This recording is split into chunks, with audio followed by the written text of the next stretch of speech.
forgot that you're a you know what you are, you're a baby, little baby. You, now you got hurt 'cause you made me. Yeah, you know what you are, you're a baby, little baby, little baby. You only got hurt 'cause you made me bored. It's karma. It's karma.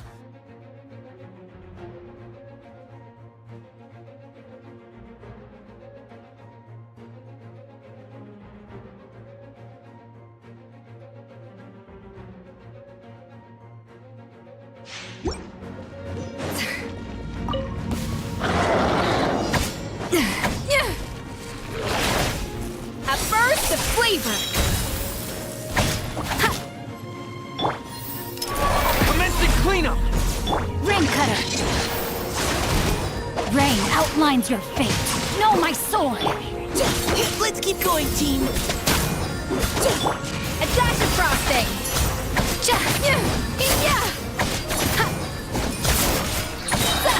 Truth on the loose.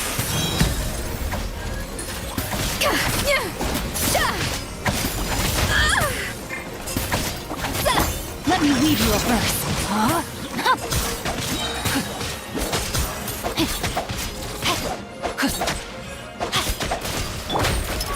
Going under!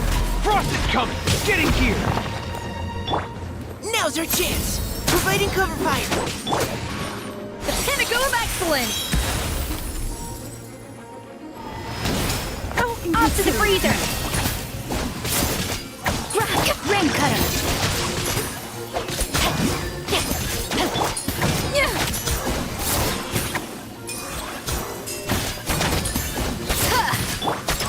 Dead reckoning! Frost is coming!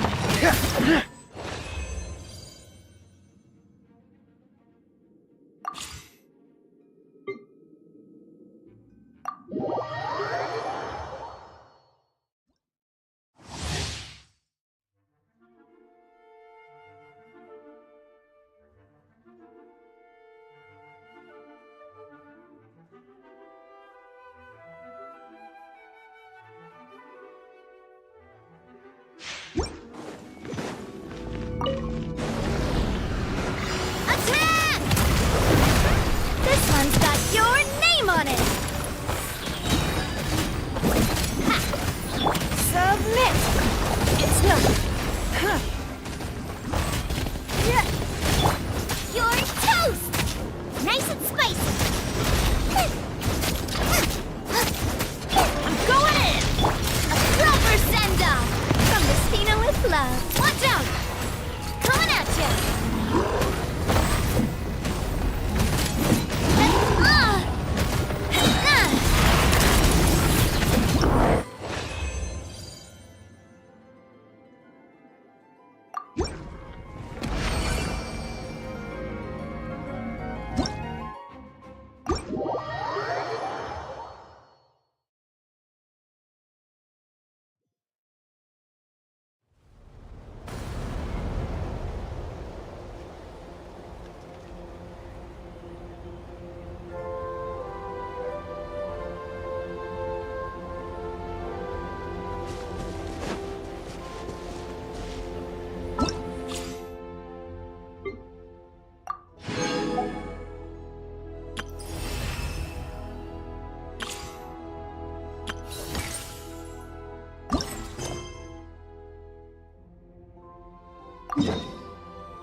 Is that Navia over there?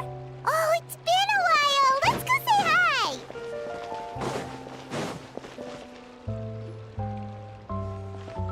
Hey, Navia, what you up to?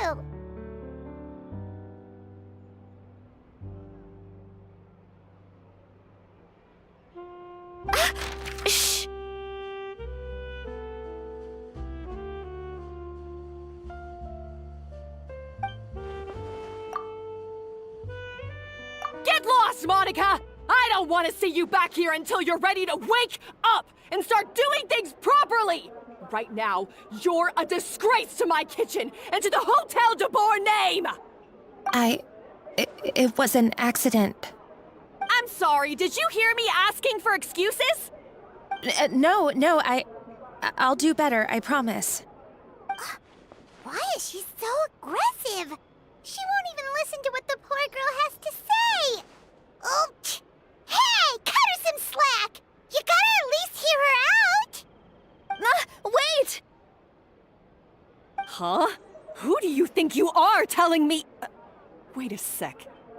Navia? Huh. So, you're bringing backup now. Suit yourself! You're still wasting your time!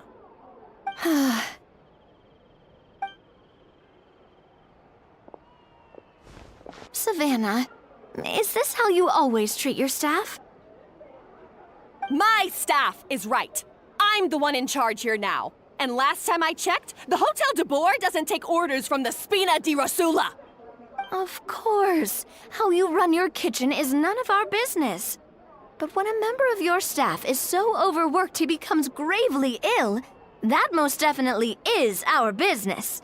We're going to stand up for him, whether you like it or not. Overworked? I've said it before and I'll say it again. If Fermon can't handle the job, then tough luck. There are plenty of other capable people I can hire instead. But Philmont can do the job, he just...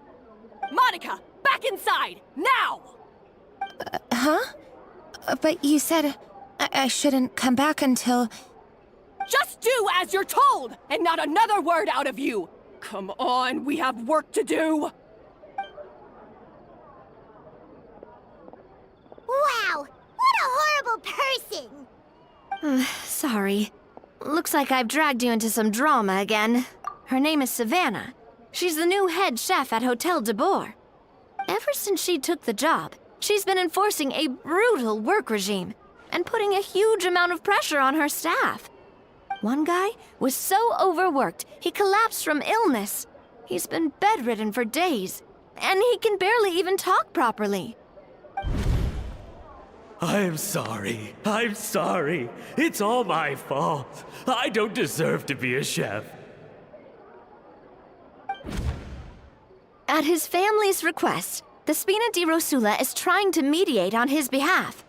We're not exactly making a ton of progress, as you saw.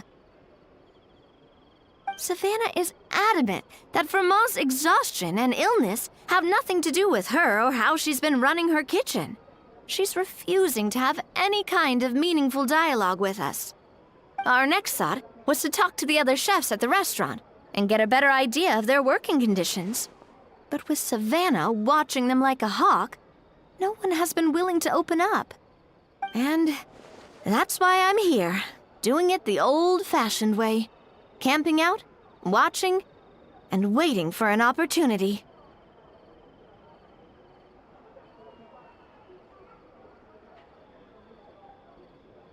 Oh, shoot!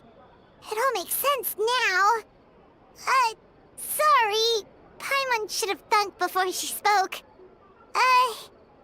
Did Paimon ruin everything? Oh, no, not at all, Paimon. Honestly, the way she was laying into Monica, someone had to step in. I'm sure I would have piped up if you hadn't.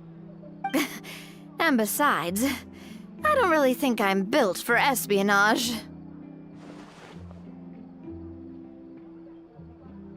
Yeah, meaning it's gonna be all the more difficult to get the inside scoop now.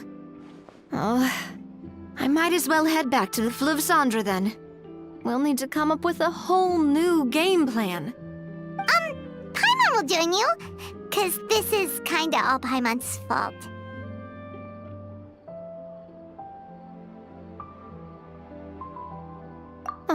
Guys, it's fine. You don't need to worry about it. That said, if you were planning to visit the Fleuve Cendre anyway, let me take you out for a meal. I'll make sure it's a proper feast. A really famous chef just joined the Spina di Rosula's tavern. Her name is... Sorry to interrupt. I just wanted to apologize for the scene you witnessed just now. We shouldn't subject our customers to that. This is a small token from us. It's some candy from Monica. She asked me to make sure it was delivered into your hands. Monica's the one apologizing? Huh. Clearly Savannah is the one who owes an apology. Our head chef has been a little highly strung lately. Sorry for everything. All right. Since there's candy, Paimon will drop it. Not the candy. Thank you for understanding. We'll make sure to pass your feedback on to Miss Savannah. A little highly strung, huh?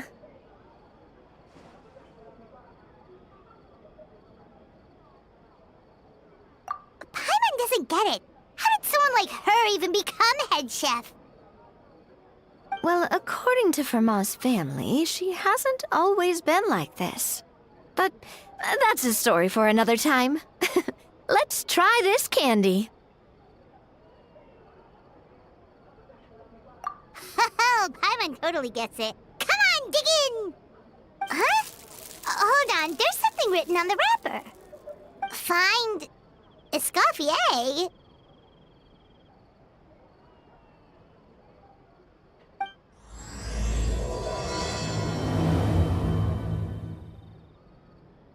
Escoffier? Could this mean... Huh? You know that name, Navia? Yeah. Let's stick to the plan and go back to the Fleuve Cendre for now. That's where we'll find Escoffier anyway.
Gotta find that balance between flavor and nutrition.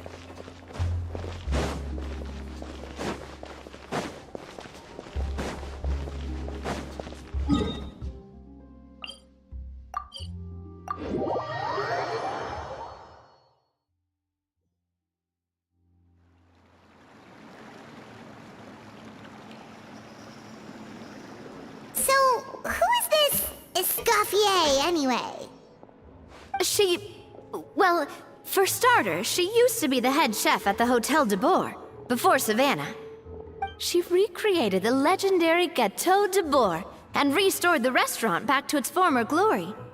Safe to say, she's the most renowned head chef in the Hotel de Bourg's history. After the culinary genius Modeste himself. Gâteau de Bourg? That's the super exclusive cake that they only sell a few slices a day, right? Wow. Why the heck would she let Savannah take her place? Well, apparently, the Hotel de Bourg was reported for a safety incident. Someone claims that the kitchen was adding an illegal substance to their menu. But none of the chefs had any idea how it could have gotten into the food. In the end, Escoffier decided that as head chef, she should take responsibility. And she was sent to the Fortress of Meripede. The Fortress of Meripede?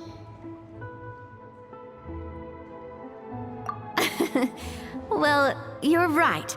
The quantity of the substance they found was fairly minimal. Even the guards believed the whole thing was probably just an accident. Escoffier didn't have to stay in the fortress for long, but still, by the time she returned, The role of head chef had already passed to Savannah. So that's what happened. Paimon still thinks it's really unfair. Even though Escoffier is no longer head chef at the hotel, she's still well respected by the staff. So, I'm guessing what Monica wants is for us to convince Escoffier to try and negotiate with Savannah on the staff's behalf. Oh, Paimon gets it! Monica wants Escoffier to come back and kick Savannah out. It's simple. If the new head chef is stressing everyone out, then the solution is just get the old one back. Well, about that. You thought cream of mushroom soup was ready to serve after 3.5 minutes on the stove! You'd have had more sense serving hot water with ice cubes. At least then you wouldn't have wasted all this perfectly good cream and mushroom! What do you say, Hilaire? I'm sorry, Cream. I'm sorry, Mushroom. As you can see, Escoffier is that kind of chef as well. You have to leave it on the heat for long enough to allow those flavors the chance to come out. Don't be fooled by the aroma when the water first starts to boil. Got it? Yes, Chef. Then go back and do it again. The customers are still waiting. Remember where you went wrong and don't repeat the same mistake twice. Yes, Chef.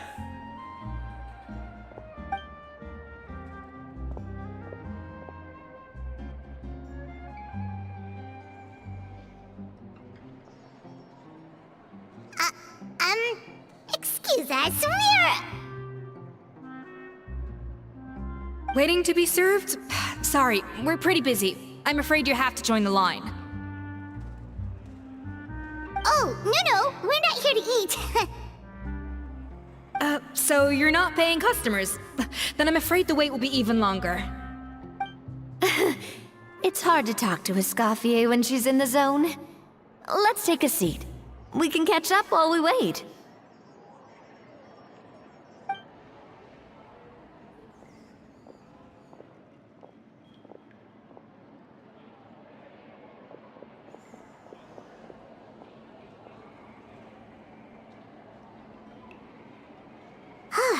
Looks like the rush hour is finally over. Is it always this busy here? These days, yes. I'd say business has tripled since Escoffier joined as temporary head chef. Well, in her words, the Hotel de Boer doesn't need her anymore. It doesn't look like she's got any plans to go back. I guess I'll be heading off then. Wait, take these home with you. We can't serve them now, and there's no sense in letting them go to waste. Oh, thank you, Chef. For what? Like I said, I just don't want them going to waste. Oh, and tell Fiamma to get well soon, so you're not running yourself ragged every single shift.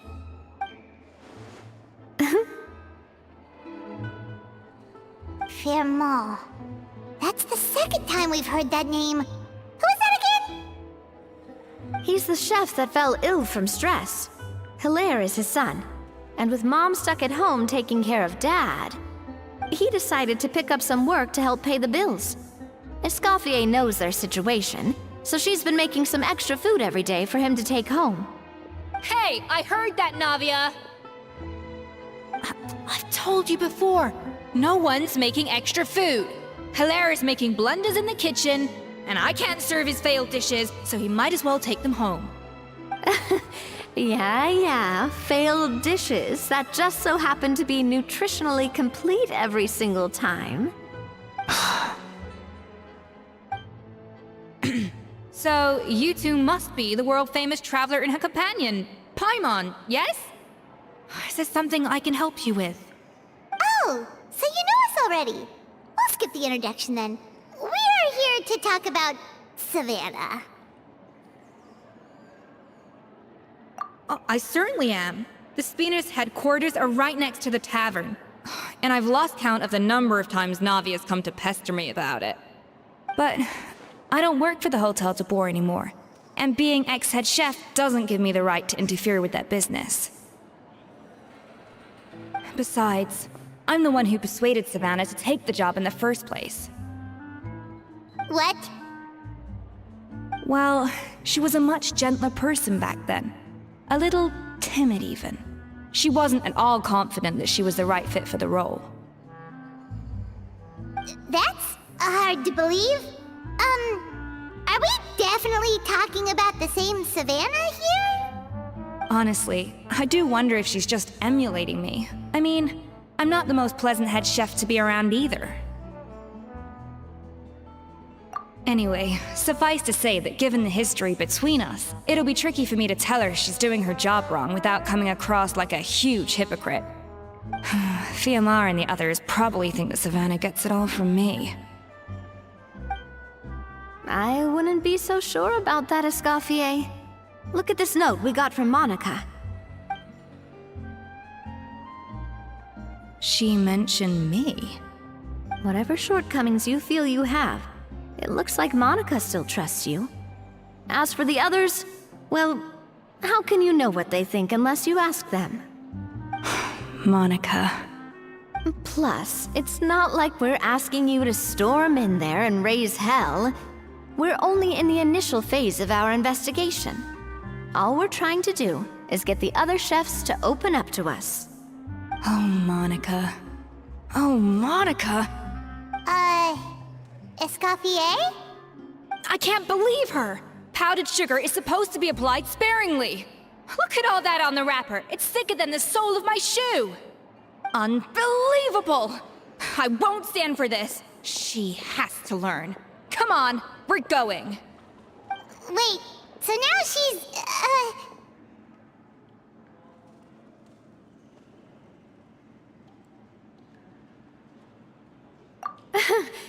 Let's go catch up to her. We don't want to keep her waiting.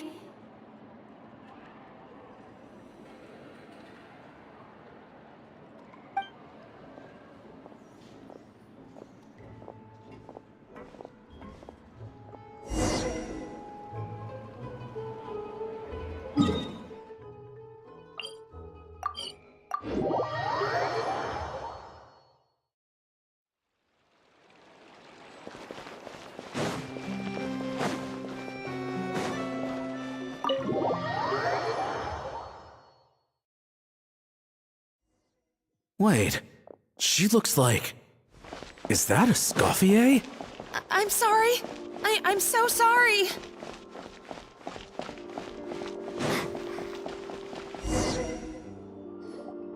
I'm so sorry. I messed up your order.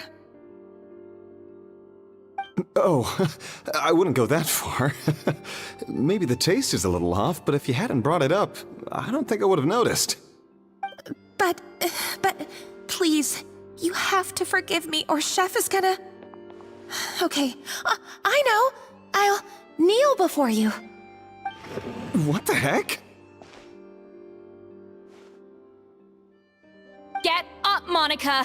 Can't you see that you're just making your customer feel more awkward? Escoffier? If you want forgiveness, then do what any self-respecting chef would do. Make the dish again. And this time, get it right. You cannot go begging your customers to feel sorry for you. Savannah said that I'm not allowed back in the kitchen until I've corrected my mistake. But if I can't go back into the kitchen, I can't do the dish over. That's some backwards logic. How can you fix your mistake without being allowed to cook? If this is what Fermat had to put up with, then no wonder he had a breakdown. We apologize for interrupting your meal, sir. It's fine. With my layman's palate, it's not like I can tell the difference anyway. I was actually quite enjoying my meal until she appeared out of nowhere and started apologizing. Gave me a bit of a fright, to be honest. Oh, well, it's because Chef Savannah tasted a bit of the leftover soup from my pot and then threw me out of the kitchen. Gosh, that's pretty strict. Has she always been that way? I don't recall things being like this when Escoffier was head chef here. I gotta say, you're all looking a little worse for wear these days. I mean, Escoffier was strict too, but I think the difference is that her criticism was more constructive, so you knew what you did wrong and how to improve, and we all knew that it came from a good place. Chef Escoffier was hard on us because she truly wanted us to reach her level. But these days, whenever we make a mistake, we just get told to wake up, get your head in the game, or just do it again. And it's only gotten worse since word got out that Chef Escoffier had started working again in the Fleuve Cendre. Monica, you don't need to call me chef. I'm not the boss here anymore. Yeah, but through no fault of your own, what happened back then, that wasn't on you, and all of us know that. That banquet was a huge event, and so many staff were involved every step of the way. With so many moving parts, there's no way of knowing how that Lumiline ended up in the food we served. Lumiline? What's that? A new drug from the Fontaine Research Institute, produced from an extract of the Lumitoile. Apparently it sharpens the senses, so they used it to treat people with impaired responses to stimuli. Oh, yeah, I've heard about that. They found out you can use it as a flavor enhancer since it stimulates the taste buds. Makes things pretty addictive. They also found that overuse can have mood-altering effects, and even lead to nerve damage. So it quickly ended up on the guards' list of controlled substances. Unfortunately, however, some food products containing the additive had already made it to the market by the time the guards banned it from the restaurant industry. Everyone knows that in all likelihood, someone probably just purchased a batch of contaminated ingredients by mistake. But you took all the blame. We all know why. You just didn't want to see this turn into a place where tensions are constantly running high, because everyone's suspicious of each other all the time. And now look at you, a fry chef in the Fleuve Cendre. What are you trying to say? Sure, the Spina's Tavern is no Hotel de Boer, but come on, it's not that bad, is it? Oh, the Fleuve Cendre, you say? Great. That's where I'm dining from now on. Monica, I'm very happy with my current job. And there's no changing the past. We just have to let bygones be bygones. Besides, at the end of the day, I was the head chef, regardless of whose mistake it was. Ultimately, the responsibility lay with me. If only Savannah was half the boss you were. I'm sorry? Do you have a problem with my conduct as head chef? No, chef. So you do remember who's boss? Escoffier? I thought you'd left this place for good. What are you doing back here? What happened to you, Savannah? Why are you acting like this? When I turned this place over to you, You made me the head chef and gave up your right to tell me how to do my job. You're not the boss here anymore, so stop acting like you own the place. Whoa. Sounds like someone has a chip on her shoulder. Oh, Savannah! My God, have you grown a temper since I last saw you? Have you put even half the amount of energy into improving your cooking skills, or are you still using the Pluie Lotus as an off-brand marcotte, thinking no one can tell the difference? That's none of your business! What happened to not storming in and raising hell? Ho ho! I was not expecting to see something this spicy as soon as Escoffier returned. Huh? Fan Asian? Aye, miladies. Might I make a humble suggestion? Given that we have ourselves a tête-à-tête between chefs at the Hôtel de Bord, I dare say it would be de rigueur to settle this the traditional way. The traditional way? That can only mean one thing.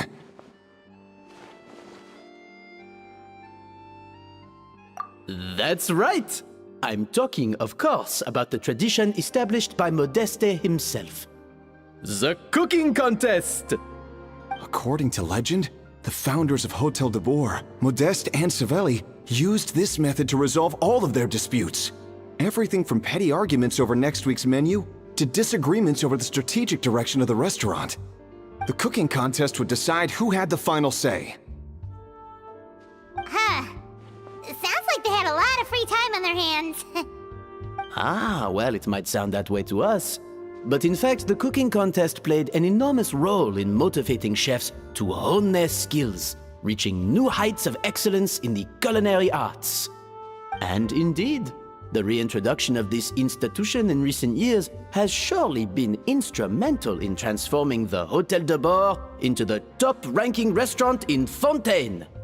Reintroduction? Someone brought it back? Who? What say you, Escoffier? Surely you of all people won't back down from this challenge. It was you who put the rule in place, after all.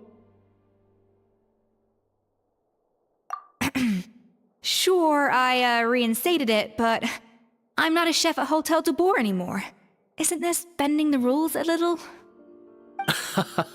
I see no issue as long as both sides agree to the terms. We could simply treat it as an exhibition of sorts. Savannah, any objections?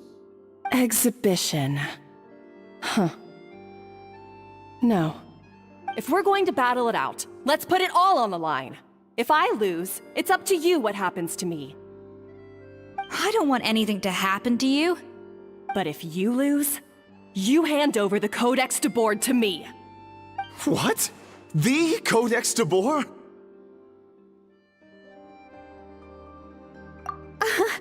Only the legendary handbook written by the original head chef Modeste.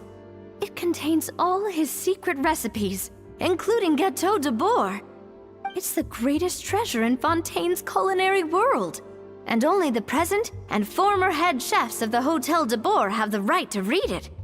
Present and former? Wait, but that already includes Savannah, though. What do you want that old thing for? You have your own copy, don't you? Don't take me for a fool. You know perfectly well what I mean. I want your copy, the original version, the one you took with you when you left us. I'm sorry, I must be missing something. You know, there's no difference between the original and the copy, right? They contain the exact same recipes. Stop trying to change the topic. What's wrong, Escoffier? Scared you're gonna lose to me? Or are you scared of me getting my hands on the original codex? Savannah, you may remember that we gave her the original as a parting gift, to thank Escoffier for her years of service. Asking for it back feels a little, Oh, I'm sure it won't be an issue, as long as both sides agree to the terms. Those were your words, weren't they? And as for the contest itself, let's make it a bake-off. Gâteau de Boer, per the recipe in the codex. Well, Escoffier, you against me. Are you in or out? You sound surprisingly confident. All right then, let's see how much you've actually grown. I hope you surprise me, Savannah. I'd hate to find out that all you've learned after this long is how to chew people's heads off. Believe me, I'll show you. Escoffier, are you sure this is a good idea? You accepted her terms a little hastily. Oh, it'll be fine. Let's head back to the Fleuve Cendres so I can get prepping.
So,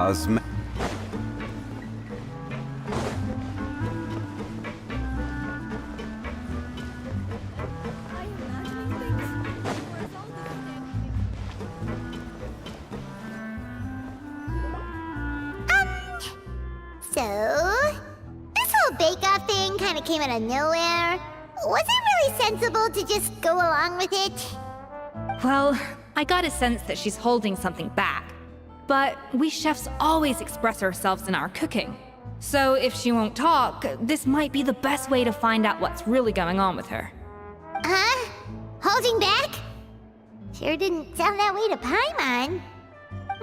Escoffier only picked up on it because she's the same way. Always closed off, never letting you know what she really thinks. That's patently false, at least where your macarons are concerned. I've been nothing but truthful with you about the disgraceful amount of sugar you use. Okay.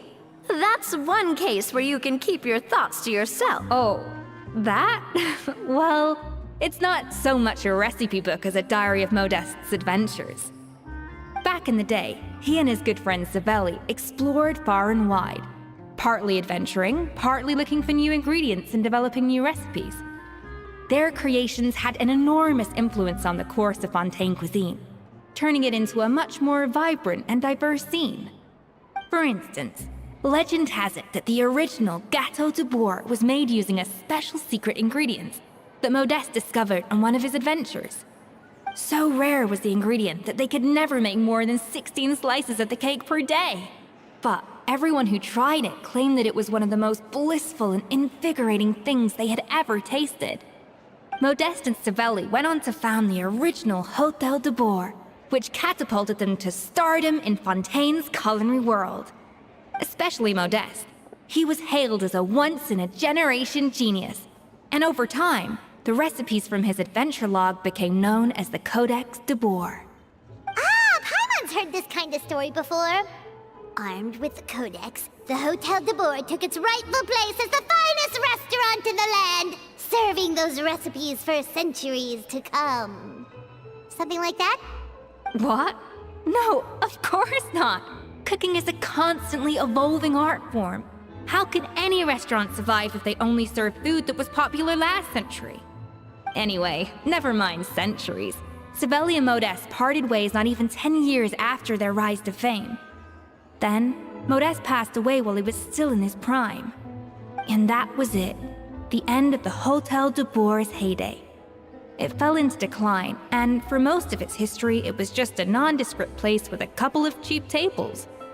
It's only in recent decades that it started recovering. Even then, it still took numerous relocations and changes of management before we finally ended up with Vanigem and the restaurant we have today. Oh! So the Codex really isn't all that, then. Paimon figured it was like one of those mystical books they have in Liyue's martial arts novels, where the main character learns all their secret powers from. Yes, well, that's fiction, and this is reality. You can't meet the tastes of modern diners by following some ancient recipes from a dusty old book. Case in point. Even the Gâteau de Bourg they sell now is actually Escoffier's reimagination. Wait, really? Why though? Didn't that recipe make it into the Codex? It did, but like I said, it's the dusty old book now, and the records aren't as legible as they once were. Not to mention that there's no way of finding the secret ingredient Modeste wrote about. So, reimagination is right. I consulted some historical records and took what I could from the Codex. But ultimately, the Gâteau de Bourg of today is my own recipe. As for why we gave it the same name and kept the tradition of only selling 16 slices a day, well, you've got Vanigem's business sense to thank for that. Oh! Huh. Well, that kind of takes all the mystique out of it. Hey now, it might not be the original Gâteau de Bourg, but it's still the most delicious cake in Fontaine today. And who knows, maybe Escoffier's version is more suited to your palate. Just think, if the original truly was the perfect cake you're imagining it to be, there's no way the recipe would have been lost to history, right? Not to mention that the Hotel de Boer never would have fallen into a slump. Anyway, before I left my role as head chef, I made a copy of all the recipes from the Codex, including my own improved versions, and turned them over to Savannah. So why is she so interested in the original copy? Could it be a symbolic thing? Like, whoever holds the original Codex de Boer is the true head chef? Well, it was clearly precious enough to give to Escoffier as a parting gift. Meanwhile, Savannah only got a copy. Maybe from her point of view, it's like management doesn't truly see her as being worthy of the role. You think so? The only thing is, it was her suggestion to gift me the original in the first place. Well, a joint decision by her and Venegem. But still. What? Huh. Guess she's had a major change of heart since she became head chef. Yeesh. Who knows? We could speculate forever. Better to just let our Gato do the talking.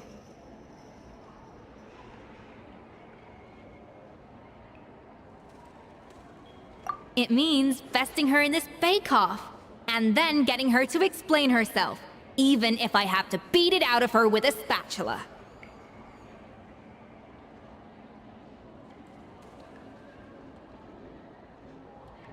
However much she's changed since we worked together, I believe that she still has her chef's pride. And if she respects the art, she'll respect the outcome of our contest.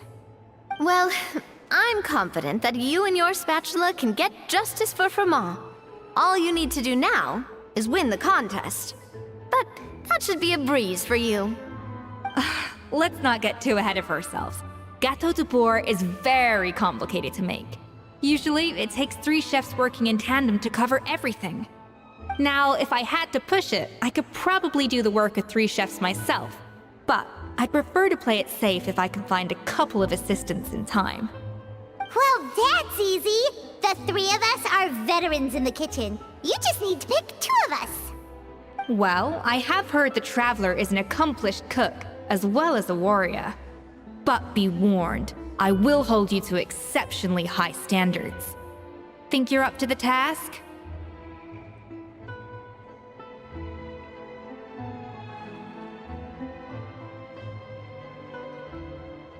Oh, count me in too. I've spent weeks perfecting my macarons after your scathing review. Even if it means competing against the Traveler, so be it. I'll show you what I'm made of. Confident. I like it. Alright, let's start with some elementary mise en place. Show me your knife skills.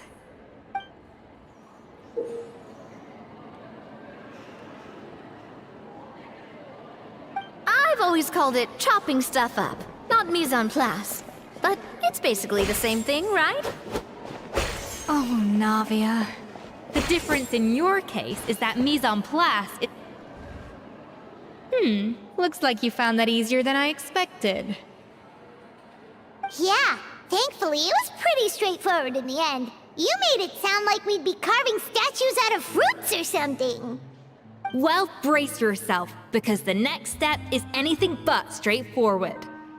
I'll be using this cold press to extract flavor compounds from the ingredients.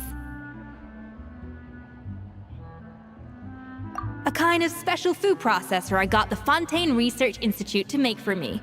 It uses cold temperature extraction to isolate the essence of cooking ingredients, which can then be used to flavor dishes more precisely. But this isn't exactly standard kitchen equipment, so that probably didn't make a whole lot of sense. Let me give you a demonstration instead.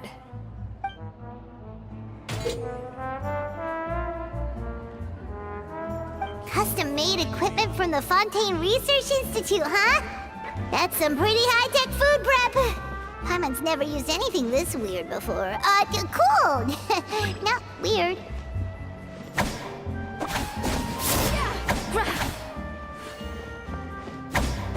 The device isn't cold enough yet. I need to reduce the temperature.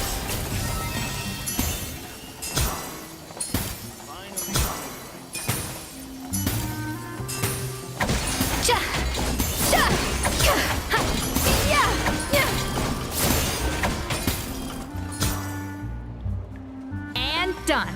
These are the flavor compounds extracted from our ingredients. I've processed all the fruit you chopped up earlier. Wow! Even the smell is so much more concentrated. What next? Do we add all this stuff in? Absolutely not! Throwing everything in at once will ruin the balance of flavors. We have to go slowly and carefully to calibrate the exact flavor we want. I'll demonstrate again. Now, watch closely. Slowly and carefully.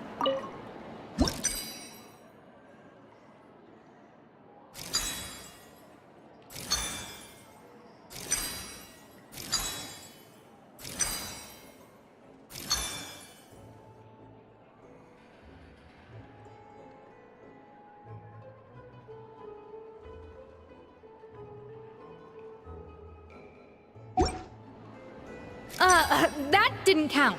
I was experimenting.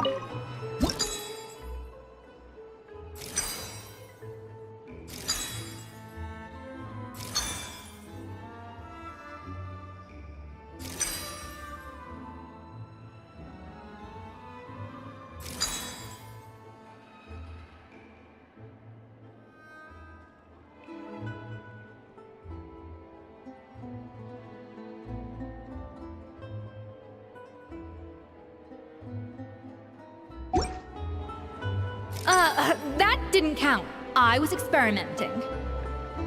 Get with it, Escoffier.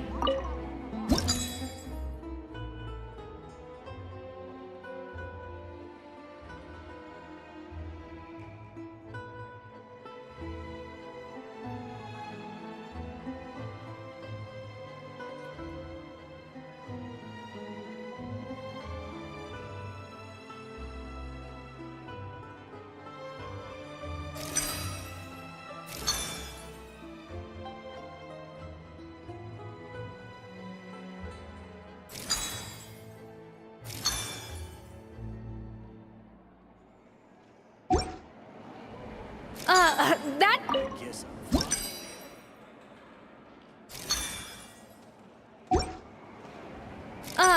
that didn't count.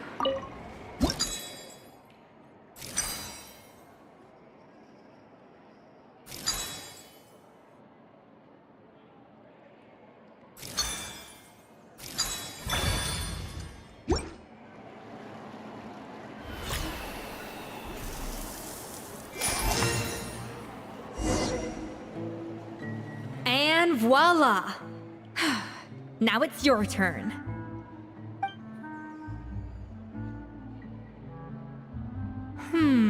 Not terrible. Considering this was everyone's first time blending flavor extracts, it could have been worse. But the Traveler's work was surprisingly good. Are you sure? That goes without saying. Still, credit where credit's due. You did well. Alright, now for the part I've been looking forward to. I want each of you to cook something from the Hotel du Bois' current menu. That's right. The true test of your cooking skills is the finished product. It'll be good practice for the contest itself. Now get to it. Chop chop!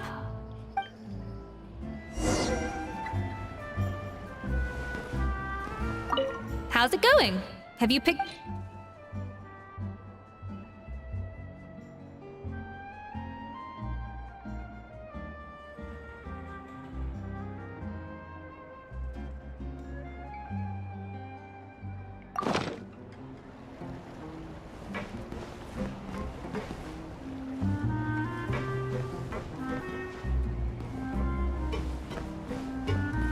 How's it going? Have you...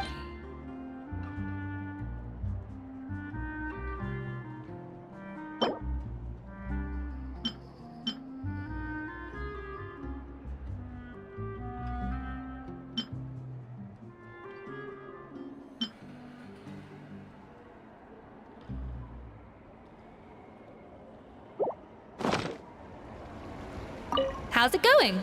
Have you picked a dish yet? Choose wisely. I expect you to present the most delicious thing on the menu.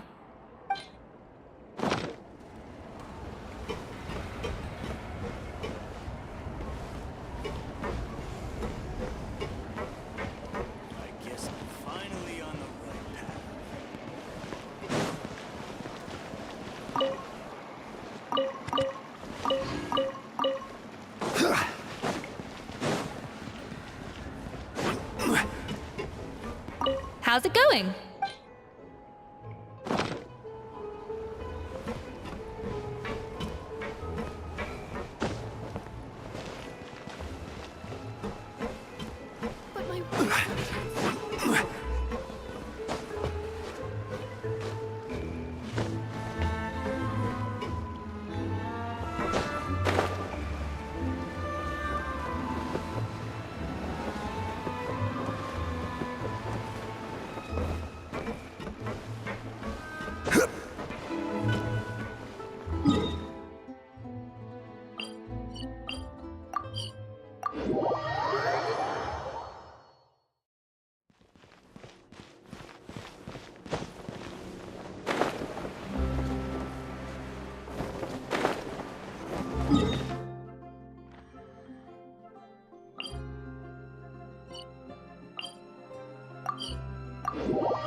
Copy is life.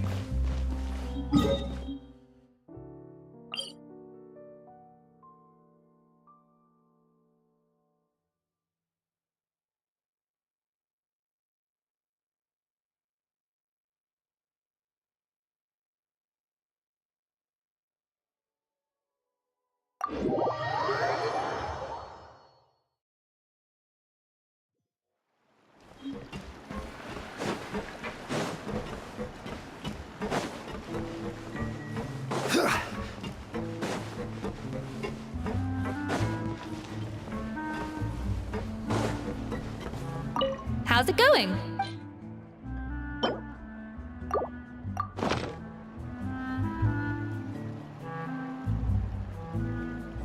Huh. I know this doesn't represent what you're capable of. Try again, and this time, I want to see you make a proper attempt.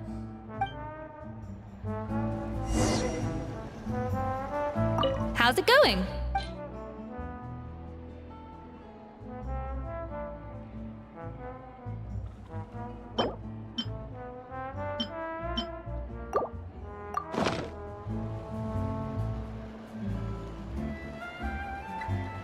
Huh. I know this doesn't represent what you're capable of. Try again, and this time. How's it going?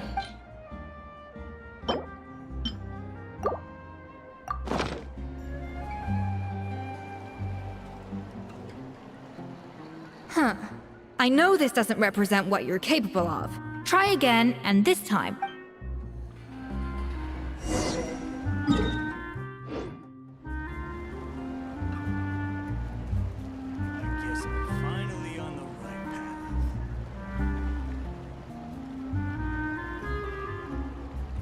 Osmanthus wine tastes the same as I remember. But where are those who share the memory?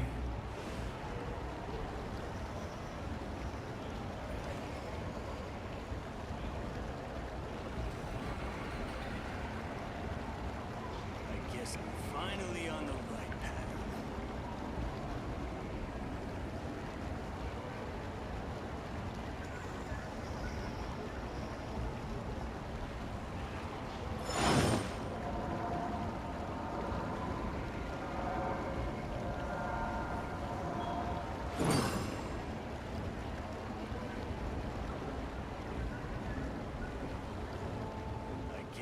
Finally on the right path.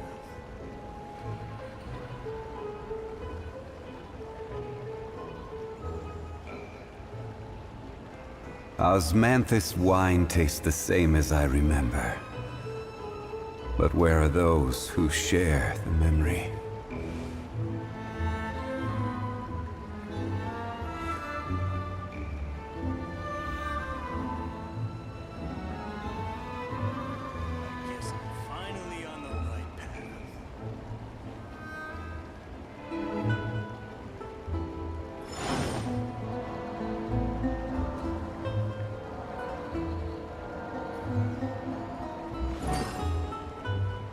How's it going? Have you...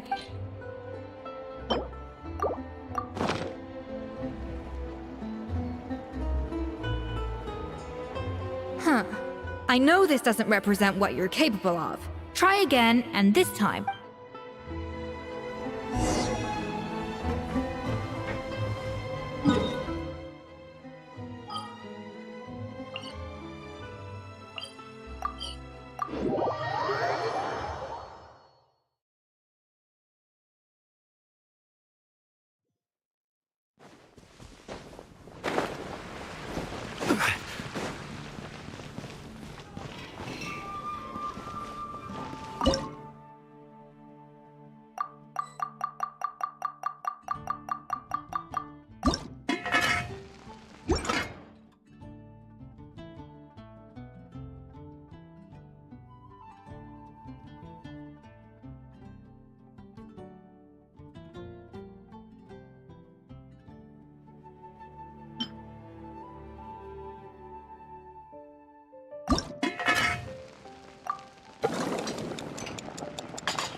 How's it going?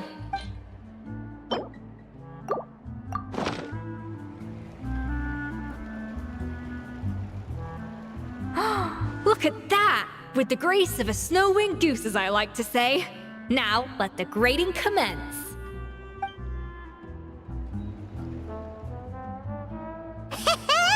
Pretty good, right?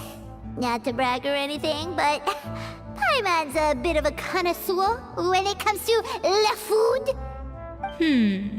6 points. What? Oh, well, fair enough. Paimon doesn't cook all that often, so as long as it's a pass. That's 6 out of 100. What?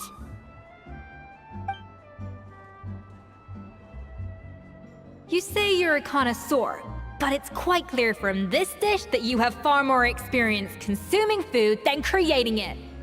By that logic, I suppose you think listening to Lady Farina on repeat every day would make you an opera singer.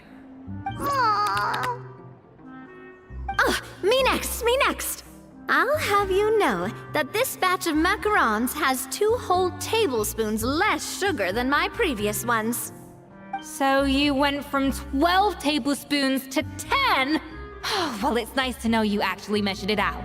Because it tastes like you just threw in whatever was left in the jar. 6 points. Aw.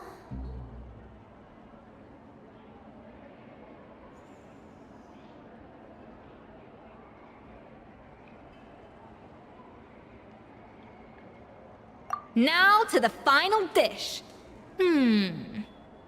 So, what do you think? This is our last hope. 8 points.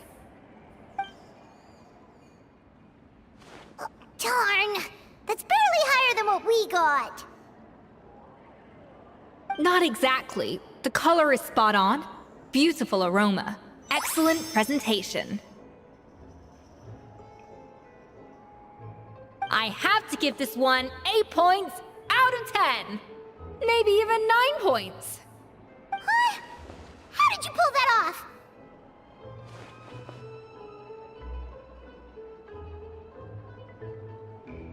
Don't get me wrong. There's room for improvement. But still, this is clearly the work of an accomplished chef. I can tell that you've put many hours of work into honing your skills in the kitchen. I can really taste the grace of the snow-winged goose in this dish. The traveler's journey, with all its trials, tribulations, and setbacks. Not to mention the frustrations of having a picky eater for a partner.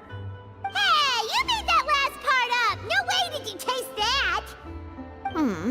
Well, it looks like I lost fair and square. I guess you'll be taking the Traveler as one of your assistants then? But if it takes 3 chefs, that still leaves 1 slot remaining. Maybe Paimon and Navia should keep practicing and see how it goes? Chef Escoffier. Oh, it's Hilaire! What brings you here? I heard the news about the cooking contest. You're doing Gâteau de Bourg, right? I was just wondering if you needed any help. And you think you're up to the task, do you? Oh, no, I know I'm not there yet. It's actually my dad who wanted to help.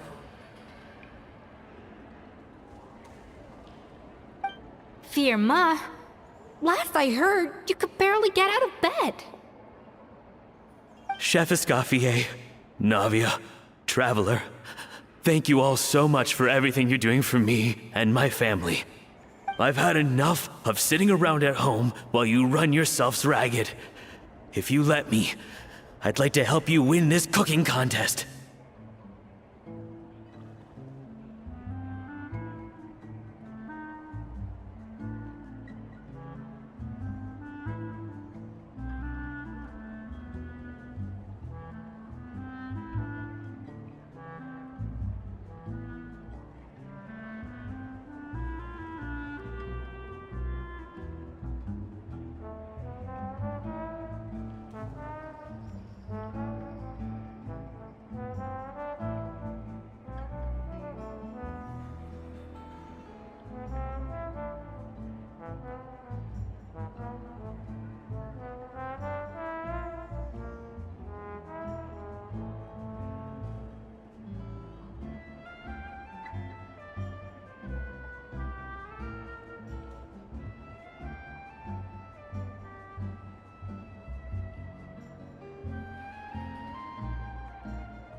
Yeah, I was gonna say the same thing. Don't you worry. I'll be fine. I'm feeling much better now. I'm sorry. I know I've been rather useless these past few days, but not anymore. The fact is, I'm a fine chef, despite recent events. I've proven myself in the Hotel de Bourg kitchen, so if anyone's qualified to work under Chef Escoffier, it's me. I think. I hope so. Firma, have you even set foot in a kitchen since leaving Hotel de Bourg? I have not, but I'm fully rested now. I know I can handle it. I'll prove it. Let me whip something up for you right now.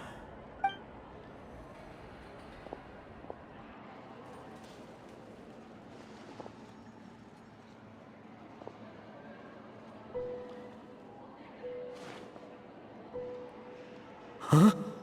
That's strange. Why are my hands shaking? What do you call this, Firma? I can't seem to grip my knife. Do it again! Again! Again! I... Hopeless. Get out of my kitchen yesterday.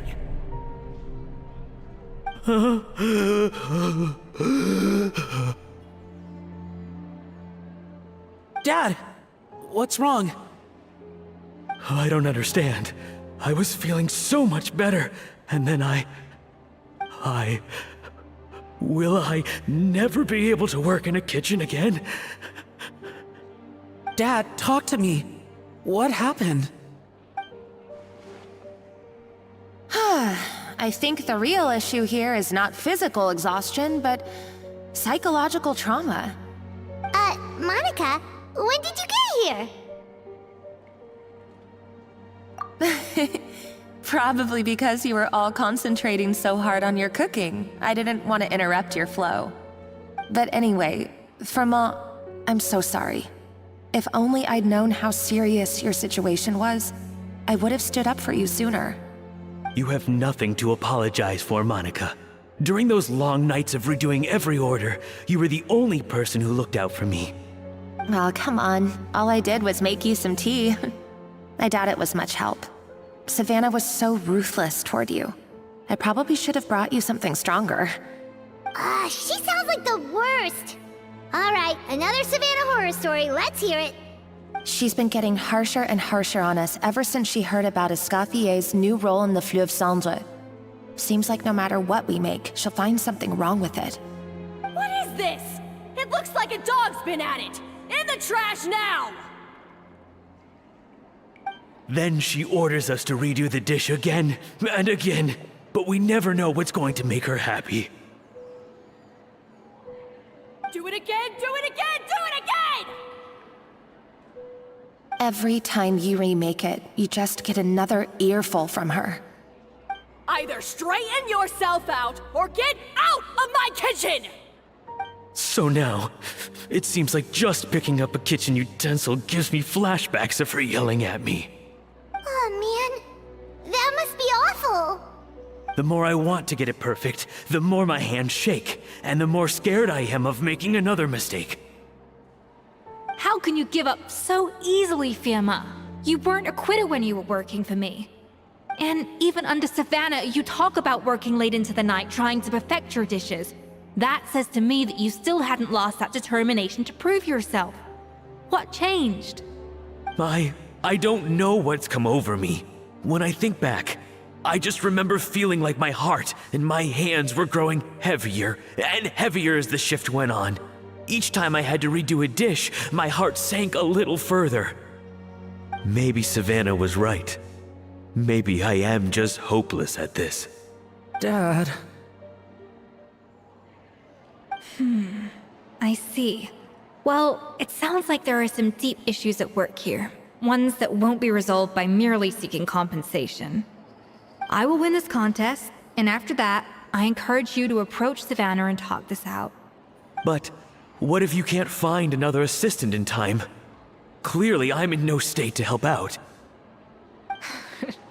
You think being one person short will ruin my chances? Let's not forget, I taught you and her everything you know. Even if I had to go it alone, I would present the perfect gâteau.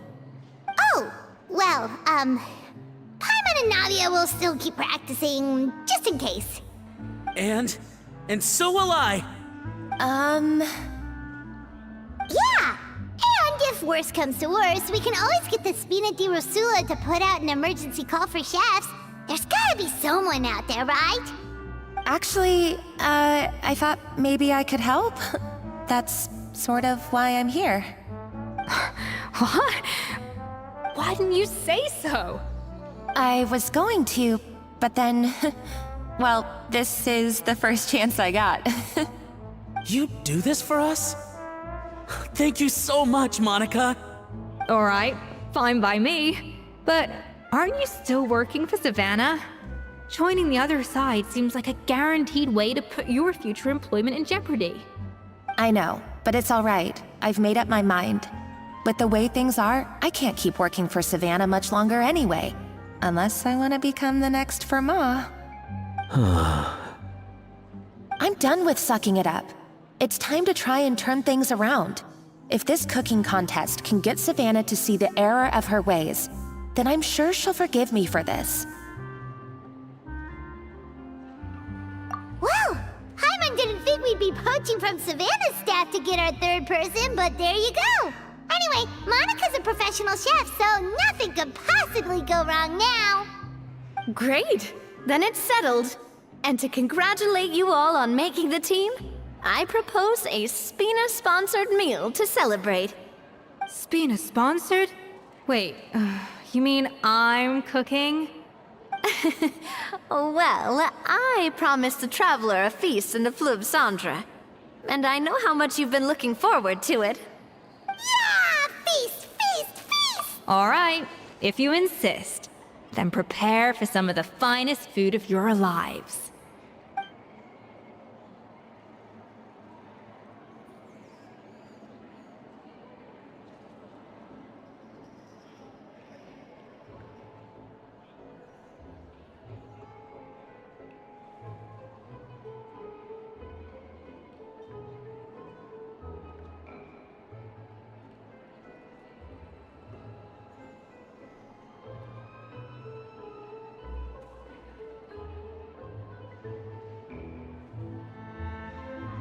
That's not a bad idea, actually.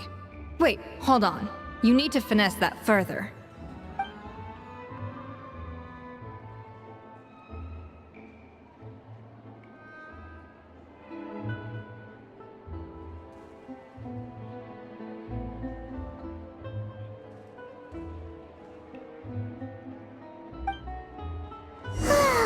That was a dream come true. Paimon never knew Fontanian cuisine could be this good. I guess I'm finally on the right path.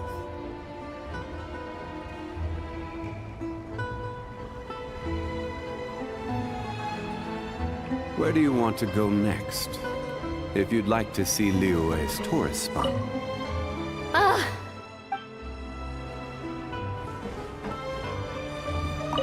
So, this...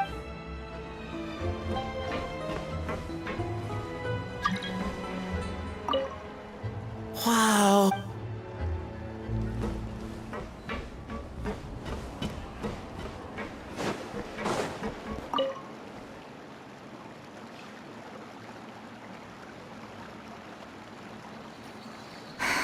Why, Savannah?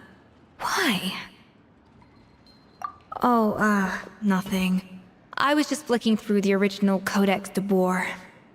I wanted to see if there was anything I'm missing. Something I hadn't noticed before. That might explain why Savannah's so desperate to get her hands on it. But I can't find anything. It's just some hastily scribbled recipes in between diary entries from Modeste's adventuring phase. And most of it's not even legible anymore.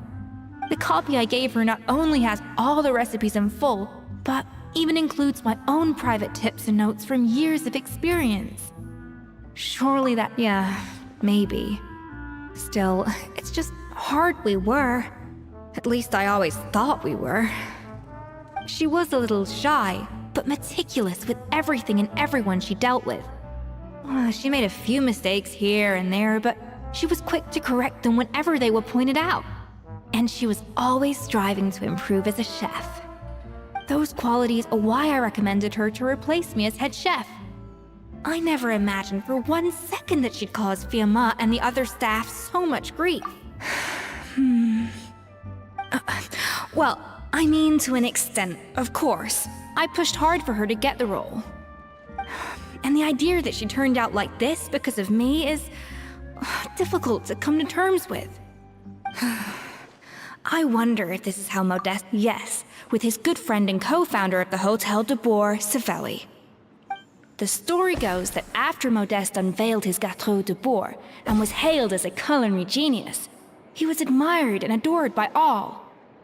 But his newfound fame slowly drove him and Savelli apart. Unlike Modeste, whose every new creation was an instant hit, Savelli seemed to face setbacks at every turn. Doors that would swing wide open for Modeste would shut in Savelli's face. And with Modeste being whisked off to all manner of functions by his celebrity friends, he had less and less time to discuss the culinary arts with Savelli. People started gossiping about Savelli, and their relationship between the two gradually soured.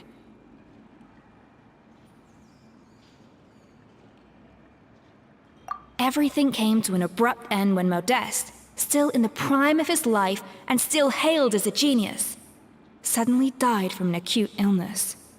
And that was it. They neither had a decisive split, nor got the chance to properly reconcile. Their story just came to an end.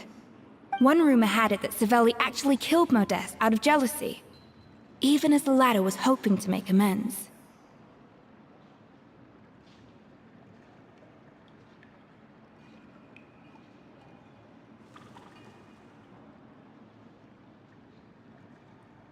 Unlikely. It's a popular theory, but there's no real basis for it.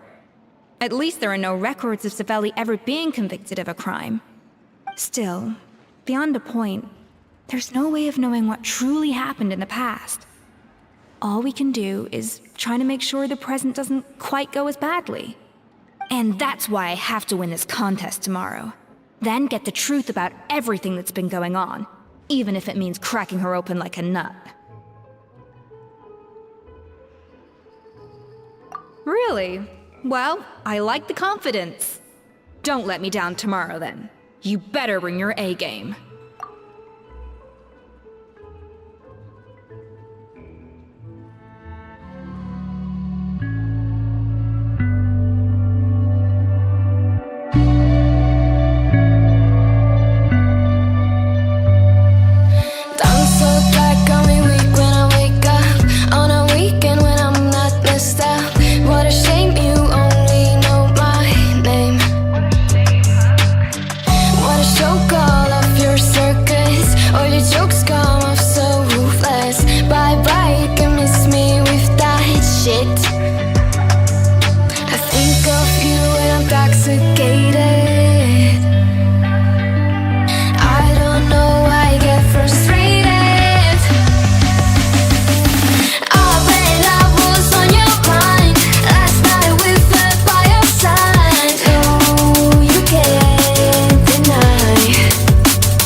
Oh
down too.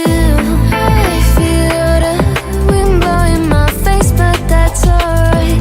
I smile at people passing by. Some smile back, some might not. I'm always looking for a shade when it's hot. I've been low key and I'm trying to stop. God, I'm feeling good. Yeah, but when off I go. Really afternoon, it's a fast forward. Looking at the skyline, looking back at my life, and I gotta say it's one of a kind. Yeah, but when off I go. Really afternoon, it's a fast forward. Looking at the skyline, looking back at my life, and I gotta say it's one of a kind.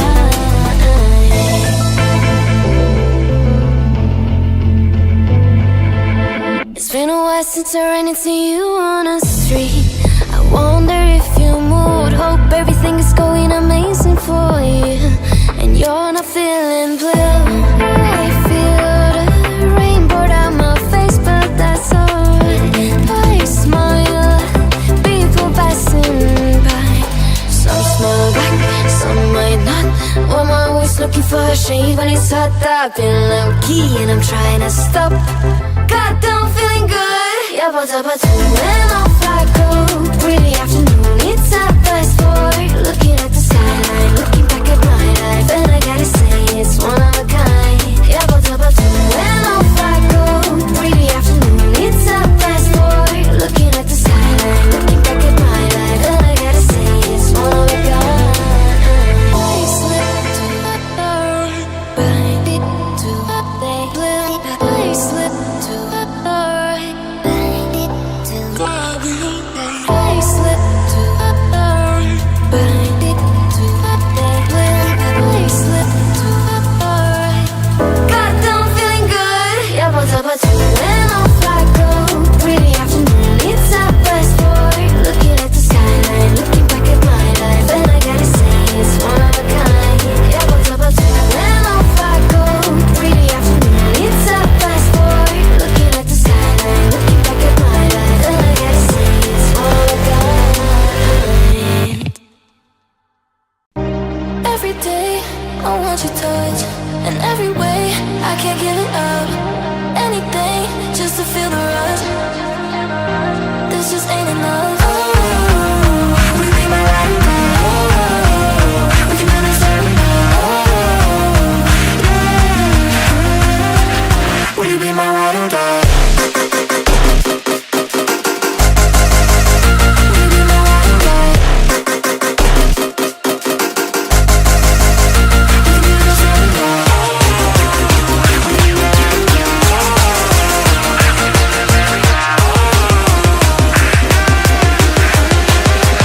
Will you be my ride or die?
It's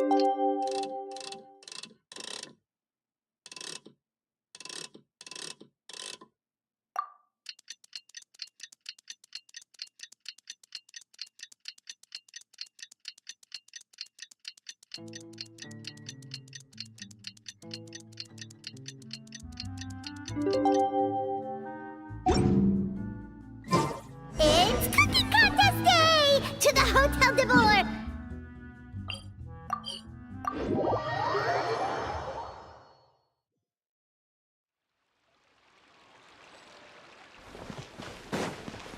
Did you hear the news? Escoffier's coming back for a cook.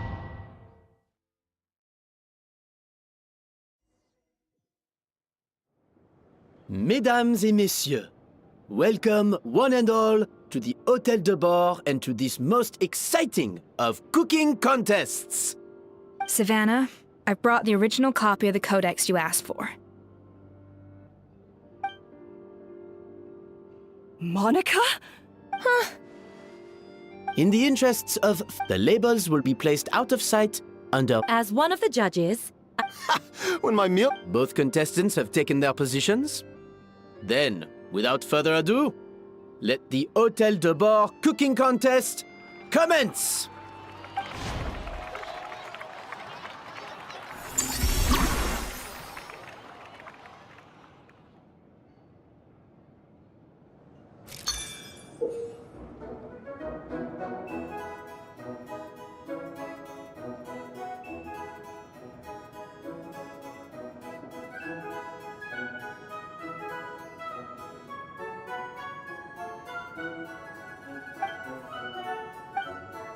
Monica, Traveler, it's go time. Let's do this. Alphonse, Gaspar, get to work! Do not disappoint me. Even the best chef in the world can't flavor their food without prepping the flavoring, right? Even the best chef in the world can't flavor their food without prepping the flavoring, right? Even the best chef in the world can't flavor their food without prepping the flavoring, right?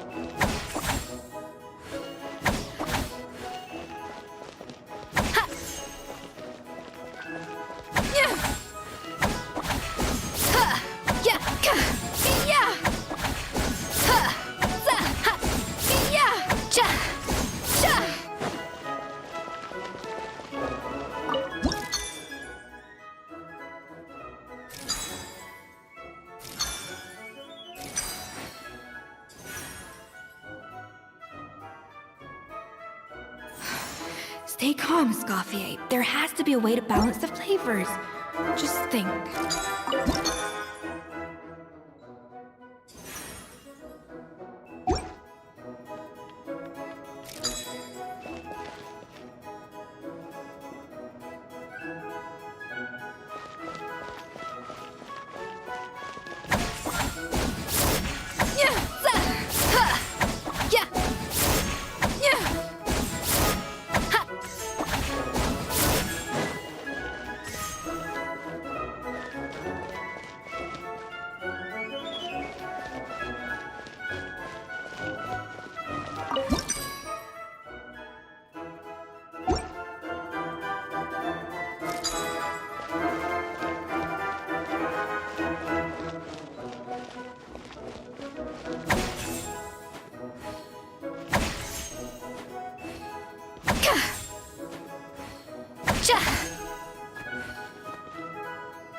What are you doing, Escoffier? Your team's waiting on you.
A little amuse-bouche.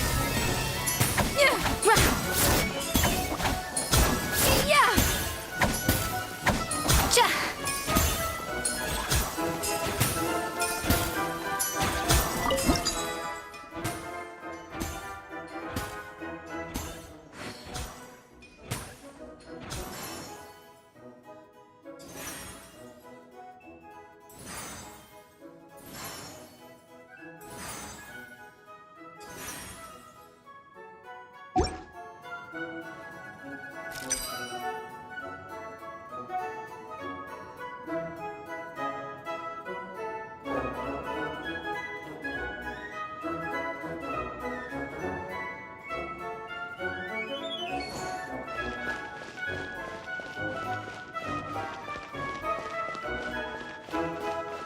Up to the freezer.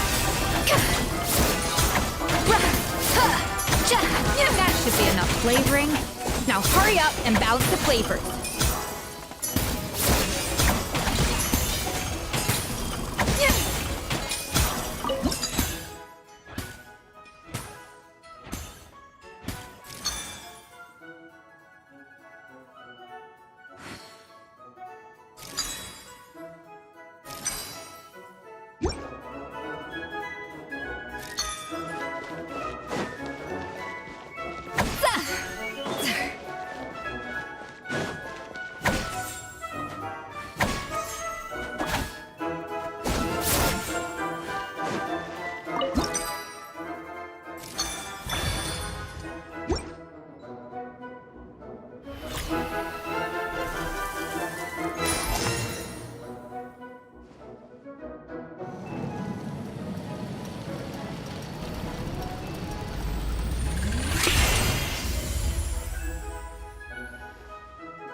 Come on, Escoffier! Come on, traveler!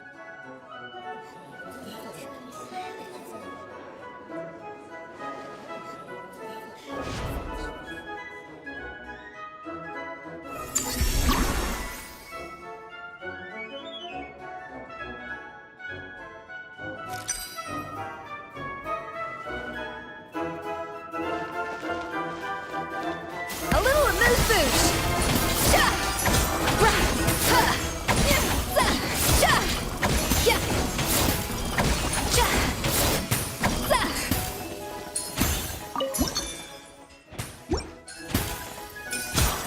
Alphonse! What are you playing at? Not how I taught you to do it! Stop horsing around and do it again! Yes, chef! Oh, tension in the ranks on Team Savannah. Will this slow their progress? Goodness sake, Savannah, what are you doing? Oh, get it. I've got to focus on my own dish.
Adaptive frosting!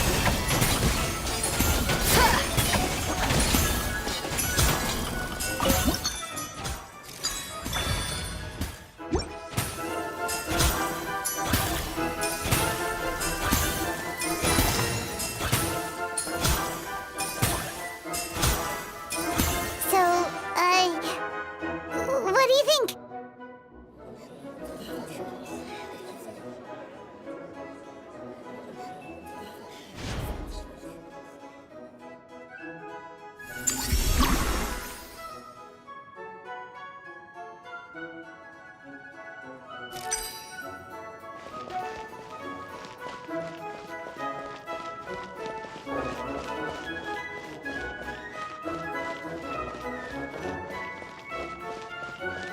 Escoffier is already on the final step of the recipe. Let's check on Savannah's progress. I think this flavor profile is still a little bit off. Enough! Useless! Both of you! Make like an egg and beat it!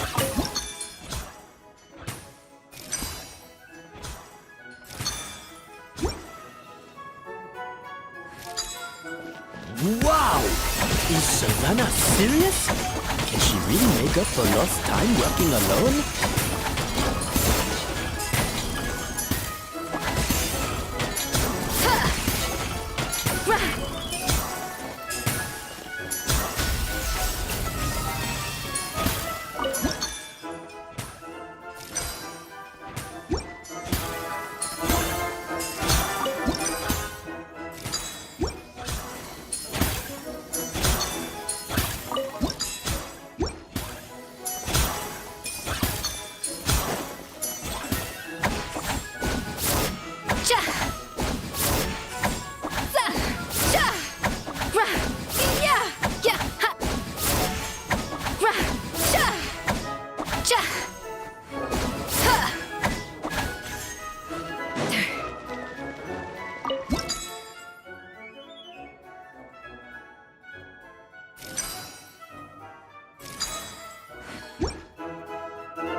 You can't match Escoffier's talent.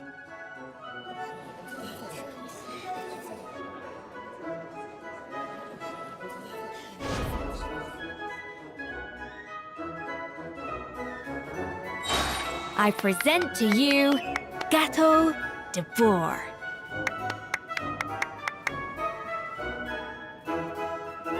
Goose on the loose!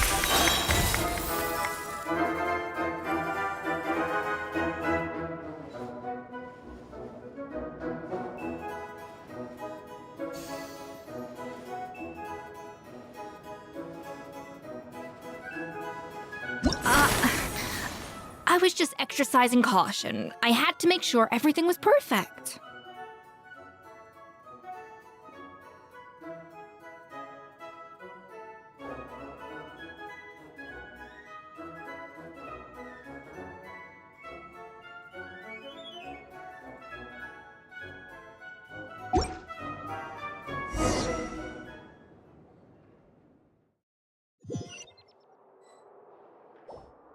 Time's up!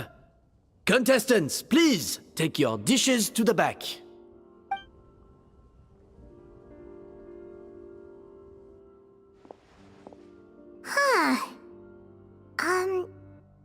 That guy was right. You really can't tell whose is whose just by looking at them. We both made the same dish after all. For all her flaws, Savannah's a talented chef who earned my recommendation for good reason. She wouldn't screw up something as elementary as the cake's appearance. Whoa! This is really rather good. Wonderfully soft and fluffy. Beautifully sweet. This is a masterclass in how to make Gâteau de Bourg. I would give this one at least 9.9 out of 10! Only because there's something about the flavor of the base. It's just a little different from the recipe I'm used to. Huh? Really? I couldn't tell.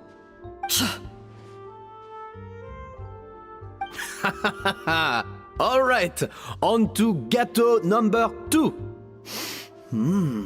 I haven't had a single bite and already this aroma is a delight to the senses.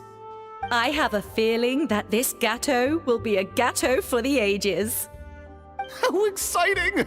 I'm gonna dig in.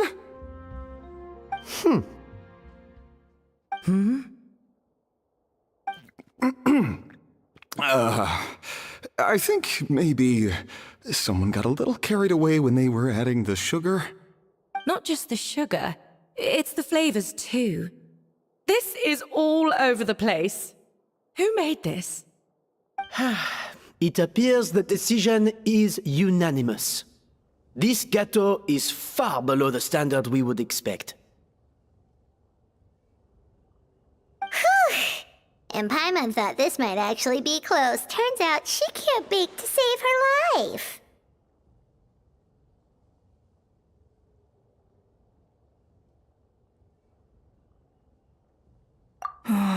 Something's not right here.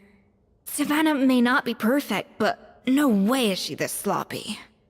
I can now declare that the creator of the first gâteau has won this cooking contest. Now, all that remains is to turn the plate over and reveal the chef's name underneath. What? It's Savannah? No! That's impossible! Hey, Savannah! You cheated, didn't you? You cheater! What did you do? Oh, you swapped the plates, didn't you? Well, someone's a sore loser. These cakes went from the oven to the judge's table without me ever laying a finger on them. And everyone here can attest to that. It was Van Gem's staff who labeled them in the kitchen. If you're looking to accuse someone, why don't you start with them? Isn't it more likely that Escoffier's lost her edge? Oh, or maybe her assistants let the team down. You take that back! Judges, we demand a rematch.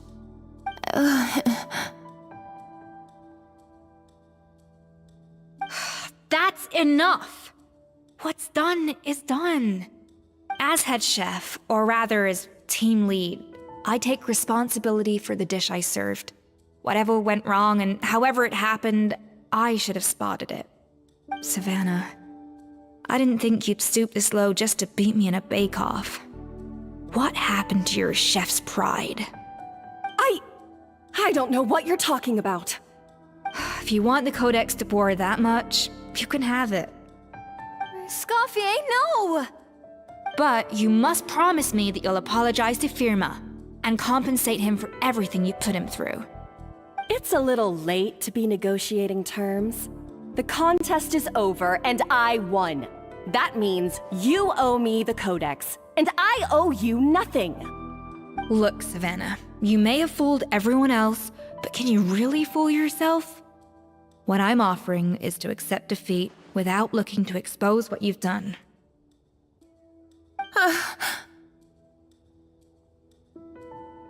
But only on the condition that you promise to stop putting so much pressure on your staff. Fine. I'll treat this as your final handover of duties from one head chef to the next. So, will that be all, ex-head chef? Or is there any other unfinished business you'd like to leave in my hands? I didn't mean that to be a scolding from your former boss, just a word of advice from a fellow chef and a friend. But I don't know if you're even open to input from other people anymore. I know what I'm doing. I don't need your advice. All right, fine. I'm glad to hear it.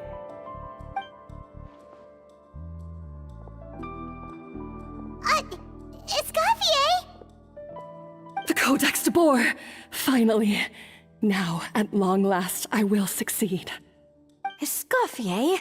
How could you let her get away with this? Yeah! The Codex is a souvenir of your time here! Doesn't that mean anything to you? It's all right. It was just a bake-off, not the end of the world. I'm already over it. Besides, it's not all bad. She agreed to compensate Firma. That's mission accomplished for the Spina. Honestly, if I'd have known that giving her the Codex would solve everything, I'd have just done that in the first place. I mean, why bother with the whole cooking contest? It's such a waste of time and energy.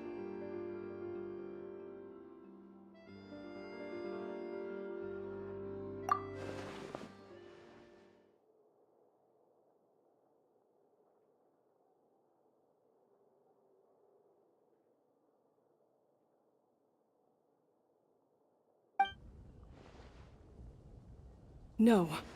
No! This doesn't make any sense! Huh? That's it? No secrets, no nothing? I don't believe it! This can't be happening. Oh, Chef Savannah! Savannah?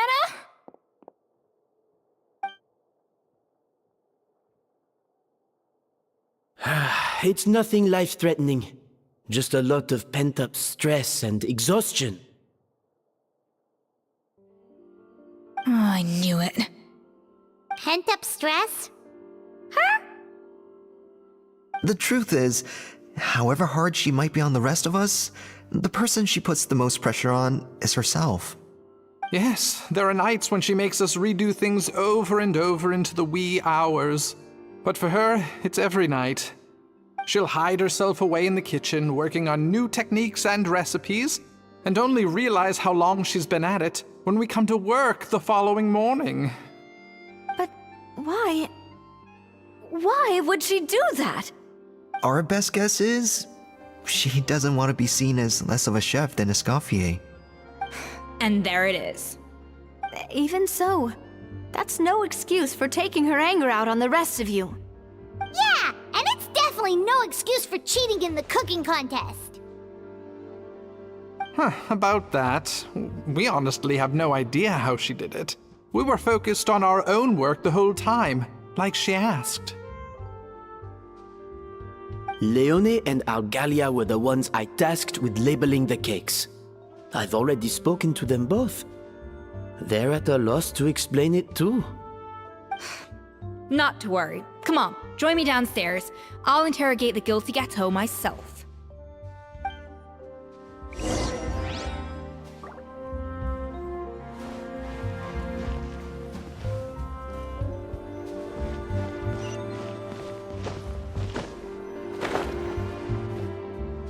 Well, how is it?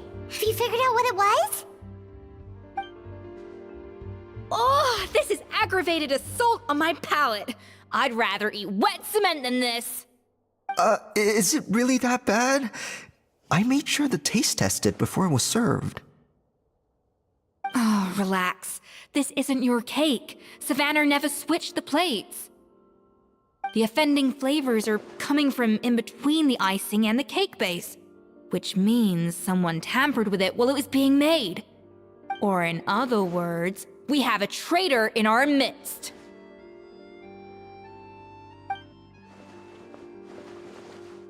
I'm sorry. I was forced into it. It was Chef Savannah. She said if I didn't cooperate, she would... Calm down, Monica. I've already accepted defeat. And if I wanted retribution, I would have brought this up when the results were announced. Whatever's going on with you, just spill the beans. There's no need to hide it. I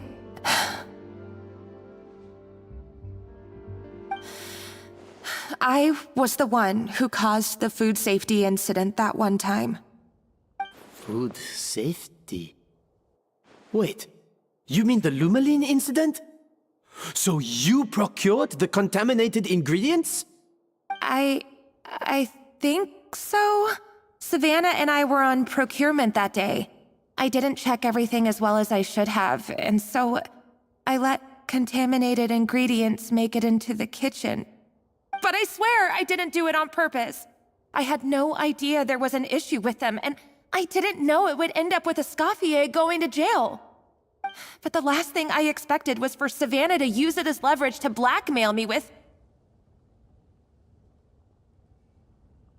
This is crazy! So Savannah pressured you into sabotaging Escoffier's cake by threatening to expose your secret if you didn't? I know, it's terrible. I'm so sorry. I was so scared. The thought of Chef Escoffier finding out that I put her in jail, it made me freeze up with fear. I thought Escoffier would hate my guts if she ever found out, and yet somehow that's ended up in me doing something even worse.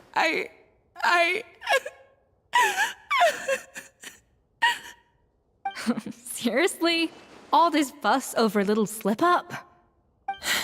Huh? Firstly, it's not like I got a life sentence. I did my stint at the fortress, and now I'm out. And secondly, I had my own reasons for leaving the Hotel de Boer. This wasn't the only factor. So, you don't need to feel ashamed or frightened or anything like that. Any more than you need to add butter when you're pan-searing foie gras. You mean... you forgive me? Oh, well, I'm not saying you don't have to take responsibility for your mistakes. You should tell Vanagem to mark down your performance for the past few months. Then do some digging and find out exactly where those contaminated ingredients came from. Sure, you've made mistakes, but now's the time to fix them. Understood? Understood.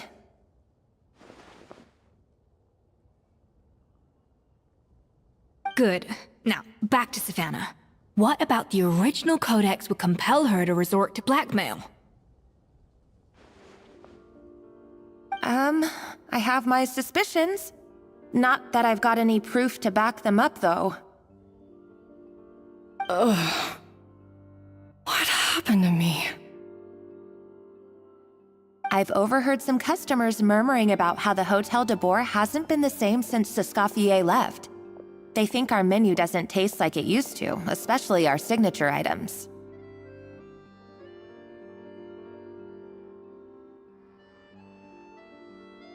Now that you mention it, I noticed it during the contest too. I couldn't put my finger on it, but the flavor seems subtly different from how it used to be. But the difference was so small, I'm sure no one would notice it besides our most loyal customers and true dessert connoisseurs. Still, as head chef, it's easy to see why Savannah would get so hung up on it. So many times I've seen her make the cake base over and over again, late into the night, determined to match Escoffier's version. But something's always slightly off every time. Yeah, I've noticed that too. Never really gave it much thought, though. Thinking back on it now, it's clear that Savannah's been in a downward spiral ever since Escoffier left. She wants to prove that she can fill Escoffier's shoes. That's gotta be the reason. But after countless setbacks, she's getting more and more unhinged. And at some point along the way, she switched from doubting herself to doubting Escoffier. Doubting Escoffier? For what?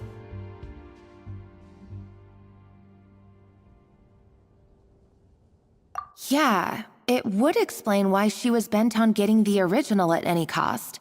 She must have thought Escoffier purposely omitted key details from her recipes when she copied them out. Also, she could retain her place as the #1 chef in Fontaine, the only one privy to all the secrets of the trade. Oh, for goodness sake, what a stupid idea. Of course. Then she finally got the codex only to discover that the secret recipes she's been pining for don't exist at all. Seeing how utterly wrong she was must have been a real shock to the system. It probably brought up everything at once. It overwhelmed her, and she passed out. There's still one thing that doesn't make sense, though. If Savannah had the real recipe all along, how come it tasted different? She might not be on the same level as Escoffier, but surely after like 50 attempts, she'd get it right one of those times. You'd think so, but geniuses like Escoffier are in a league of their own.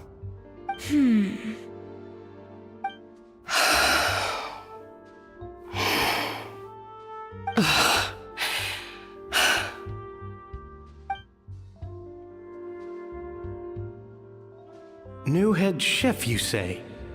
What's her name? I don't think I've heard of her before. I wonder, can the Hotel de Boer keep its edge without Escoffier at the helm?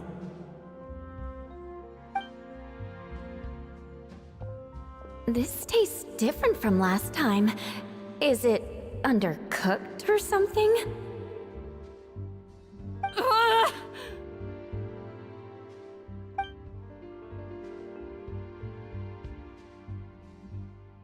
Take this. It's a copy of the Codex de Boer. From now on, you will be its keeper. Don't listen to the doubters. If I say you can do it, then you can do it. Even if you don't believe in yourself, at least believe in me. Hey, did you hear me? Once I'm gone, the restaurant is all yours.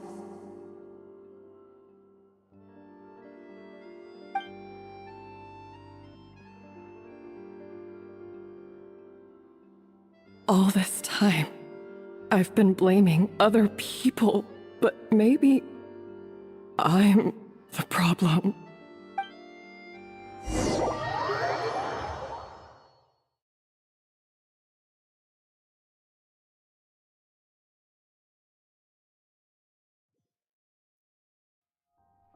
I sincerely apologize for putting everyone out. Savannah's awake now, but I don't think she's ready to speak to anyone yet. Let's give her the day to calm down. I'm sure you'll have the chance to talk everything out tomorrow.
shit. I think of you when I'm intoxicated. I don't know why I get frustrated. Oh, babe, I was on your mind. Last night we fell by your side. Oh, you can't deny. I bet you wish it's you and I can see that you still try. Oh, your sweetest dream. Time flies by and you still look so dumb. Getting bored too soon of your new hun. Don't even get me started on. You think you're a beat to every ghost drum. I see a boy who missed his home run. Boo-hoo, you can miss me with that shit. I think of you when I'm intoxicated. I don't know why I get frustrated. Oh, babe, I was on your mind. Last night we fell by your side. Oh, you can't deny. I bet you wish it's you and I can see that you still try. Oh, your sweetest dream.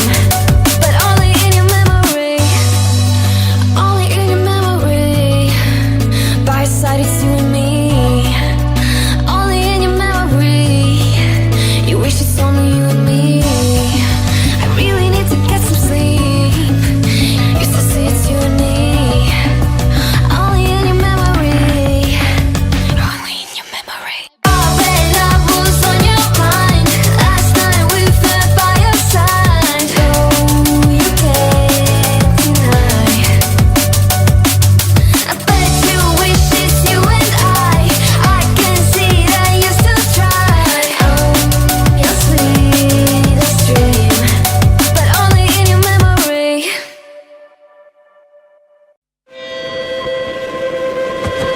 I keep dreaming, but my dreams keep flying away.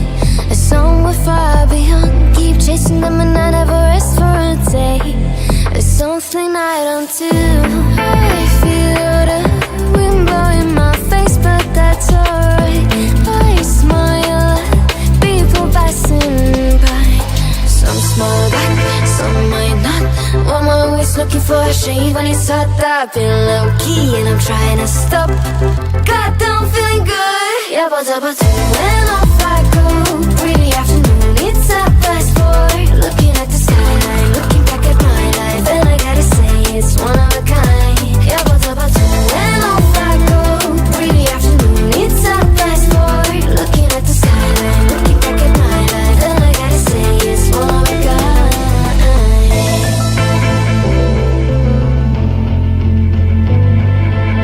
It's been a while since I ran into you on the street. I wonder if you moved. Hope everything is going amazing for you, and you're not feeling blue. I feel the rain pour down my face, but that's alright. I smile at people passing by. Some smile back, some might not. Well, I'm always looking for a shade when it's hot. I've been low key and I'm trying to stop.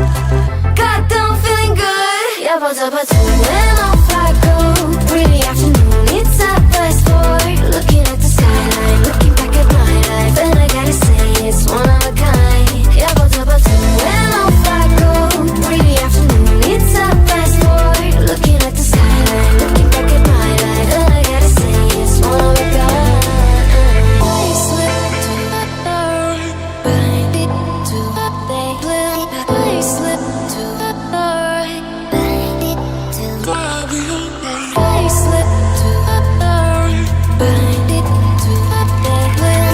I slip to the door. Goddamn, feeling good. Yeah, but when off I go.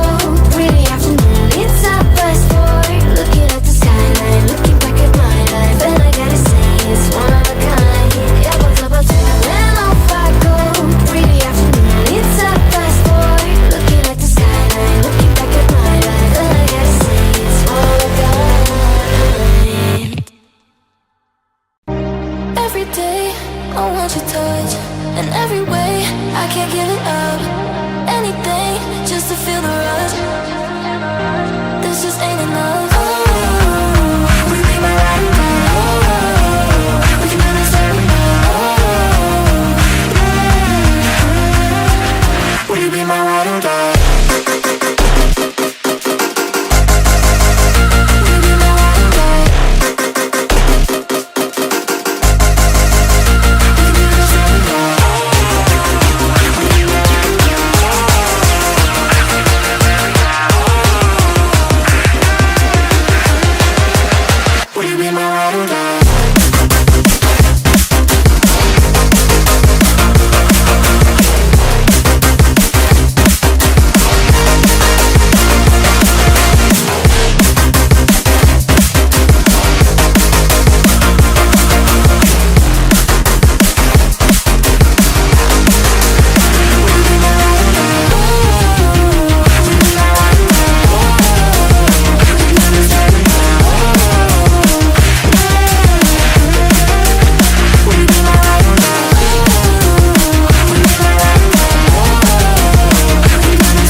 Then get up, get dressed, before work's off my list. What's left to do, just guess. It's you, my favorite bit. I wanna taste you and feel you shake, raising an earthquake. Can't push the brakes when a rush hits. We're going in, we're going in. You keep me biting my cheek, year after year. Only gets better, I'm weak in the knees. We hit the sheets, you on my lips, I'm feeling the heat. That's all I need.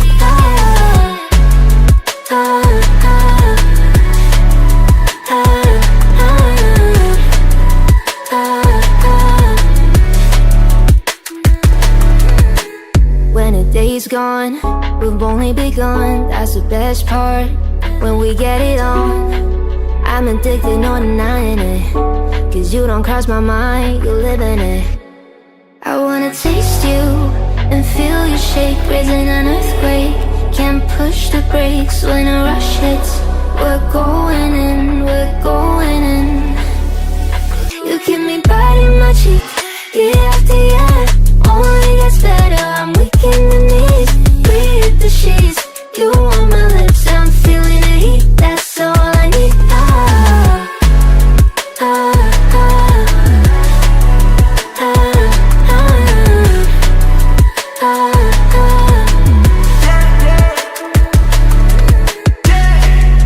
I'm about to get 30. Your last one made you 30. Now you get yourself a freaking little. In the mood 24/7, 6911. So you're making it, but I'ma just stop. Stop for a moment. Do you really think that I'ma fuck you while I'm sober? I'm not. Taking Uber to your hotel. Did it like a local, cause you're calling back while I shut down. You keep me biting my cheek, year after year. Only gets better, I'm weak in the knees.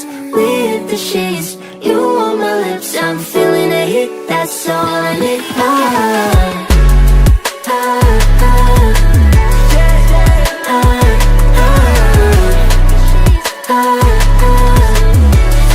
That's all I need.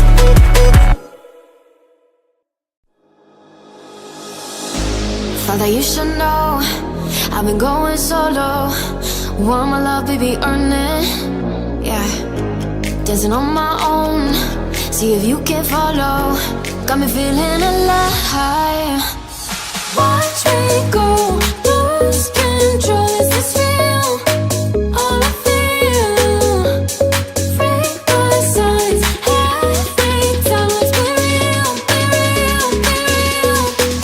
I do what I want. I do what I want. I do what I want.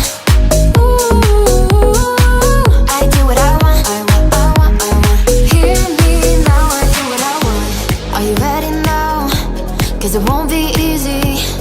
Only get what you work for. Gotta go all out whenever you see me. Don't be wasting my time. Watch me go, lose control. Is this real? All I feel. Freak my signs. Every time, let's be real, be real, be real. I do what I want. I do what I want. I do what I want. I do what I want. Hear me now. Watch me go, lose control. Is this real? All I feel. Freak my signs. Every time, let's be real, be real, be real. I do what I want. I do what I want. I do what I want. I do what I want. Hear me now, I do what I want.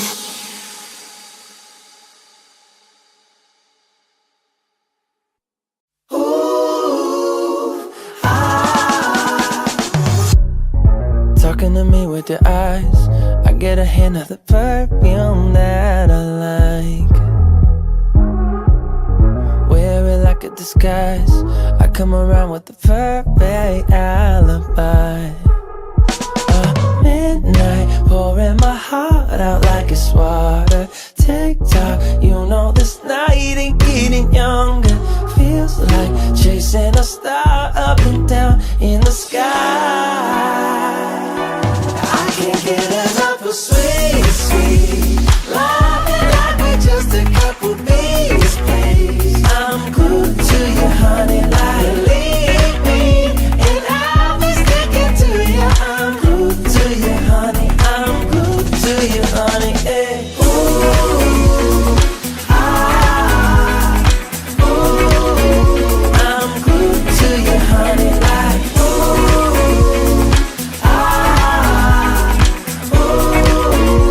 I'm glued to you, honey, like I'm walking around with a smile.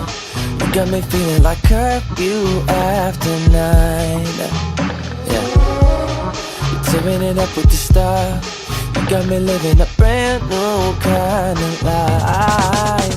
At midnight, pouring my heart out like it's water. Tick-tock, you know this night ain't getting younger. Feels like chasing a star up and down in the sky. I can't get enough of sweet, sweet love, like we're just a couple bees, please. I'm glued to you, honey, like leave me, and I'll be sticking to you. I'm glued to you, honey. I'm glued to you, honey. Hey.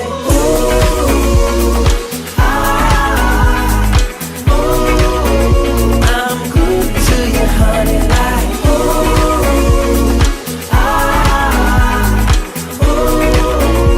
I'm glued to you, honey, like don't forget I love that honey taste. Yeah. I'm feeling like a double dipping day. Oh, it's a double dipping day. I can't get enough of sweet, sweet love, like we're just a couple bees, please. I'm glued to you, honey, like leave me, and I'll be sticking to you. I'm glued to you, honey. I'm glued to you, honey. Hey.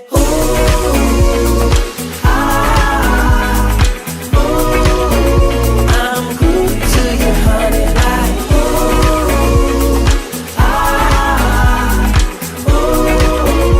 I'm glued to you, honey, like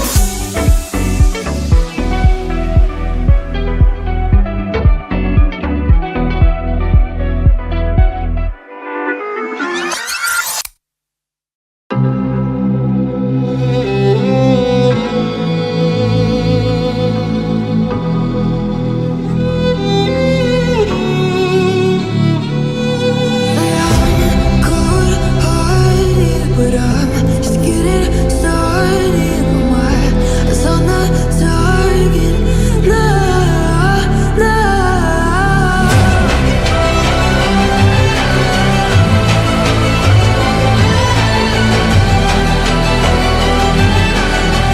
You're the better ones, you king of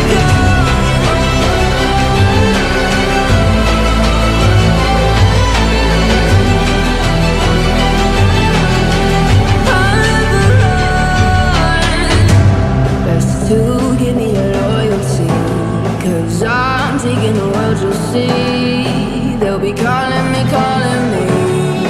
they'll be calling me royalty. Best to give me your loyalty, 'cause I'm taking the world, you'll see. They'll be calling me, they'll be calling me royalty. They'll be calling me royalty.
be good again.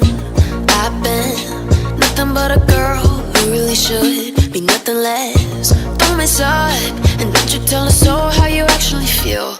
If you do, then they'll cut you right at the heel, and it hurts.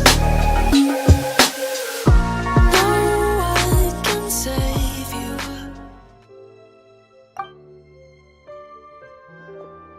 In that case, I'll go and update for Ma and his family. I wonder what he'll make of all this. So, we'll come back tomorrow then.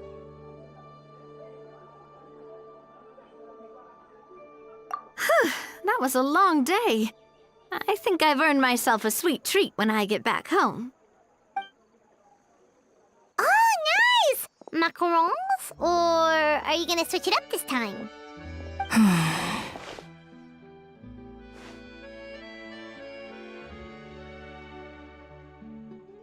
Traveler, how much do you know about the snow-winged goose?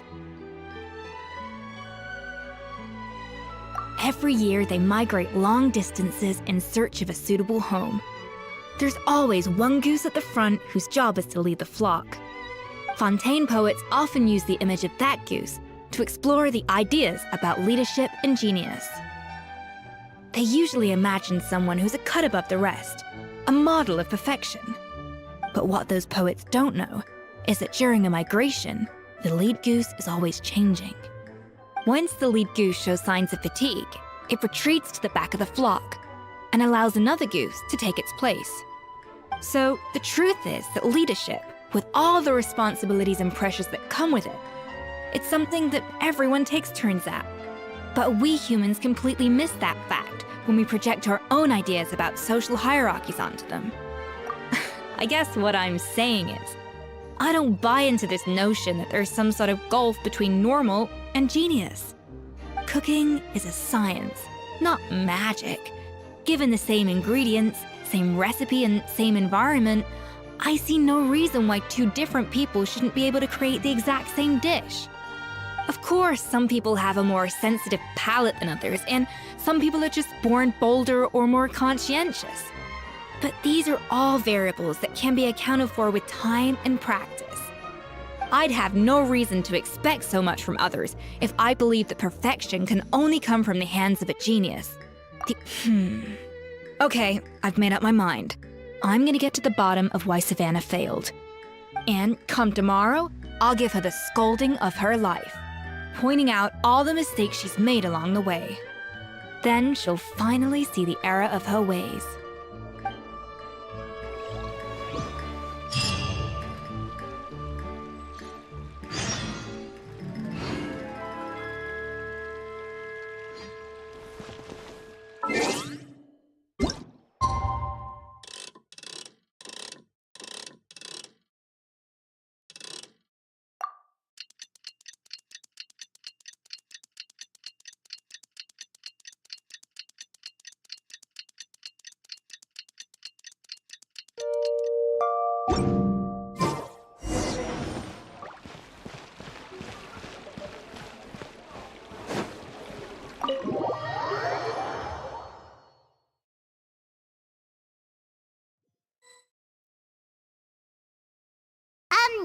Why are we here so early? Our meeting with Van de Gem isn't for a while.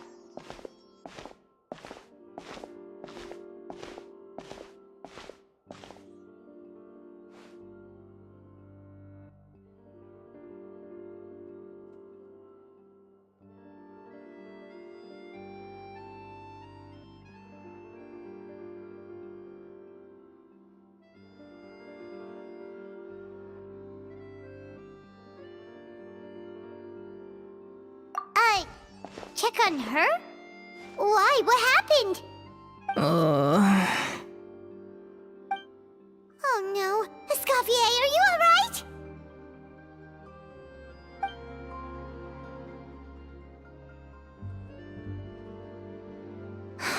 I'm fine. Just need to get some more coffee in me.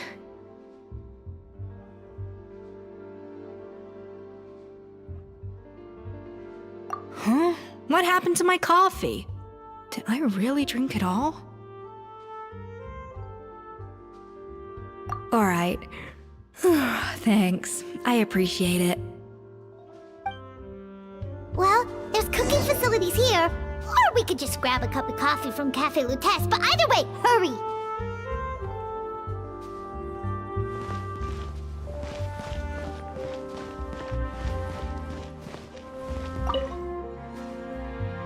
Coffee. Need coffee.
Coffee.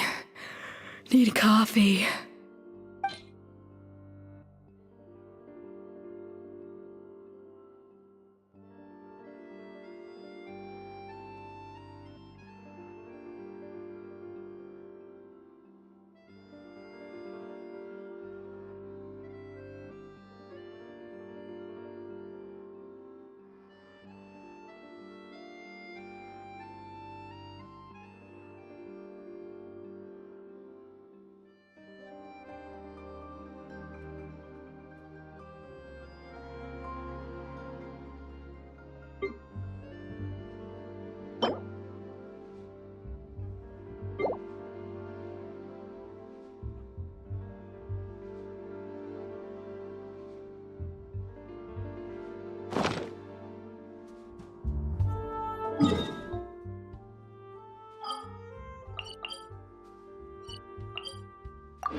Osmanthus wine tastes the same as I remember.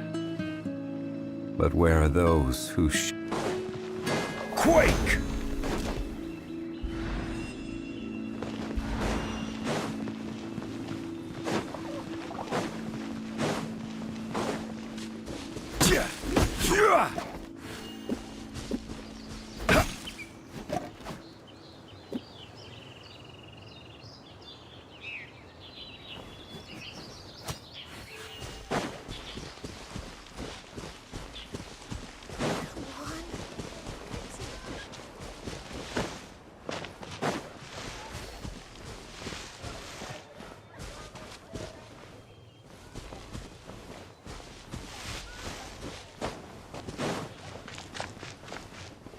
Mondstadt welcomes you.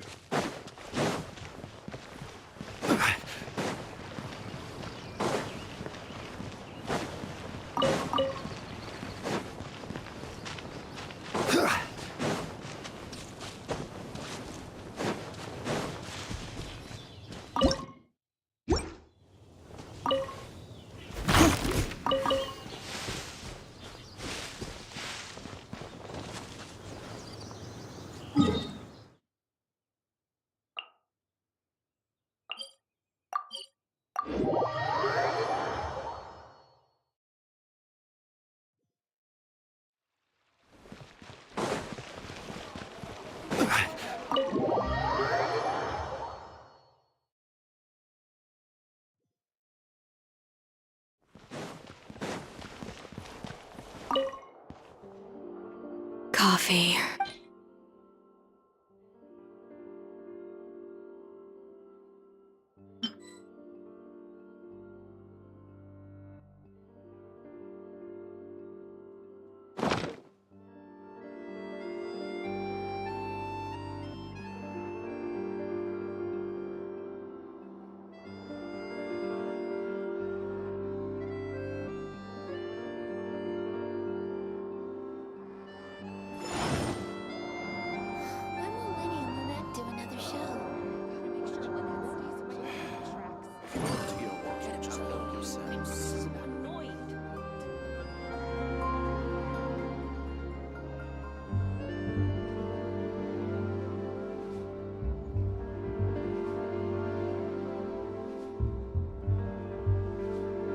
Every journey has its final day.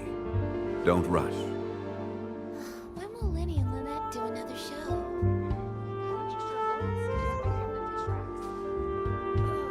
I'm so annoyed. Forget about it. If you want tea or water, just help yourselves.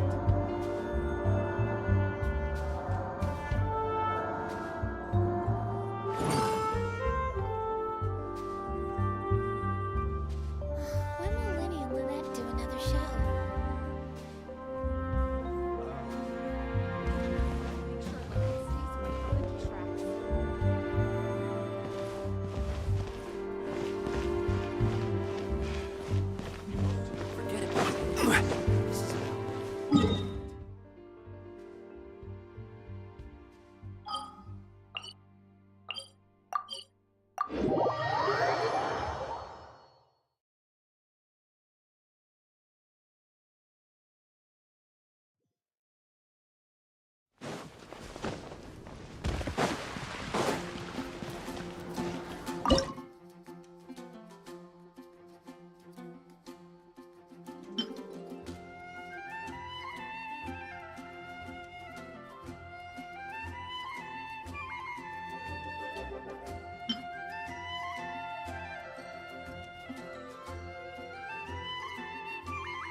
What can I get for you?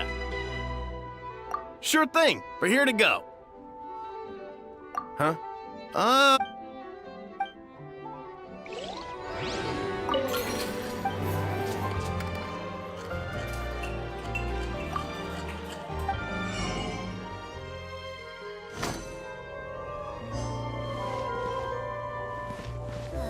The tea here just keeps getting warmer.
The tea.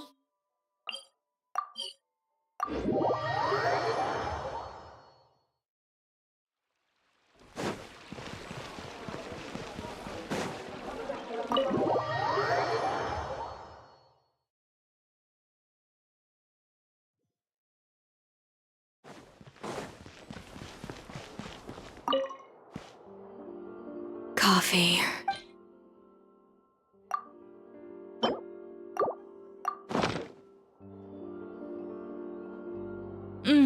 Strong, bitter coffee beans, transformed through expert brewing and balanced perfectly with rich, creamy steam milk.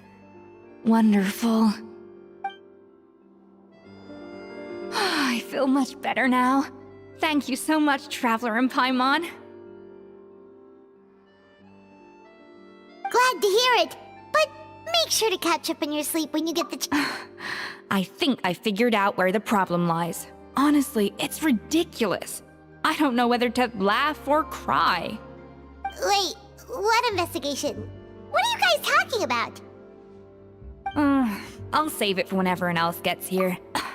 Yes, except my failures were stepping stones to success. Escoffier, have you seen Savannah? Huh? No, not since yesterday. Why? What's wrong? After seeing her home yesterday, we were all a little concerned about how she was doing. So, I dropped by her place early this morning to check on her. Only to find an empty house with the doors wide open. I left Alphonse and the others to keep watch at her home while I checked the Hôtel de Bord. I'm worried something bad might have happened.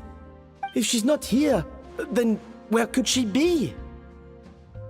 Boss, Escoffier, bad news. Alphonse? You're supposed to be keeping watch at Savannah's house.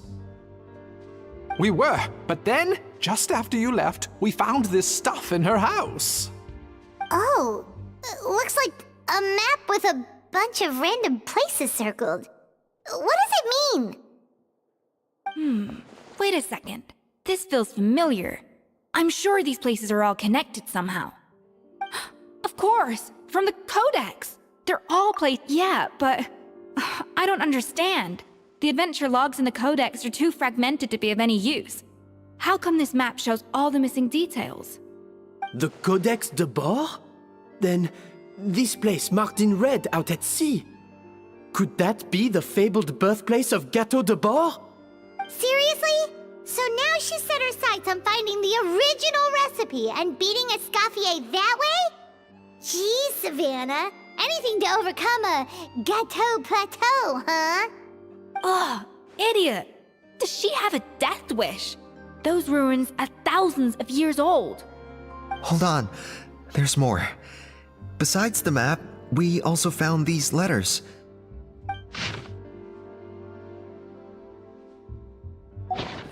It was you. You let the Lumaline through, didn't you? It sounds like a threat letter. Does this mean that Savannah was responsible for the safety incident? And not Monica after all? Retrieve the codex by any means necessary. So the cooking contest and the cheating. Someone else was behind her pulling the strings? She's keeping the true recipe to herself. Ugh, this is all such a mess. Paimon needs a second to process this. First, we thought that Savannah forced Monica...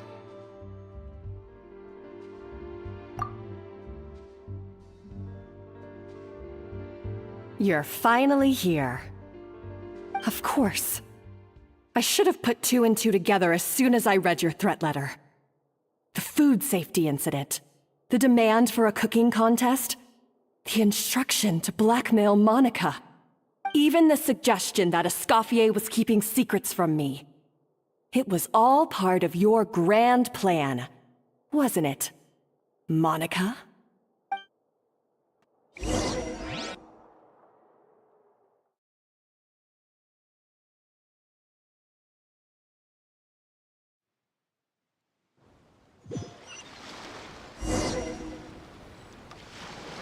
We should be getting close to the spot marked on the map.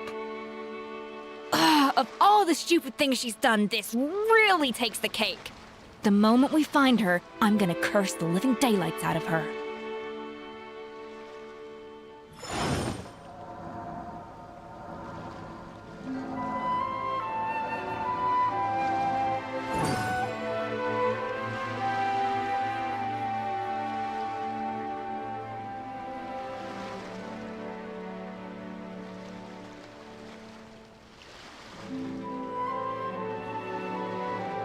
Where do you want to go next? If you'd like to see Liyue's tourist spots, I have a few references.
Ad Astra Abyssosk. Well, thank you for complete.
Whoa! This place looks like an underwater restaurant, doesn't it? Suddenly, the idea of an adventure chef finding secret ingredients makes a whole lot more sense. I think Modest's codex mentioned this place. A public bath from the time of Remoria. So yeah, definitely the kind of place that would have served food and drinks. Huh? Some blubber beasts have come to join the party? How did they get here?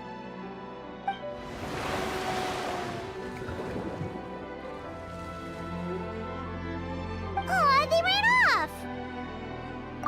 That could be easier said than done. Something's blocking the entrance. Well, did Modeste mention it in his adventure logs by any chance? They must have gotten through somehow. Good point. Yes, that's right. It's coming back to me now. We prepared a banquet for our shy little guests, and as the food flowed away on the current, they broke into a joyous chorus, and the path opened to us. We have to feed the blubber beasts? With what? There's nothing here besides rocks, romaritime flowers, and lumitoile. See, this is why you should always bring snacks. You never know when you're gonna need them. Now we have to head all the way back to shore and grab some. There is no time for that. Romaritime flowers and lumitoile will have to do. They may not look appetizing to us, but who knows? They could be blubber beast delicacies. Wait, we're seriously gonna try this?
Beasts or not, are we sure this stuff is edible?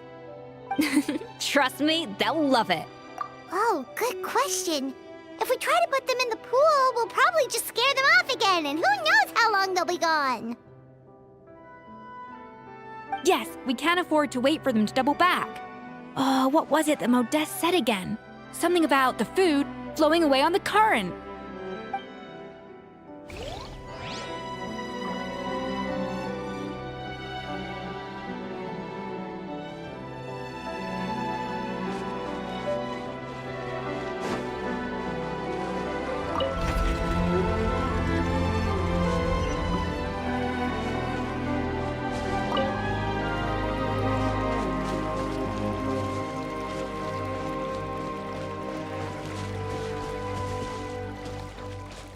Hey, be careful! Scare them off too much and they might not come back again.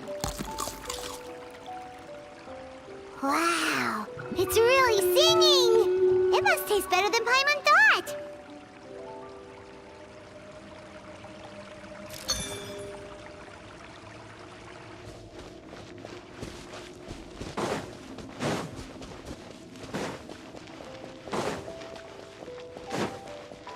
The tracks turned back again.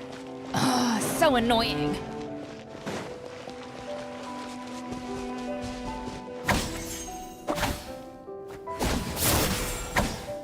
Ha! Yeah! Za! Cha!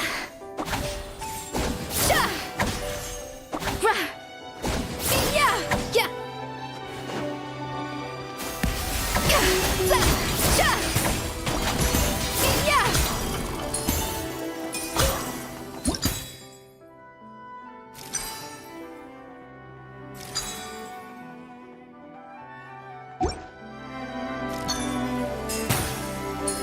Yeah! Ha! Cha! Cha!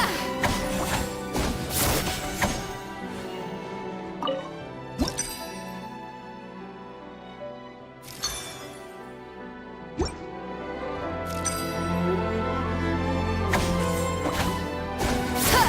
Yeah! Za! Yeah! Ra!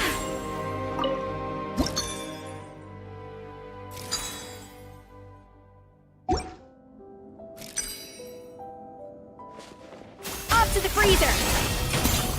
Cha! Ka!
Hey, it's open!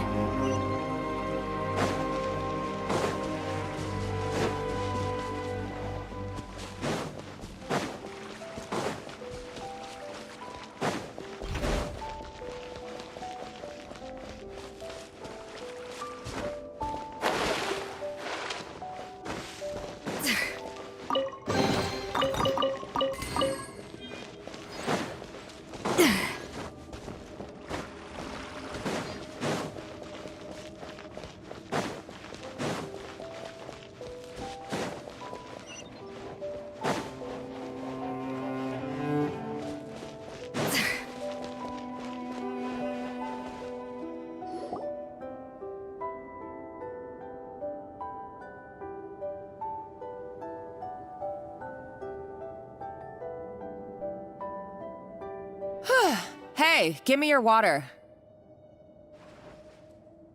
Here. I said your water, the one you just drank out of? Sure.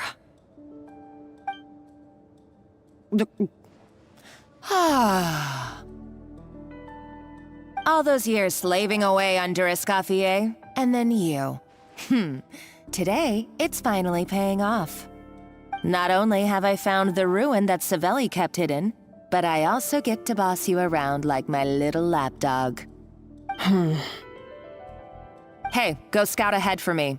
If we need to do any more blast tunneling, I want to know where to lay the explosives. Did you not hear me? Get going. Why don't you do it yourself? Oh, when did you learn to fight back? You're always so compliant when I give you instructions by letter. That's because you threatened to expose me for the Lumiline incident. I swear, if I'd known what you were planning, I'd never have... Ha! Don't be so self-righteous. Admit it, you've always been jealous of Escoffier. That's why you lapped up everything I told you. You were terrified of her finding out about your part in the Lumiline incident, and you resented the way her reputation hung over you. So you jumped at the chance to convince yourself that she was the villain, that she deliberately hid her secret recipes from you just to hold you back. It was the only excuse you needed to justify getting back at her. First, idolization, then jealousy, suspicion, and self-deception. That's what this comes down to. It was the same story with Savelli and my ancestor. He offered Modeste his friendship only to murder him out of vanity. He promised to explore the world with him, only to later destroy all records of their adventures. It's a miracle I even found this place. You have no idea the countless hours I spent piecing it all together. So you see, you're no better than Savelli. If you can't beat him, betray him, right? I am no Savelli, nor will I ever be. Oh, put a lid on it. You really think you can absolve yourself of your vindictive and jealous behavior now? Just because you finally realized that Escoffier never kept any secrets from you? You didn't show any remorse when she left, or in the cooking contest. Why start now? You have no right to redemption. You're right. I don't deserve her forgiveness. But I am done being bullied into submission by you! Ooh, feisty. But you should watch your tone. Talking to me like that could get you in big trouble. I somehow doubt that. Since I poisoned both our water bottles. What?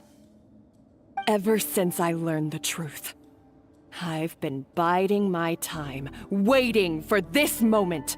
You've played me like a fiddle for so long, and now this is payback! But you drank it too! It's what we both deserve. This is the price we must pay for betraying Escoffier. You'll die here with me, Monica! You.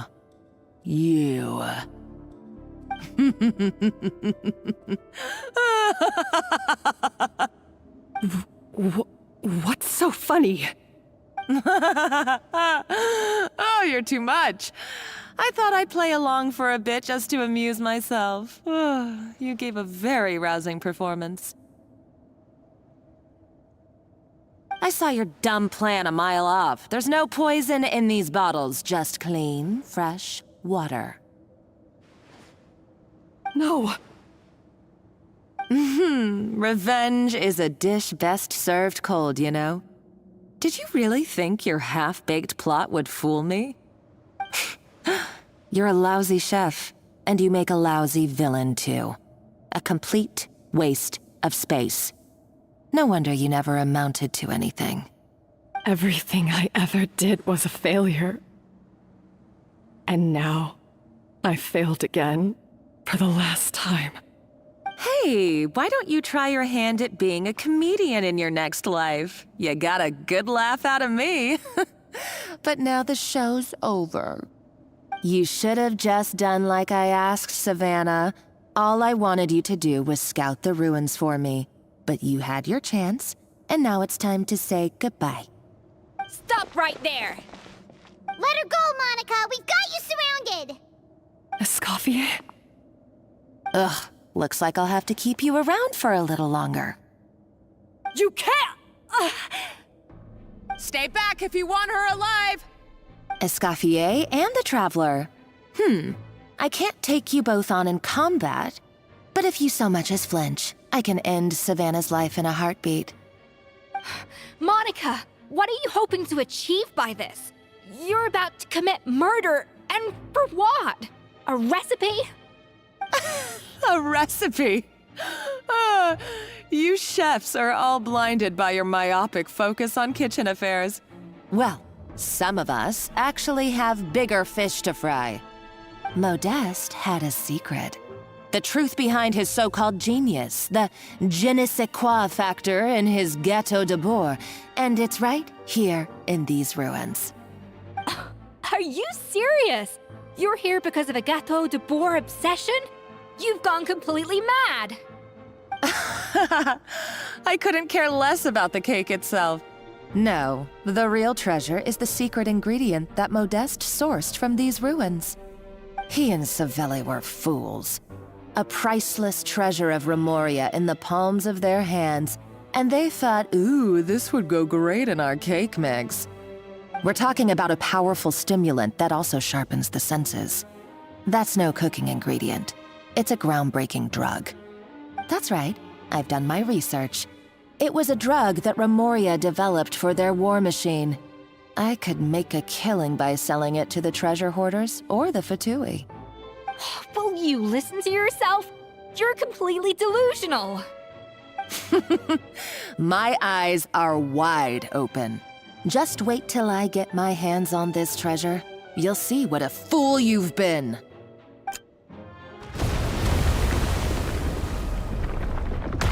Wait, what's that sound? Just when I thought she couldn't get any crazier. She's lucky the whole... Uh-oh, Savannah's gone too! Monica must have taken her. Oh, what a coward. That's true. Even if she finds the treasure, she'll need Savannah alive if she wants to get out of here in one piece.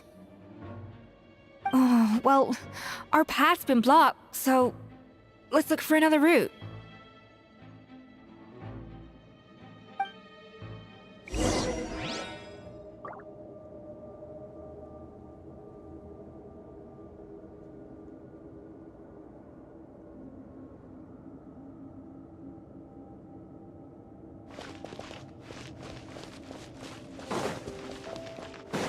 The water looks pretty deep here. Maybe it leads somewhere.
Even the most unassuming ingredients can produce astounding flavor. But unlocking that potential takes a keen sense of smell, a refined palate, and an open mind.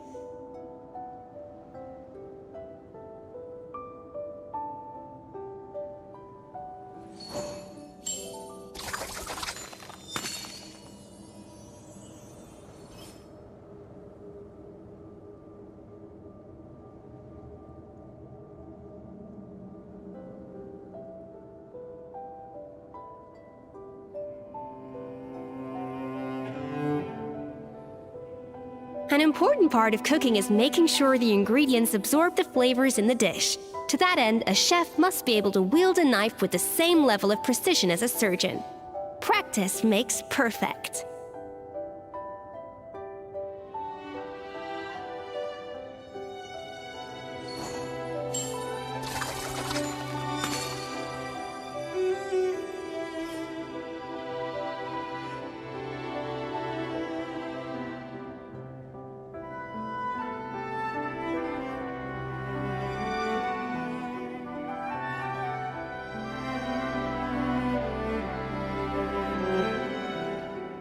Even the most unassuming ingredients can produce astounding flavor. But unlocking that potential takes a keen sense of smell, a refined palate, and an open mind.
An important part of cooking is making sure the ingredients absorb the flavors in the dish.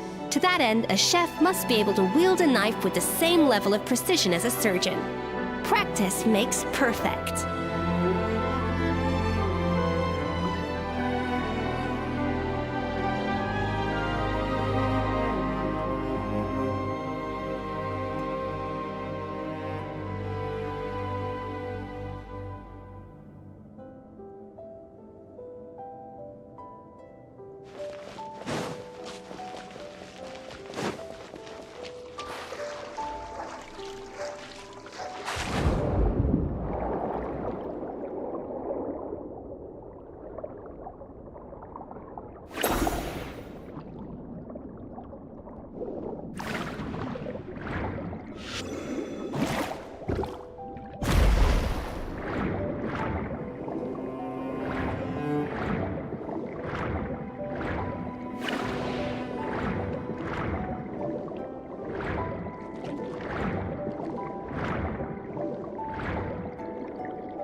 Probably awakened by the explosions now. Alright, Knife Skills 101. Time for some rough chopping.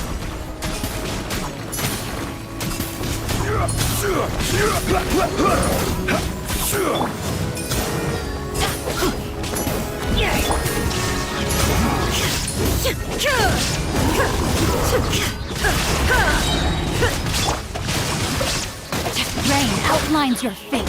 Witness the power of the wild. Everybody stand back! Torn to oblivion! Illusion shattered!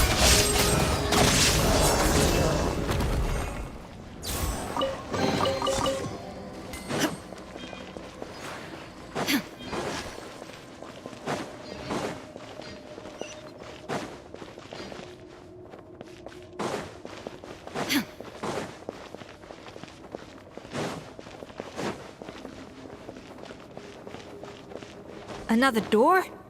Guess we need to prepare another feast for our guests.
To the freezer!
Know of any new orchestral pieces?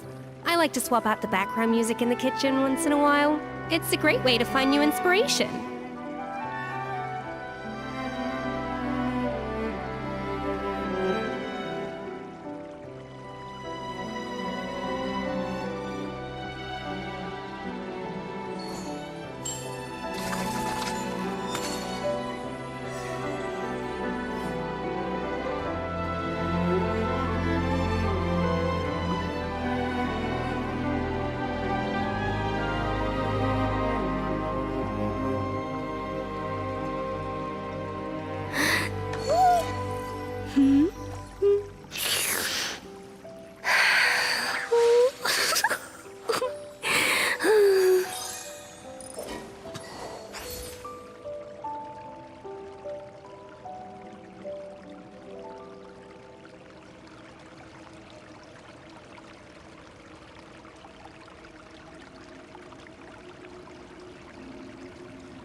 Even the most unassuming ingredients can produce astounding flavor. But unlocking that potential takes a keen sense of smell, a refined palate, and an open mind.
Know of any new orchestral pieces? I like to swap out the background music in the kitchen once in a while. It's a great way to find new inspiration.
Hey, be careful! Scare them off too much and they might not come back again.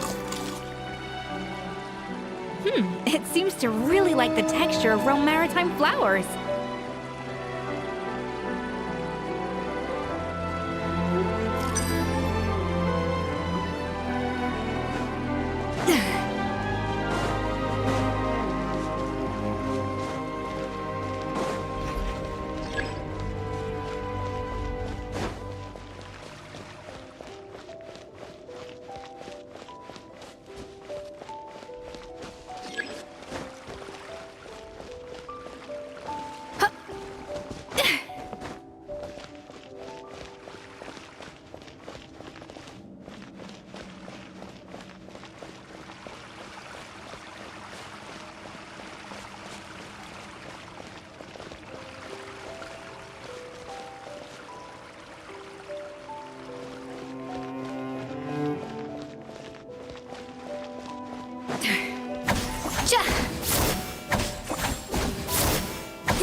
To the freezer!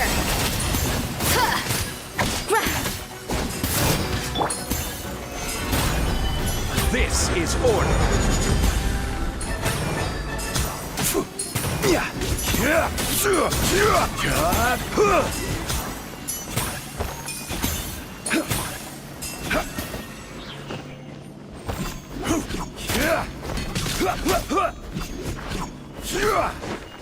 Right.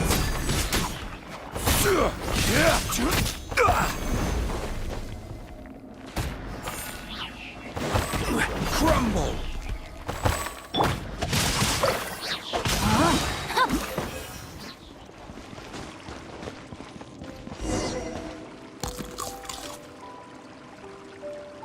I never knew you could process Lumitwol like that. Alright, I've got to jot this down. Lumitwols and maritime flowers. This could open the door to a whole new world. Yep, that's literally the plan. Wait, hold on. Which door are you talking about?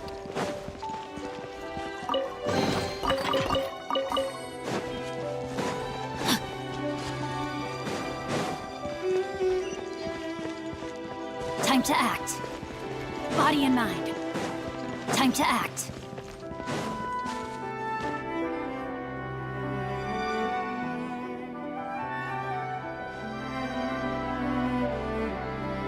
That's strange. These don't look Romorian to me. Adventurers from last century Fontaine, huh? Oh, Modeste and Savelli, do you think they camped here? By the looks of it, this was a one-person camp. They adventured together, but maybe one of them came back alone at a late... you really think so? Trust our adventurer's instincts. We're pros at the... okay, well, the Traveler has more adventuring experience overall, but... Paimon's definitely a pro Darn it! Paimon was just about to show off her rummaging skills! Huh, no kidding. Are all adventurers so obsessed with journaling? I mean, I guess I take a lot of notes when I'm cooking as well, but I thought that was just me. Anyway, let's find out who was here. It's been years since I've last visited these ruins. It's exactly the way I remember it. This place probably hasn't changed in millennia. Sadly, up above, on dry land, everything has changed. The treasure of Remoria. That's what we used to call it. Modeste was right about its potential. It turned Gâteau de Bourg into a national sensation. Our limited stock of the substance meant that the gâteau could only be produced on a small scale. But this only drove up the popularity all the more. Modeste was right about that too. He predicted all of it. He was praised as a genius, while I, as the one person who'd ever disagreed with him, was labeled a talentless fool. Modeste tried his best to console me, but I knew better than anyone just how great the gulf was between us. Our conversations grew scarce, and we saw less and less of each other. I didn't fight it. He had new friends and a career of his own. Why invite further disdain by inserting myself where I did not belong? I told myself that maybe one day, when I finally created a masterpiece of my own, I'd be able to face him without shame. Or maybe one day, when I've put these feelings of self-loathing behind me, I'd be able to ask him with a smile on my face, how about we go on one more adventure, for old time's sake? Unfortunately, that day will never come. So it was Savelli. From the sounds of it, he came back after Modeste had already died. I always thought it was just a legend.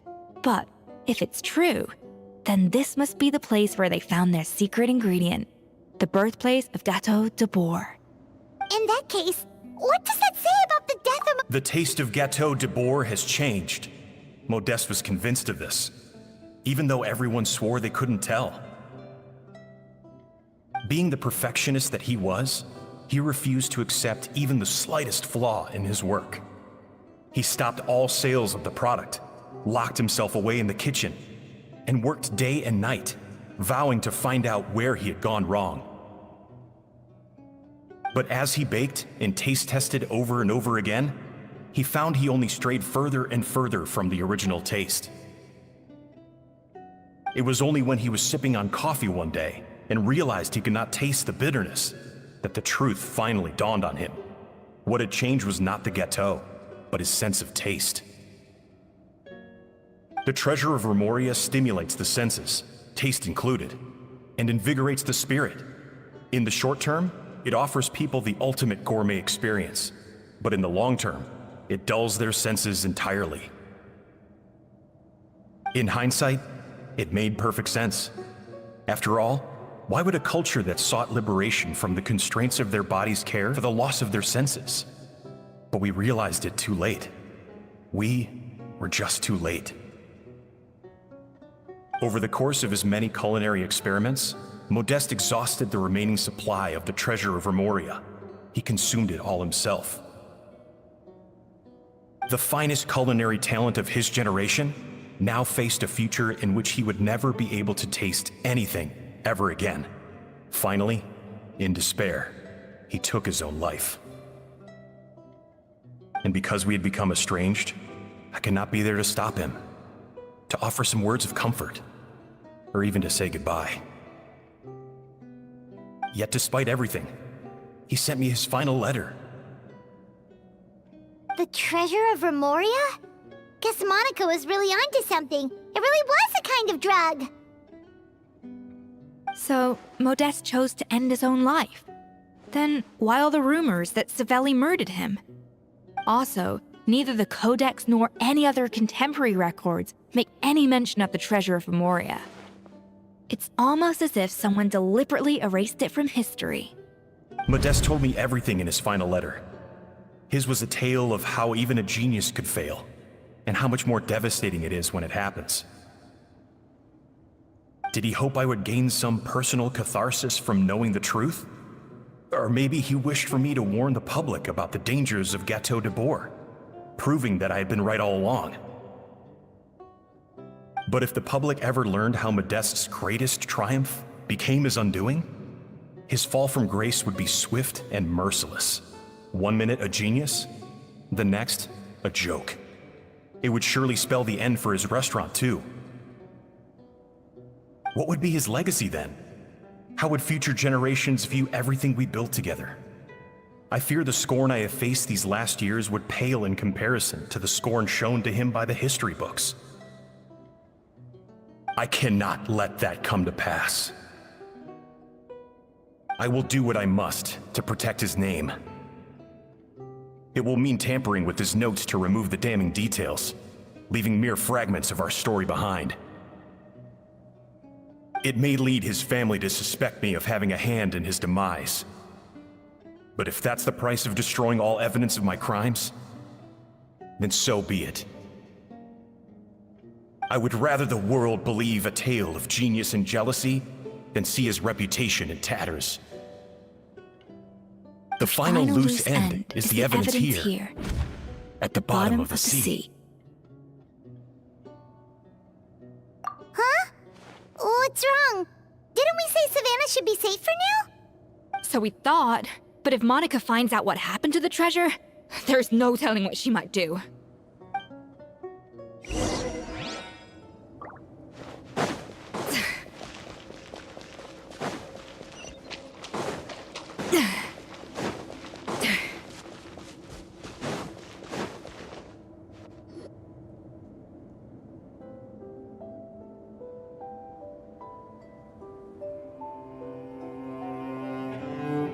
The treasure of Remoria. I have found you at last. Savelli, you tried your best to bury the truth, but you underestimated the children of Modeste. Some fragments of his diary escaped your clutches, and we have held on to them for generations. But I have to thank you too, Savannah. Without your help retrieving the codex, and with it the last piece of the puzzle, I may never have found this place. But now, finally, the secret to Remoria's military might is within my grasp. The treasure of Remoria is mine! Oh. It's empty. It's empty? Monica? Oh, we were seconds too late. Escoffier? What's the deal with that jar? Savelli's final act! He wanted to conceal the secret of the treasure forevermore and make sure it would never harm anyone again. So he came here after his friend's death and destroyed every last shred that remained. This can't be happening. All the years I spent piecing together the truth. All my painstaking planning. All that for an empty jar? Monica, don't do anything stupid. This ruin is more dangerous than you realize. Oh, shut your pie hole! Praise be to Lord Remus. You barbarian shall be slain.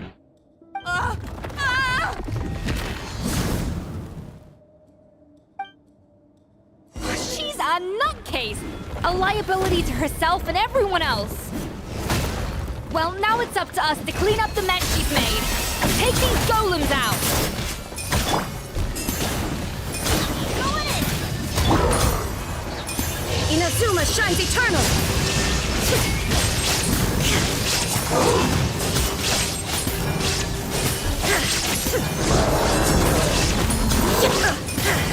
Shine down!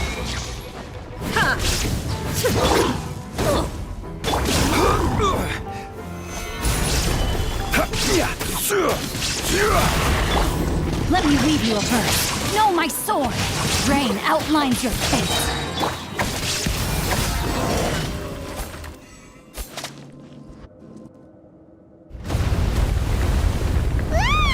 Why is this place still shaking?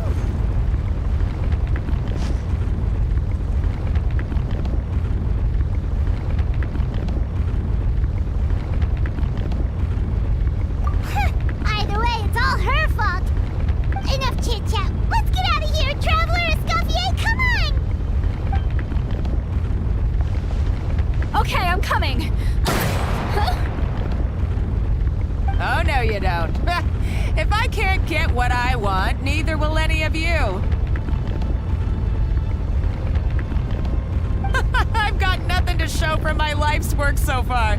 But if I can take another so-called genius down with me in my final moment, then it was all worth it. You're a psycho!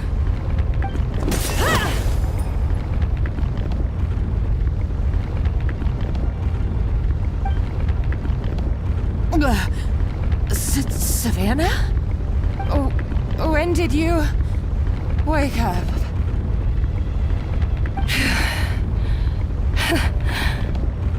I may be a lousy chef, but it looks like I'm not a complete waste of space.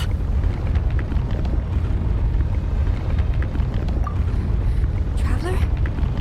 Okay, let's go!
Escoffier! Savannah! Traveler! And Paimon! Venejem! What are you all doing here? What did you expect us to do? Stay at the restaurant and sit on our merry derrieres? While the Traveler and Escoffier were out here risking their lives? We had to do something, even though that something ended up being, well, waiting for you here instead. I don't deserve any of you. And I certainly don't deserve to be your head chef. It was my fault Escoffier had to leave. Then I couldn't live up to her standards. I acted like a tyrant in the kitchen. And now I almost got myself killed. Come back, Escoffier. Come and be our head chef again. I'll never be able to replace you. Okay, so everything I said to you the day I left, it just went in one ear and out the other? Huh? Sorry, I was kinda in my own head at the time. All I could think about was the Lumiline situation. What was it you said again? Forget it. It doesn't matter. Anyway, I didn't leave this job because of you. And you're not nearly as awful a chef as you think. If you were that bad, why would all your staff show up here for you? Escoffier's right. Sure, you nitpick our work and get us to do things over a lot. But when it comes down to it, you're the one who's always doing whatever it takes to make sure the customers get served on time, every time. Things were pretty rough after Escoffier left, and Savannah's the only reason we've been able to make it through. Our customers know that Escoffier doesn't work for us anymore. But the fact is, they keep coming back. If that's not an endorsement of your work, I don't know what is. At the end of the day, we're all human, and we all make mistakes. All we can do is recognize where we get it wrong and do our best to improve. That's all that's humanly possible. No, I get what you're saying, but what I did to Firmin and to Escoffier, it's unforgivable. Well, about that, there's someone else here to see you, Chef. It's been a while, Chef Savannah. Firmin? I'm so sorry. I put far too much pressure on you. And the way I stubbornly refused to go and see you after you fell ill. There's no excuse. But I'm too late, aren't I? The damage is done. I heard that you can't even hold a kitchen knife anymore. Actually, I think I'm going to be just fine. Huh?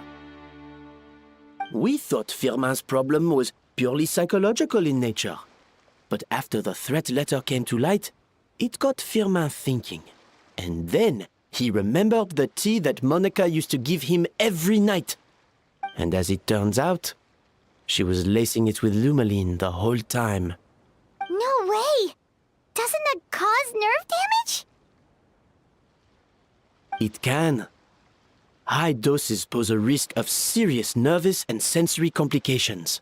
But if you calculate the dosage carefully, you can control the extent of its effects. A small dose might simply make a person more emotional, whether that means more fragile or more hot-tempered. No wonder it seemed like you'd lost your edge. I asked my friends at the Fontaine Research Institute about it. They said that with the low dose I was taking, the risks are pretty small. They all... Well, that's what happens when you give someone a little bit of hope to cling on to. There's more. We believe that Firmin was likely not Monica's only victim. You mean she poisoned me too? Oh, so that's why Savannah's been so irritable this whole time!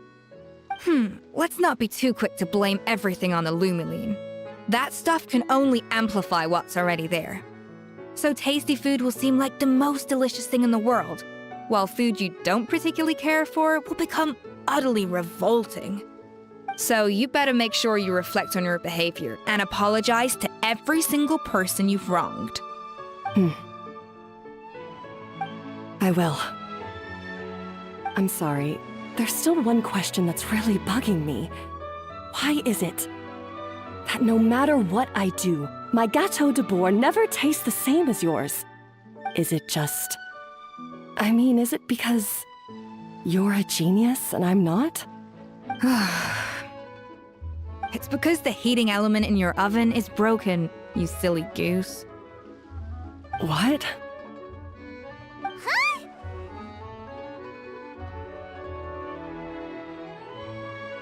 I felt like something was off during the cooking contest.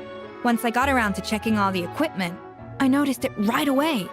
There was a half-degree discrepancy between the temperature setting and the actual temperature. All the ovens in the whole kitchen had the same problem, which confused me at the time, but by this point, it's pretty obvious that Monica must have tampered with them. I would have figured it out the day of the bake-off, since the issue affected both our teams. But of course, Monica sabotaged mine so that could never happen. No. I spent so long trying to find out where I was going wrong, and then you pinpoint the problem in just one night? It all comes back to one simple, undeniable truth. You're a genius, and I'm just plain old Savannah. Oh, cut it out! Stop the woe is me act for a second and just think. I came up with this recipe. You don't think that might have something to do with it? Do you know how long I spent perfecting my Gâteau de Bourg? 3 years! 3 whole years! I know this dish inside out, back to front and upside down. And you've been head chef now for what, 6 months? If that? A couple hundred failed attempts, and you're gonna throw in the kitchen towel and declare you'll never be successful because you're not a genius. You clearly have no idea how many kitchen failures I've had under my belt, or just how long it took me to finally get my recipe to a level I was satisfied with. Genius or not, everyone makes mistakes. Modeste did, Savelli did, everyone does. You're only a lousy chef if you don't face up to your mistakes, learn from them, and then keep chipping away until you crack the problem once and for all. Surely you haven't forgotten all that. You were no lousy chef back when I handed you the reins. I haven't forgotten. And I'll make sure I never do. That's our head chef. Ha-ha! Sounds like we won't need another changing of the guard in the Hôtel de Bord kitchen anytime soon. Huzzah! Aw, what a perfect ending to a crazy journey. Look how happy everyone is. So you got your mojo back now? Yeah. Thanks to you, Escoffier. In fact, no. Thanks to all of you. Aw, friends again. So nice to see them finally settle their beef.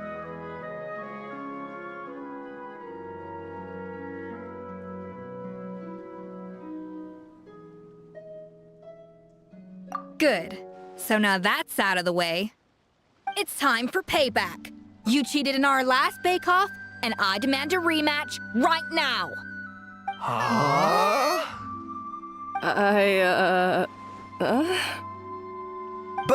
But that was mostly Monica's fault, wasn't it? Right. And also, does it have to be right now? Savannah's only just got her mojo back, and you barely escaped from a death trap. No excuses. This is a cooking contest between 2 top chefs, and nothing will stand in its way. So grab your spatula and get ready, because this rematch is happening today, right now, this instant. Hey, so, this whole time you were salty about losing? The second cooking contest commences now!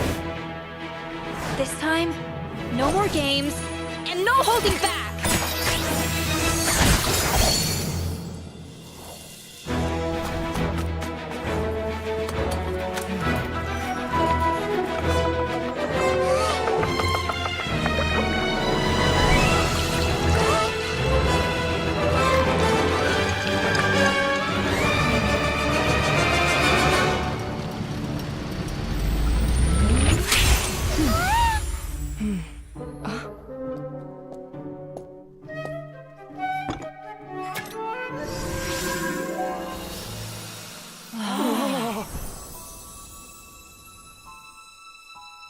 I feel like I don't have the right to be here.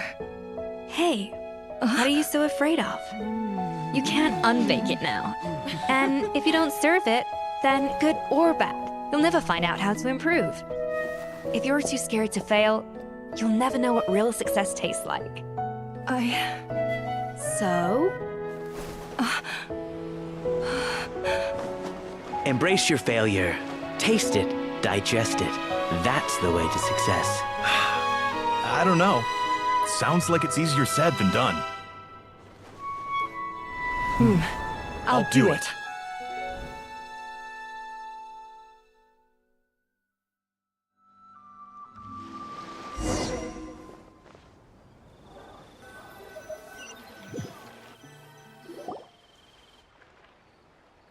The results are in! A landslide victory for Escoffier! Quite rightly, too. Piece of cake.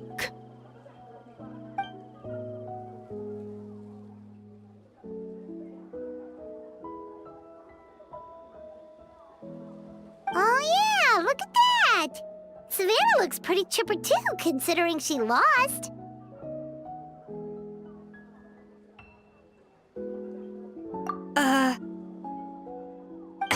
Now, where were we?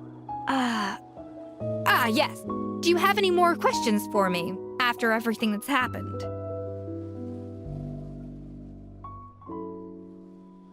I thought Navia would have filled you in.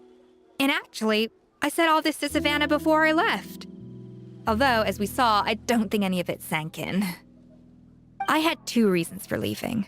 One was the food safety incident, of course. But the other was that the Hotel de Boer had reached a point where it didn't need me anymore. So I decided to step down and look for new opportunities to improve myself. Improve how? Well, a while back, I got to know a fellow chef from Niue, and in her, I saw so many new possibilities.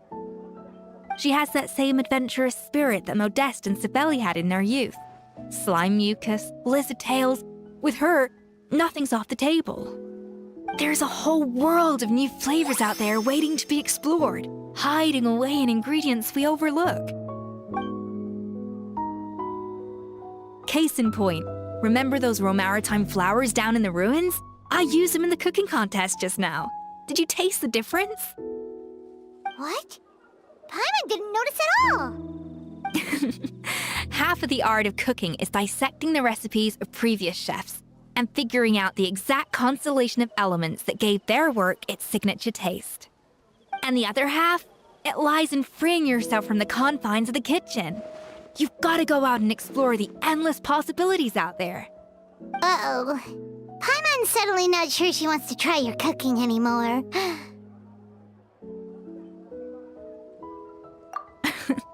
Don't worry, it's not going to be a free-for-all like in Modeste's time. Before I put anything into my food, I'll obviously do my research, make sure it doesn't contain any harmful substances. In the meantime, take this. It's a recipe for Petit Gâteau de Boer revised version. I tweaked it to suit your needs as busy adventurers. Hope you enjoy, and remember, feedback is always welcome. All right! So, do you ever see yourself returning to Hotel de Boer? Oh, of course. I've already promised Banishem that I'll come back every once in a while to make sure the quality of the food remains at an acceptable level. You know, Paimon's still a little disappointed that we never got to see the treasure of Remoria. Surely Monica wouldn't have gotten drawn in so deeply if it wasn't for all the mystery surrounding the original Gâteau de Boer. She practically dedicated her life to finding the lost pieces of Modeste's diary. Then went to all that trouble to infiltrate the Hotel de Boer. And in the end, it was all for nothing.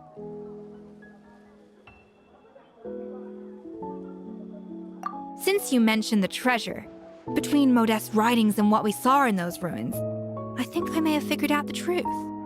The so-called treasure of Remoria was most likely a substance that the Remorians extracted from Lumitwals, better known to us as Lumiline. Huh? So then, why all the hype back in the early days of Gâteau de Bourg? Don't forget, it was a very different era. We could barely even refine sugar back then, so desserts were very much in their infancy. In a world of bland food, it's no wonder that the first thing to really excite people's taste buds took the world by storm. And as for the Lumiline, it may well have been somewhat valuable in ancient times. But these days, it's just another drug from the Fontaine Research Institute. Even if Savelli hadn't destroyed it all, I doubt it would be worth that much these days. So after all that, there was nothing in those ruins but worthless junk. Feels strange to say it, but Paimon almost feels sorry for Monica. She sacrificed it all only to get nothing in return.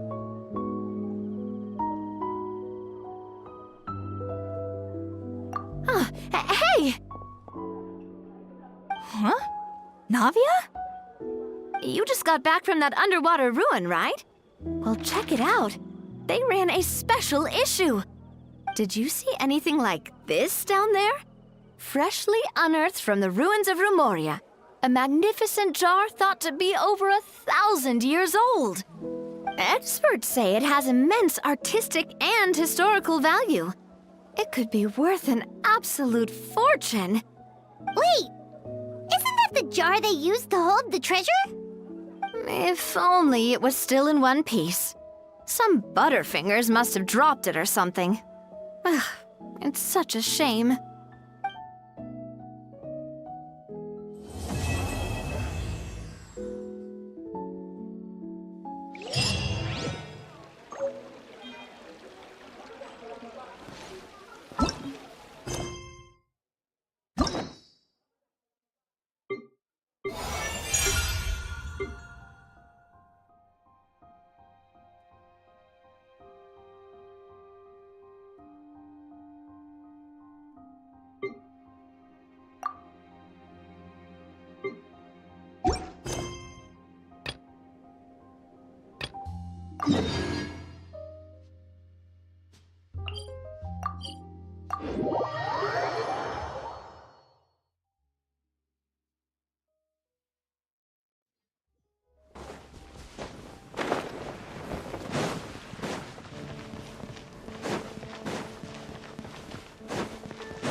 Wow, the city is all decked out.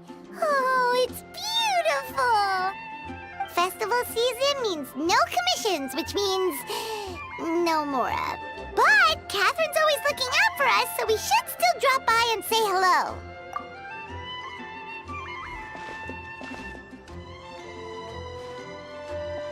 Greetings, traveler. Paimon. Hey, Catherine! Still doing the whole no commissions during Windbloom thing? In general, yes.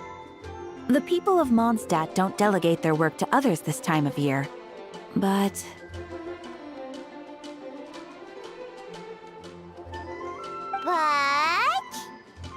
Feel free to take a look around. I think you'll pick up on something unusual. Take a look around, huh?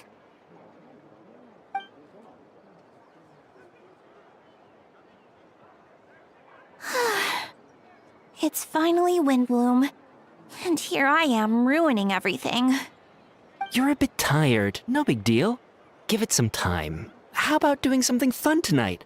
We could take a stroll or go stargazing. Stargazing? Like we'll find a spot. You know people start reserving places on Starsnatch Cliff the moment the sun goes down. Sorry, I'm just not in the mood. I should go. Whoa, something's off with Beatrice. She would never give up a chance to talk to Quinn. This is weird. Oh, you're leaving? I can walk you home. No, it's okay. Thank you. I just need some time to myself. Besides, there's still something I need to do. The truth is, Quinn, not long ago, What is it? Is there something wrong? Never mind. It's nothing. Actually, Quinn, I think we should stop seeing each other for now. Huh? Wait, are you saying we can't be friends anymore? I thought we were best friends. Did you see that? Beatrice ran off without looking back. Oh, we go adventuring in other nations for a bit, and one of Mondstadt's best friendship stories is already over? So, is this what you meant by unusual, Catherine? This is just one example. Beatrice has been feeling down for days.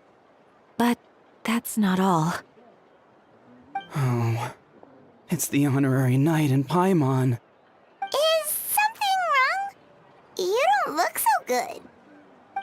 I know a knight should be stronger than this, but I haven't been feeling right lately. I just can't focus. I started sleepwalking out of nowhere. Sometimes I'd even wake up in the middle of the night standing in a random location outside. You should see a doctor. I did, but all the tests came back normal. The doctor said I'm fine. Yeah, I even consulted Miss Barbara at the church, but her conclusion was the same. In any case, she was kind enough to pray to Lord Barbados for me to get better. Is it because I saw something I wasn't meant to see? Sorry, this is for me to figure out. It is Windbloom after all. Anyway, I have patrol to finish. Until next time, you two.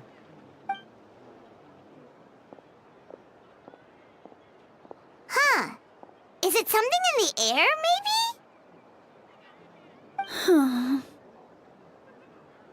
It appears Miss Donna is also out of sorts. Oh, where can I find a truly fascinating man? Wait, but Donna is the one who has a huge crush on Diluc, right? That's what I thought too. But she seems to have changed her mind. Is that Captain Kaya? Huh. Now that I look at him, he's exactly my type. How come I never felt this way before?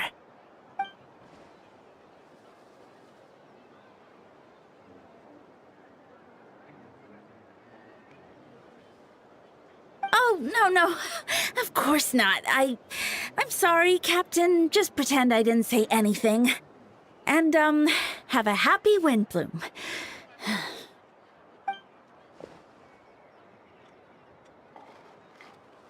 Good question, Kaya. So, you knew about that? Well, Master Diluc came into the city not too long ago, but when I saw him, it was like the butterflies just weren't there anymore. If I had to compare it to something, it would be like waking up and realizing you're married to a man you don't love. But then I saw you, and it wasn't that something was different about you. I can't really explain it. It was just a feeling.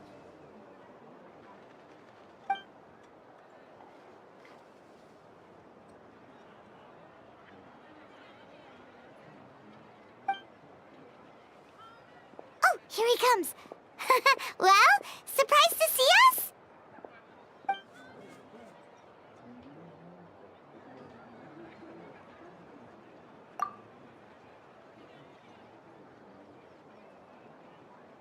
Not at all. Have fun, you three.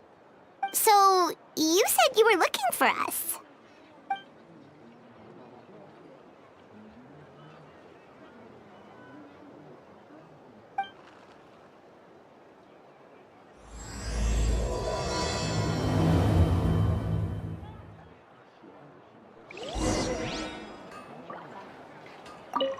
I'd be grateful if you could keep an eye on things during...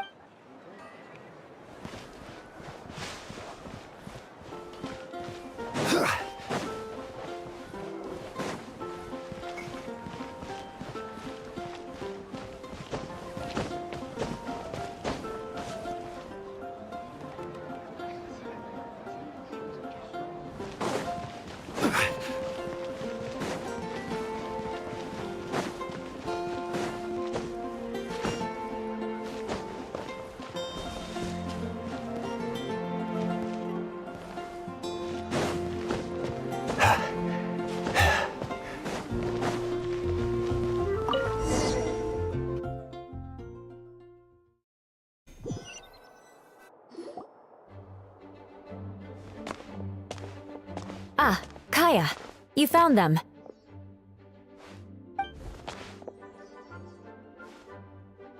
Good. With what's about to happen, it's great to have you in town. Whoa! Headquarters are packed! What's going on? Honorary Knight Paimon. Oh, it's an honor to meet you. I believe introductions are in order?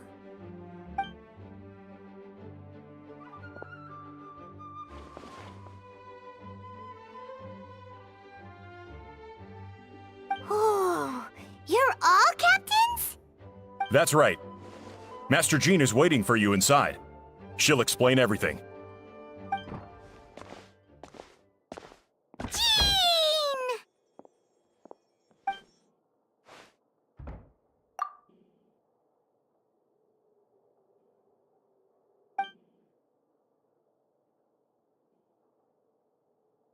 A trial? But this is Mondstadt, not Fontaine!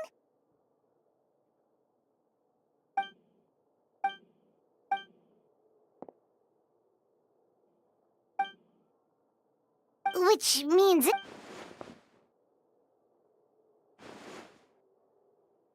Right!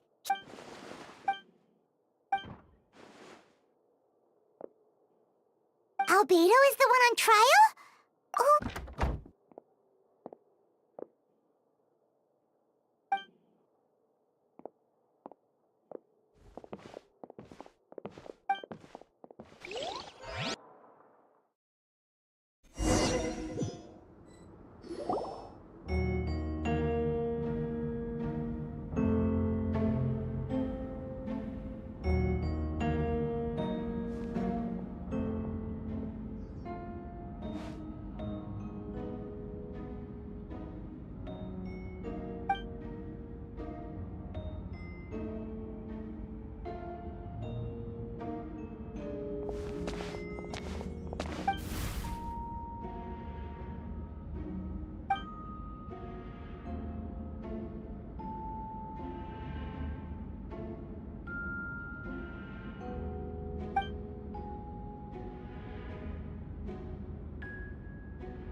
Oh, that's a new face! Deacon of the church. Does that mean he works with Barba and Rosaria?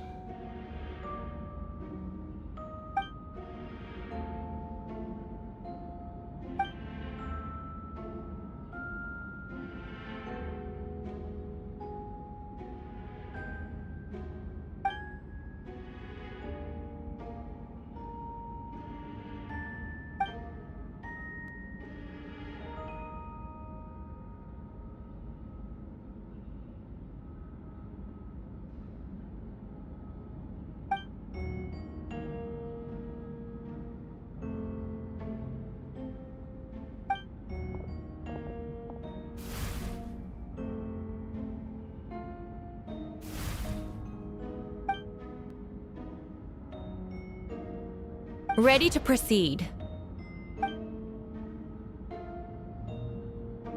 Prior to this trial, the Knights of Favonius, in conjunction with the Church, launched an investigation into Mr. Albedo for suspected murder and unlawful disposal of human remains. Murder? A witness stated that, 11 days ago, in the middle of the night, she saw the defendant southeast of the city gates, dragging a large object she later identified as a human body.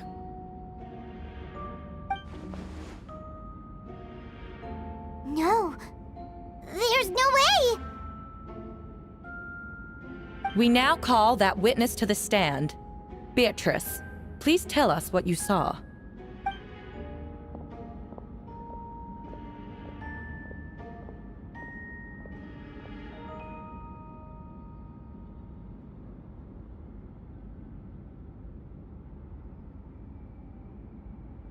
Well, I was out late that night on business.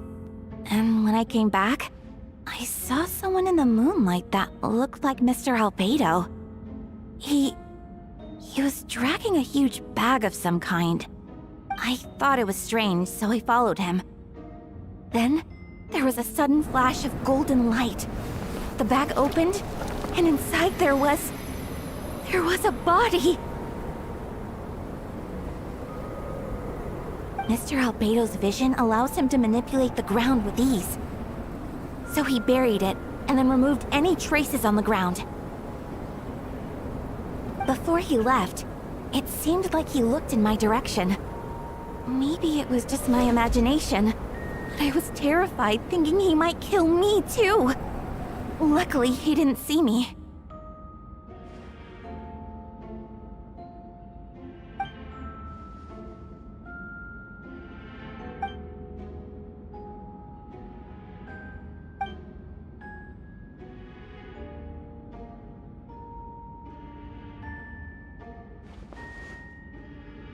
Can anyone attest to the fact that the defendant was working in his office that night?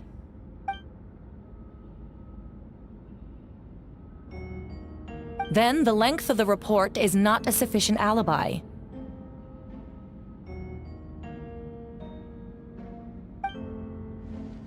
This isn't looking good.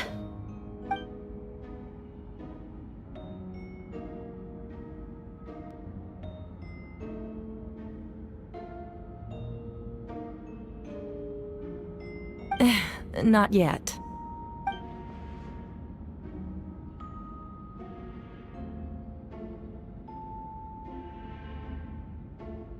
I know what I saw.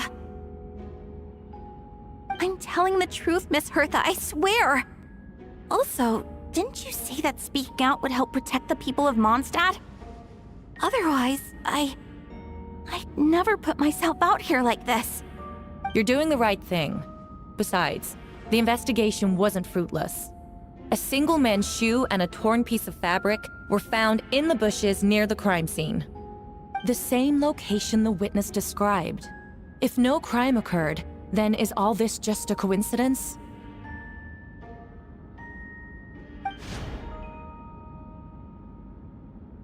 It's true.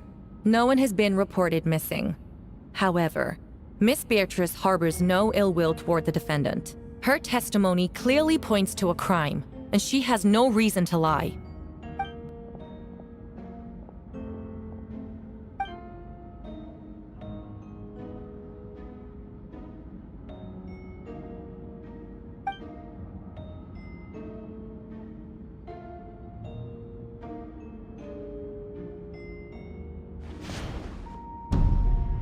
The defendant raises an important point. Motive. Yet, I must be frank, not all murders are premeditated. Spontaneous conflict can also have unforeseen consequences. Nevertheless, I don't intend to prosecute this case on circumstantial evidence alone. Which brings me to the second charge against Mr. Albedo. Second charge?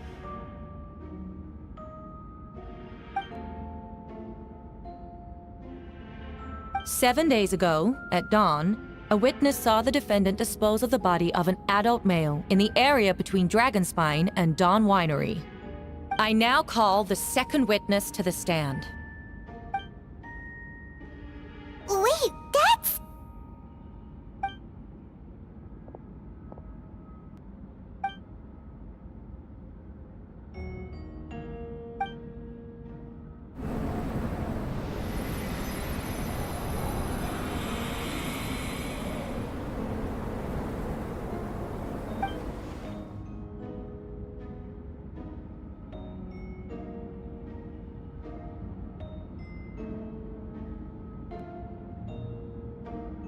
We now have accounts from 2 separate witnesses that describe the same modus operandi. Would you call that a coincidence?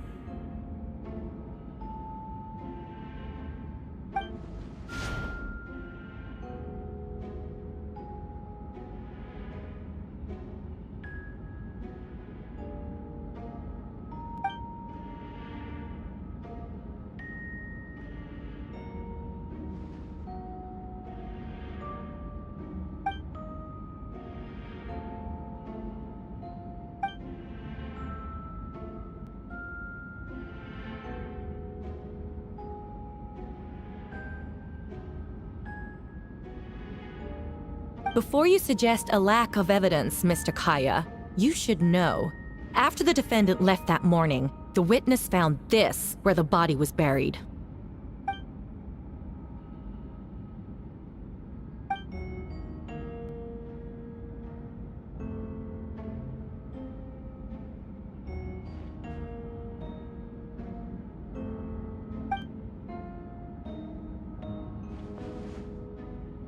These remains suggest an accelerated rate of decomposition. Considering the defendant's profession, there's reason to suspect that alchemy is at play here. Both witnesses saw golden light, a known byproduct of alchemy. That's how the defendant destroyed the bodies. The light also explains how the witnesses were able to get a clear view of the events in the dark.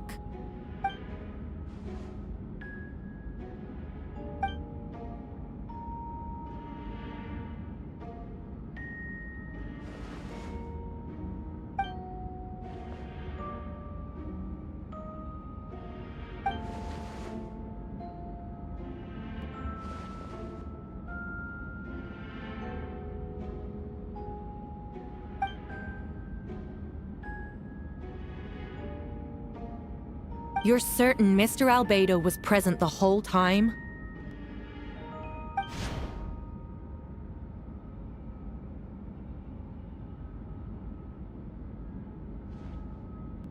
Nevertheless, the other witnesses have no reason to lie. Tell me, Miss Sucrose, that meeting in the library, were you awake the whole time? Sounds like a considerable duration to go without sleep. I do hope you can be truthful with us. It concerns the safety of countless Mondstadt citizens. A crime like this cannot go unpunished.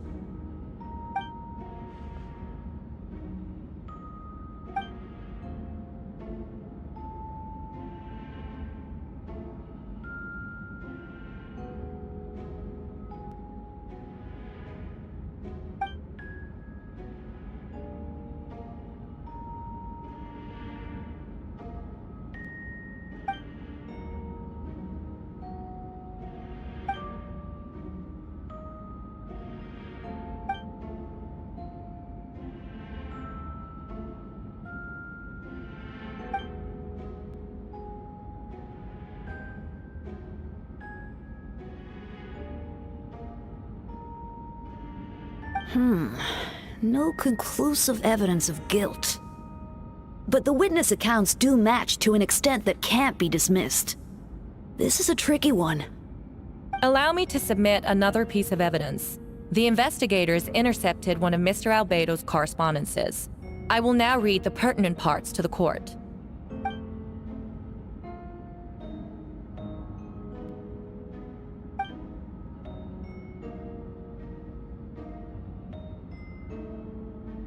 I have never abandoned the subject of human research.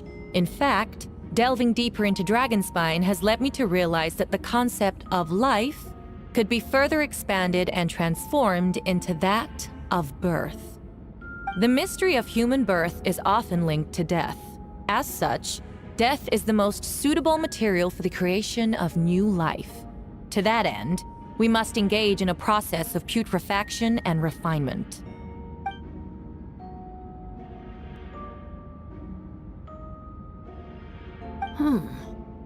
Is that in reference to an alchemical process? The letter continues.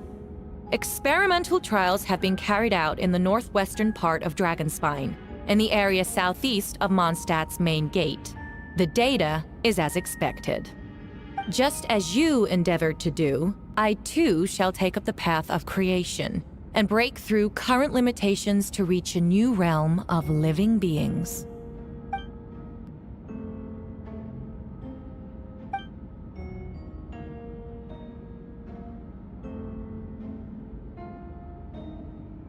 Correct. Not to mention, the locations indicated in the letter match both crime scenes. What more can we trust than the defendant's own words? No, it can't be true!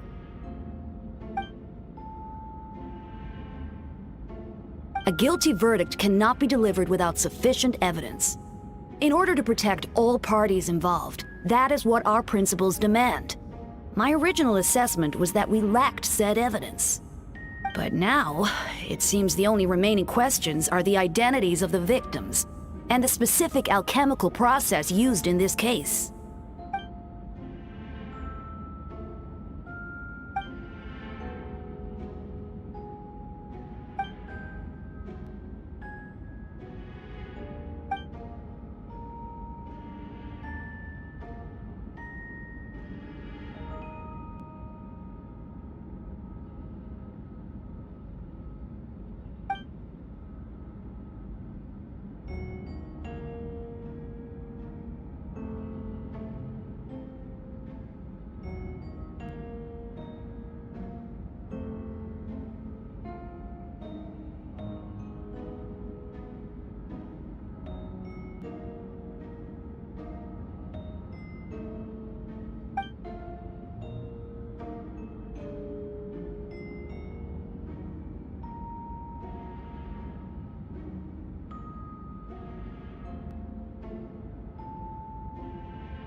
Why would Albedo do something like that?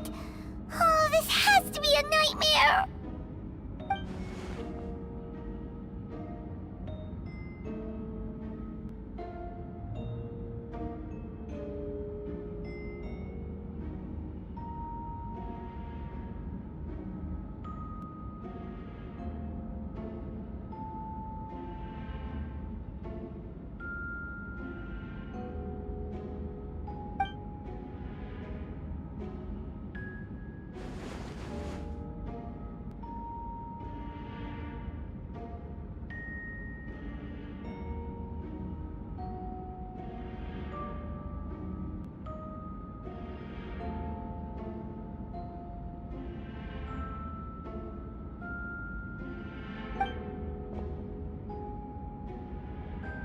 Rosaria! Oh, when did you get here?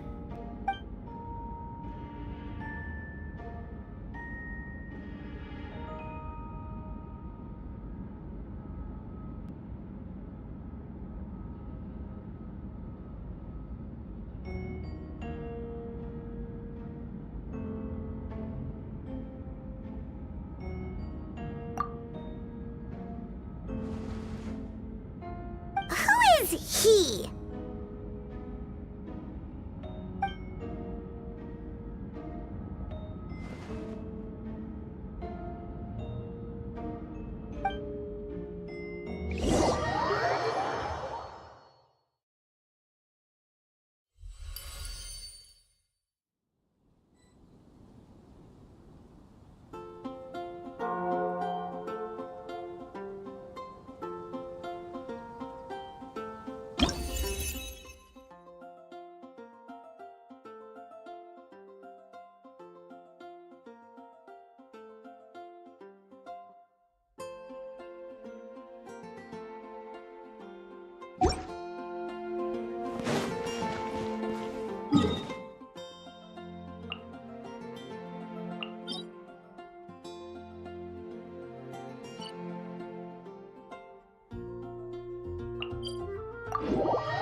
Boats are made for transferring commodities back.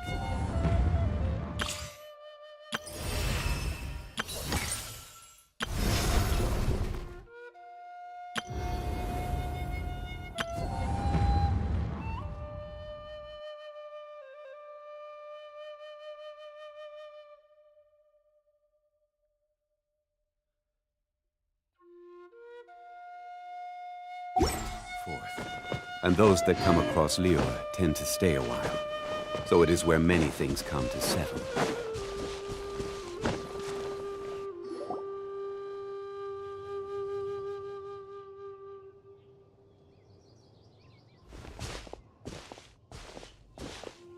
Venti, did you send us that message?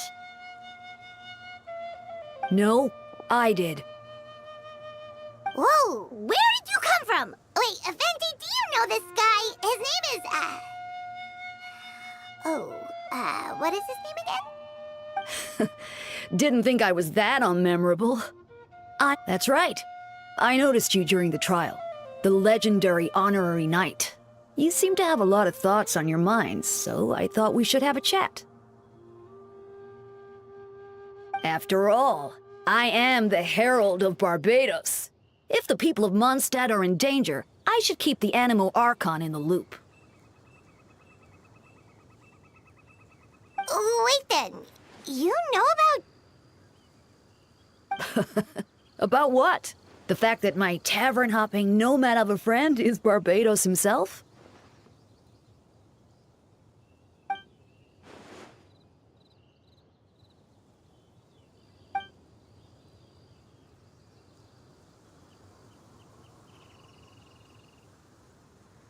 Not that I saw that coming when we first met. But back to the matter at hand.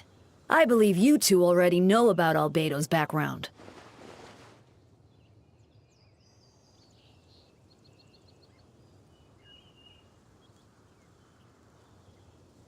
So, you know too, Venti? That's surprisingly Archon-like of you.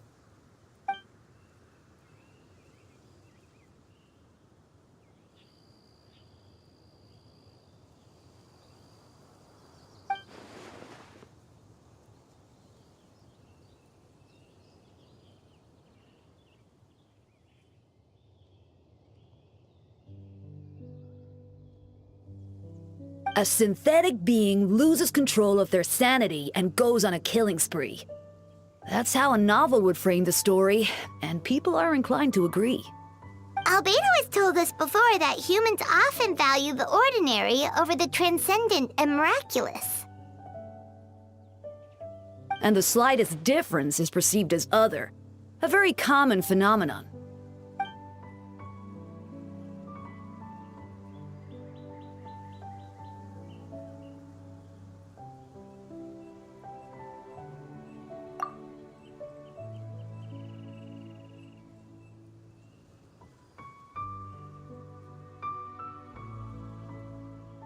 We noticed that too! The minute we got here, something was off.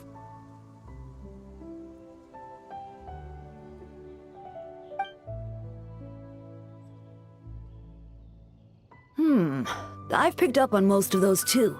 Miles is out of sorts, Beatrice seems anxious. Although I didn't know Donna stopped being interested in Master Diluc.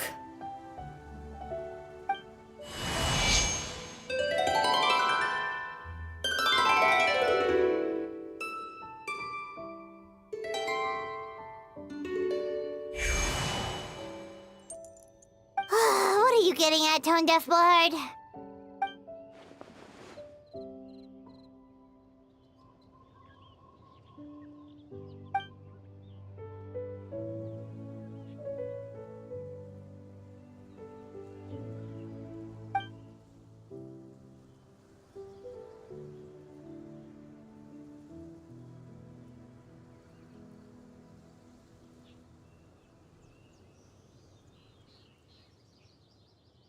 If you wanted our help, you could have just asked, you know.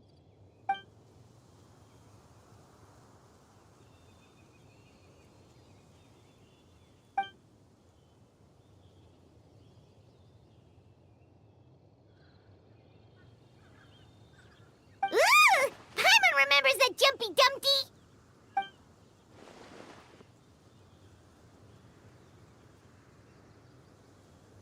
So, this thing belongs to you now?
I still don't believe Albedo would do something like that. Using living people as alchemical test subjects? It's like something out of a novel. Perhaps it's best for me to remain impartial, but I've worked with Albedo before. He's an alchemist, not a sadist.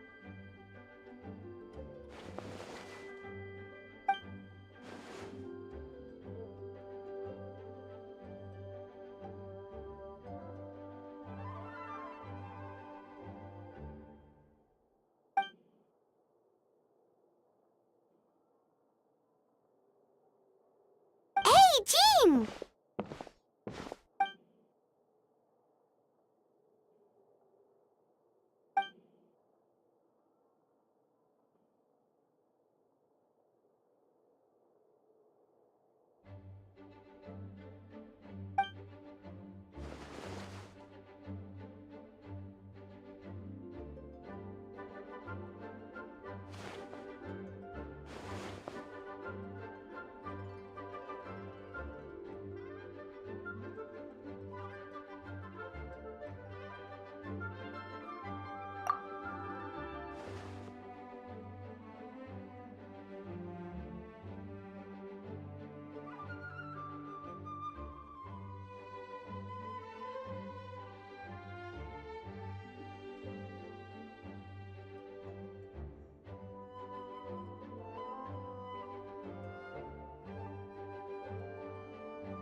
But what if the accusations turn out to be true?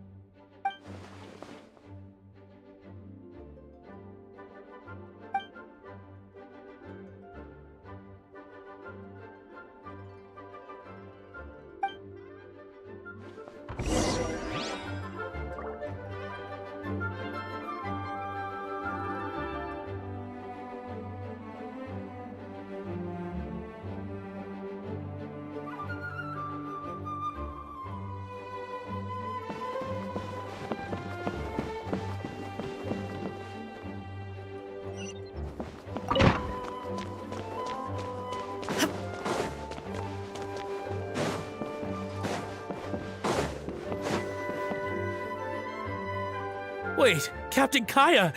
Surely I can't just... Oh, in that case, head on in.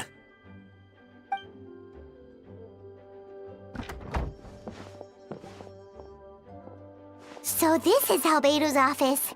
Pretty much exactly how Paimon pictured it.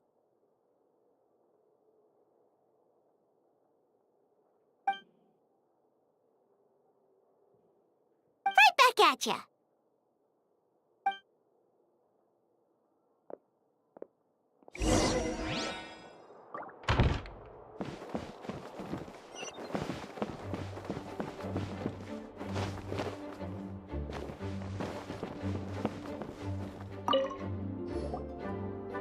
Alright, let's see what we can find. Wow!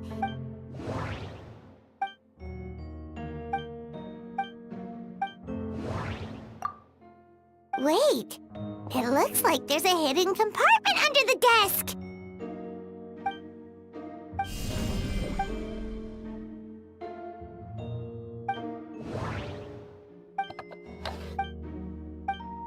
The name of the project is blotted out in ink. What could it be?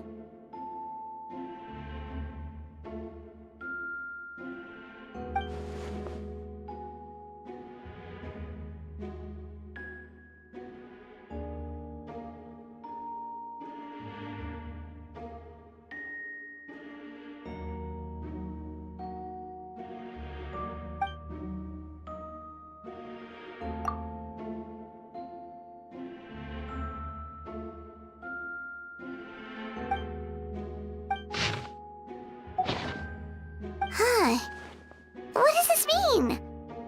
Oh, do you think something might also be buried at the last location? Alright, that seems to be it for this place. We should go tell Jean what we found.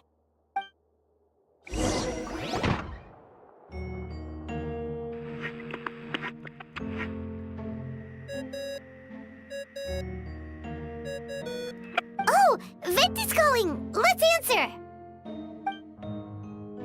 Oh, we found stuff, all right. Stuff that only makes Albedo look even more suspicious.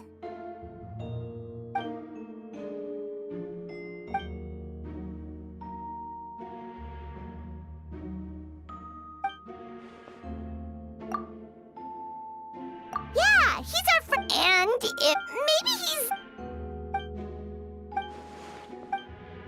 Yeah, well, let's go find Jean and tell her what we learned. Wait, that's... Miles. What's he doing here? Oh, sorry. I heard voices and wasn't sure if I should check who was inside. It's okay. We're here on Jean's orders. Ah, I see. I'll, leave you to it then. Hold on. You didn't hear what we were saying, did you? Oh, not really. Nothing that made sense anyway. Well, do us a favor and just forget anything you might have heard, okay? Oh, sure. You got it.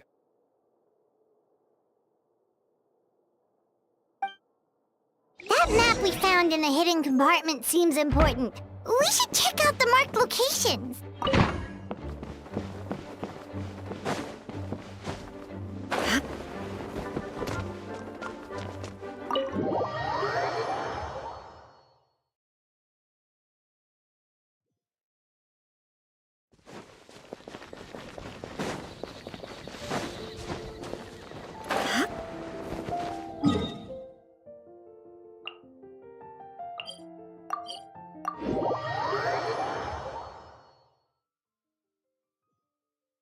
The Winter Shogun approaches.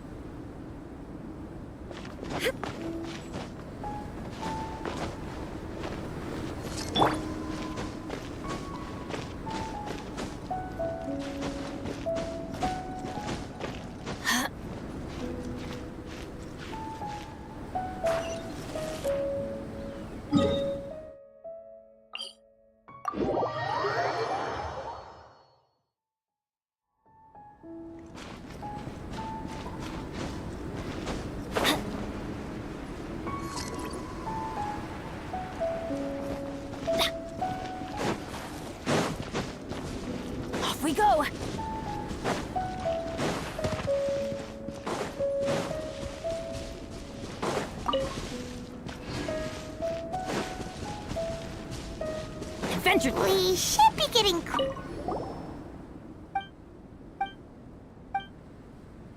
Weird. The prosecution's argument is that Albedo used alchemy to destroy the bodies. Why not fill...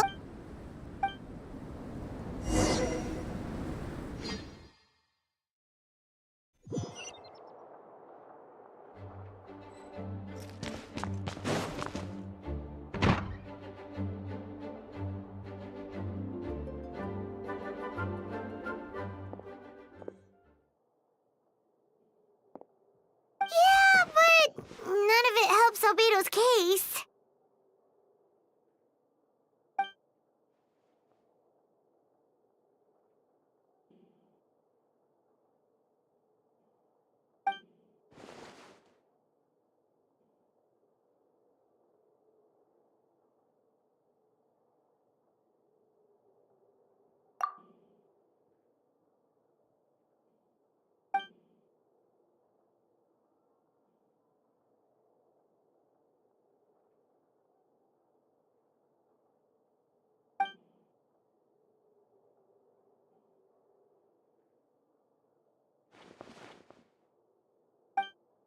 What's wrong?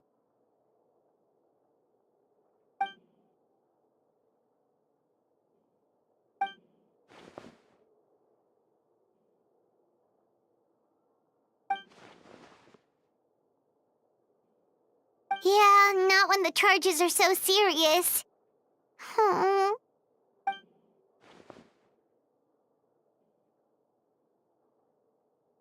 Of course, we'll be there. In the meantime, we should all just stay positive.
We should meet up with Jean. It's about time for the second trial.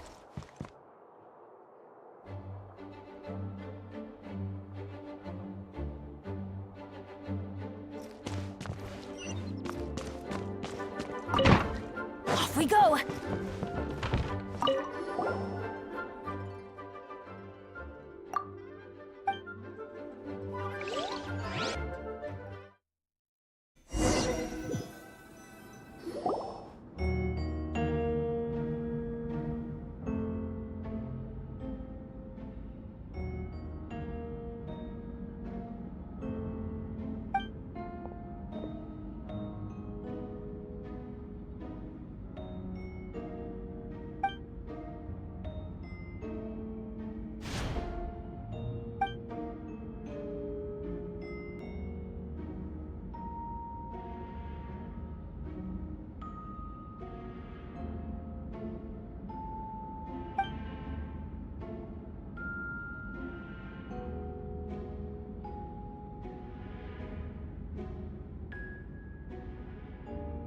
Yes, we sent the teeth and the femur bone found at the scene to the church's medical office, and were able to conclude that these are, in fact, human remains.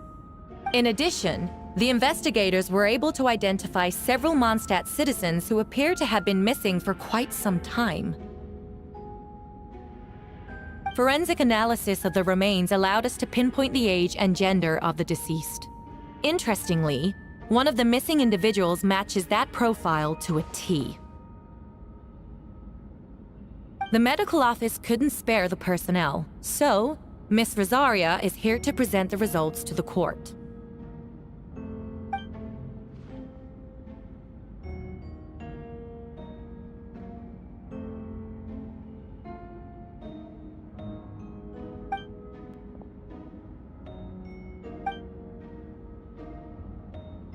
Is it reasonable to assume this technique to be alchemical in nature?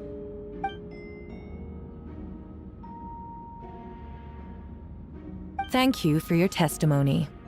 The identity of one of the victims is now confirmed. But what about the defendant's motive? Considering what he wrote in the letter, we can deduce that the defendant needed subjects for an alchemy experiment. Who better than individuals whose disappearance would go unnoticed? In other words, he sacrificed the good people of Mondstadt for his own gain. A truly vile act. In addition, another witness has agreed to testify. Miss Donna, if you would.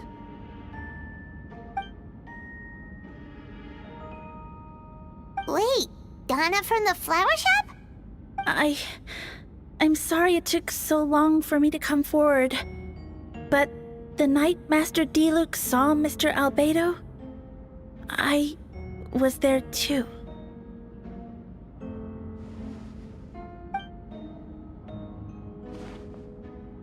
I was camping with a friend and we decided to stop near Dragonspine.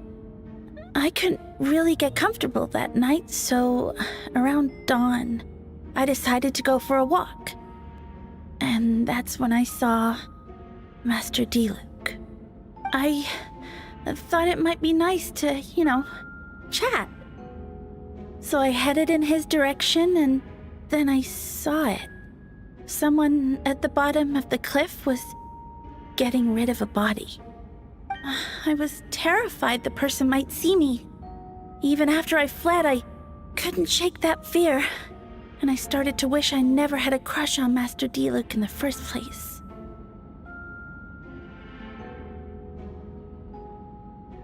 If I hadn't wanted to talk to him, I would never have been in that situation.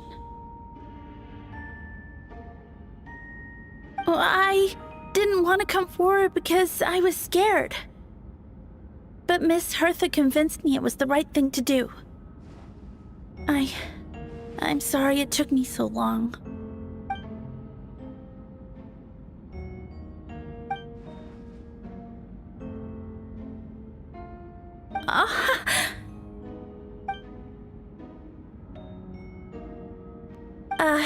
Yes.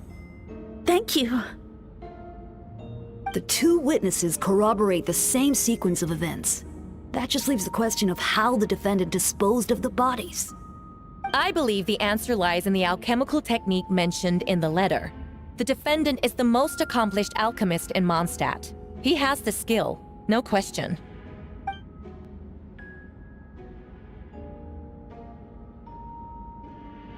Wait, does she mean...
We have witnesses and physical evidence.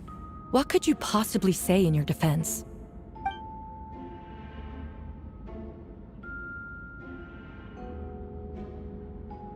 Ugh, you have some nerve. Saying that when the evidence is stacked against you?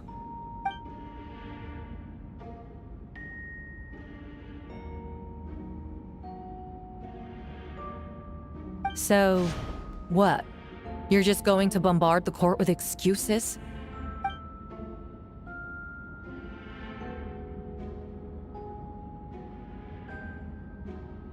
That won't make the charges against you disappear, Mr. Albedo.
Then, there must also have been a body.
Questions there may be, but allow me to point out, there is no evidence to suggest that anyone besides the defendant knew about the third location, and the map was found in his notes.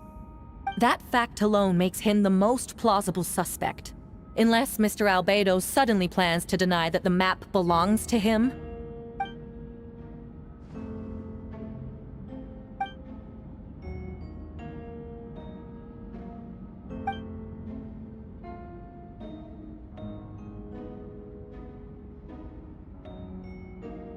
What?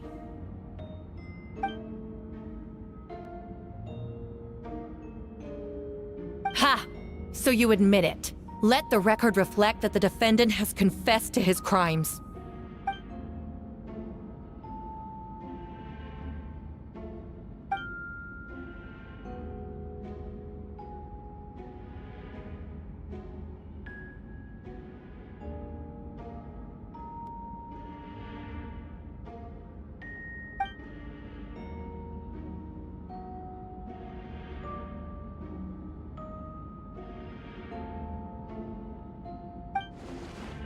Actually, the traveler Amber Bennett and I were with Albedo that day.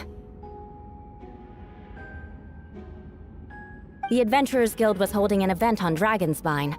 After it ended, we all left the area. If the person Albedo is referring to is different from the one we encountered on the mountain, then the altercation must have occurred after we left. This only proves that the defendant is guilty on all counts. Those innocent people, their blood is on your hands. You deny it? After admitting to murder for the whole court to hear?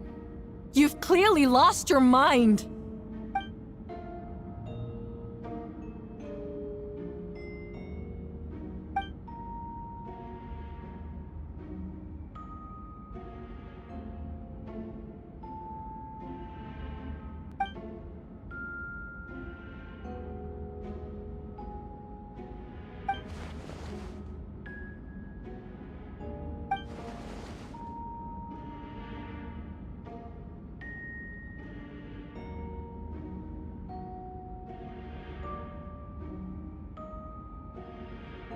It's one thing to look similar, but for the clothes to be the same?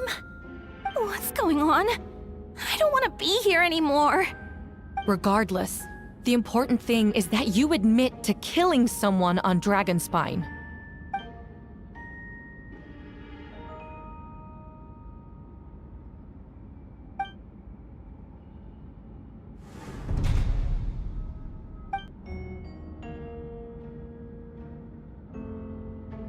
What?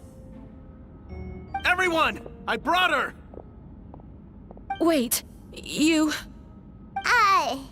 The person who just came in, isn't that Hertha?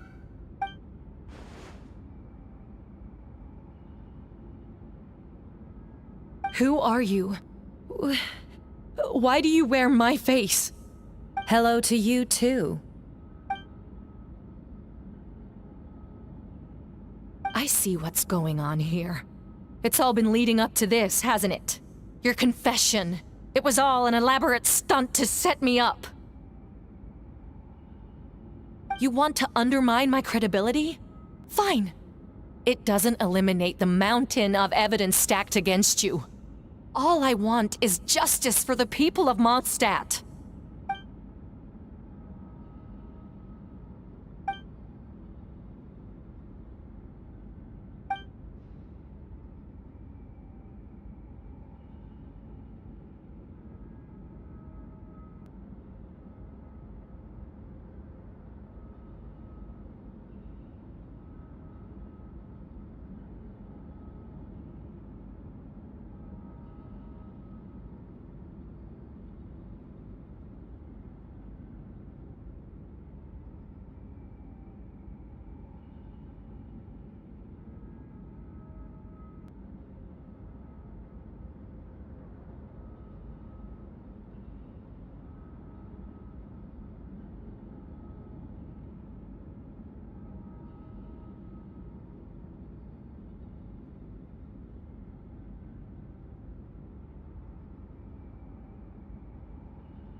homunculus? Are you trying to insinuate that I'm some kind of homunculus? Because it looks to me like the artificial one is standing right there. Some kind of imposter you dragged in from Dragonspine. So this is what I look like when I fly off the handle. You know, they say imitation is the best form of flattery, but your impersonation has overstayed its welcome. Master Jean, what are you waiting for? We've known each other for so long. You recognize the real me, don't you?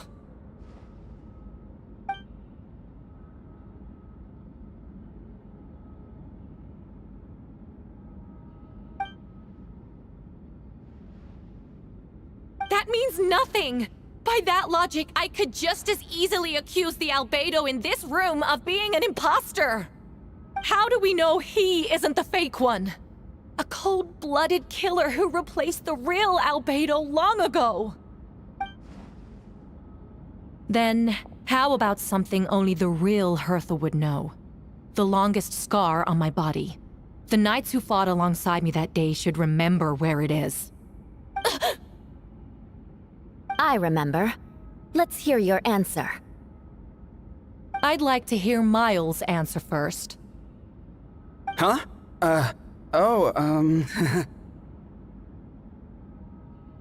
You don't know? Or you don't remember? I heard you've been acting strange these days. Disoriented? Confused? You were closer to me than anyone during that battle. And yet you don't remember a thing. Strange indeed.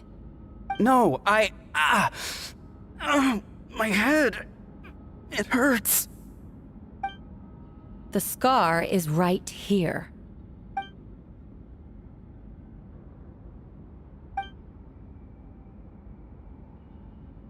Albedo has done a lot of research into beings like you. If you deny it, then show us your arm.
Show us your arm.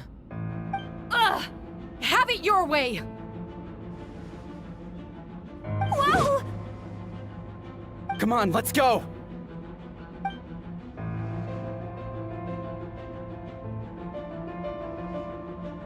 Hey! They're shielding the imposter!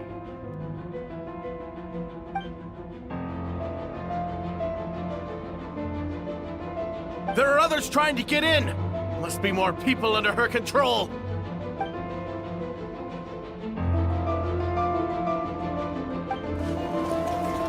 Whoa! She just leaped across the room! After her!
course! Where's our first stop?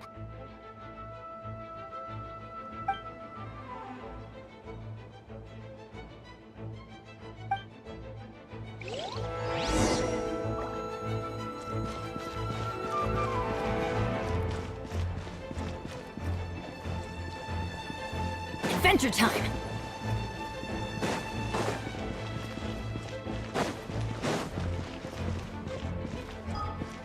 Off we go!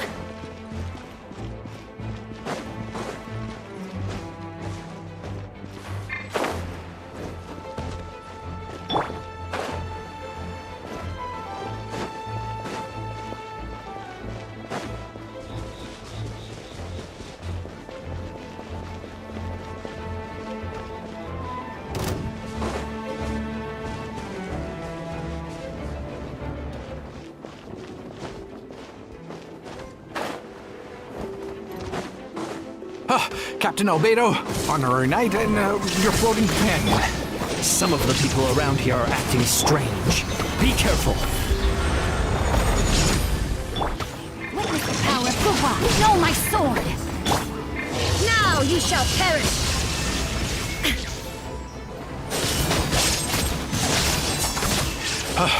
Thanks for the help. I don't think we could have managed that on our own. I hope everyone's all right. We really appreciate the help.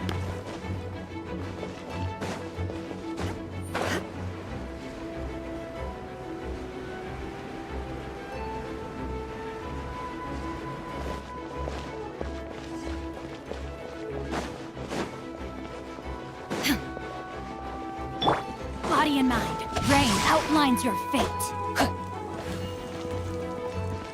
Time to act.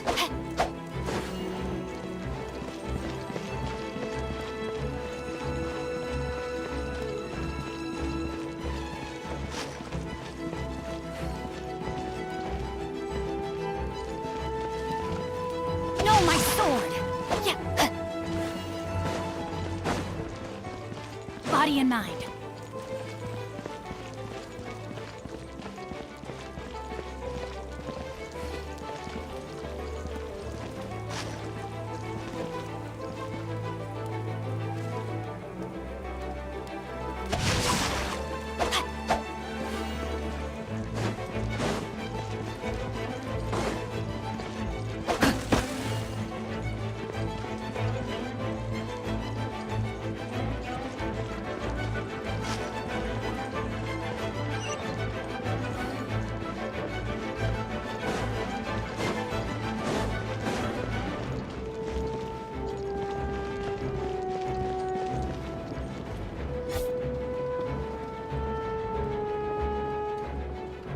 Hold firm!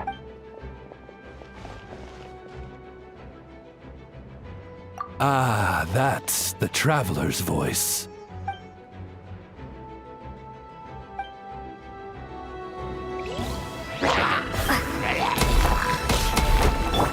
Burst forth!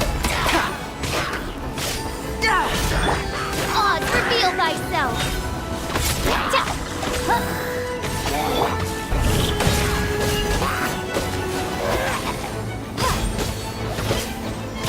Feel this ancient power.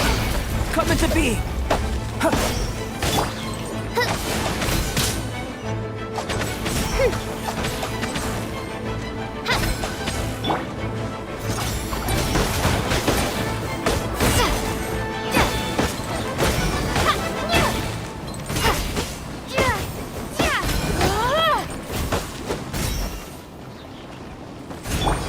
As you wish, mein Fräulein.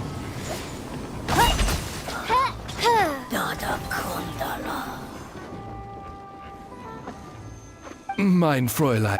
All right, but no need to worry. Oh no.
What's the hurry?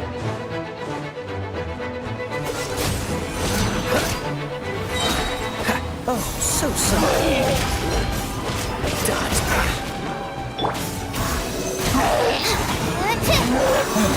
Stand clear. Animal hypostasis emulation.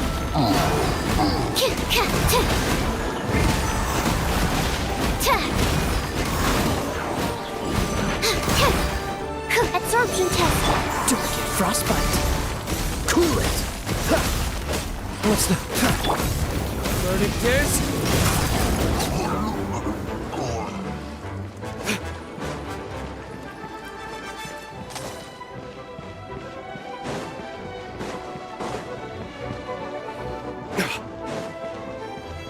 Where are all these monsters coming from? My sword hand is cramping. Wait! I think that's Captain Kaya's voice. Maybe he's coming to help. Just hang in there.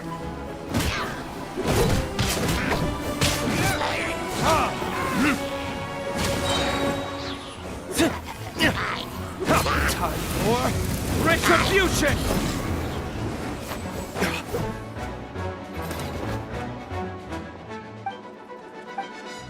Oh, hey, I'm fine. It's your leg we should be worried. But, Master D...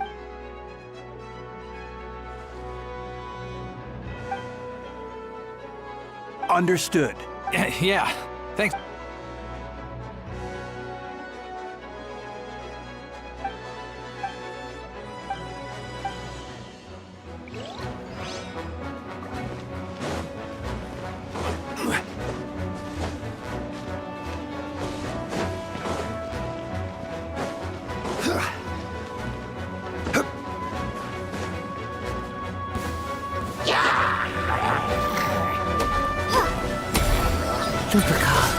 It's you.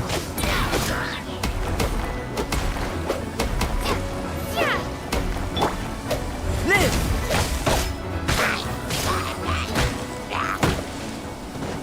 Burst forth! Come into being!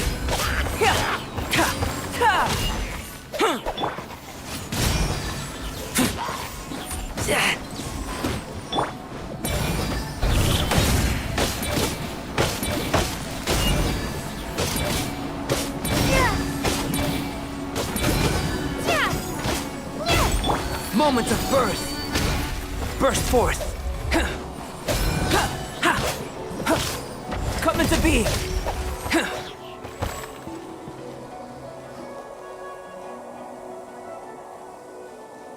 It happened a... Huh.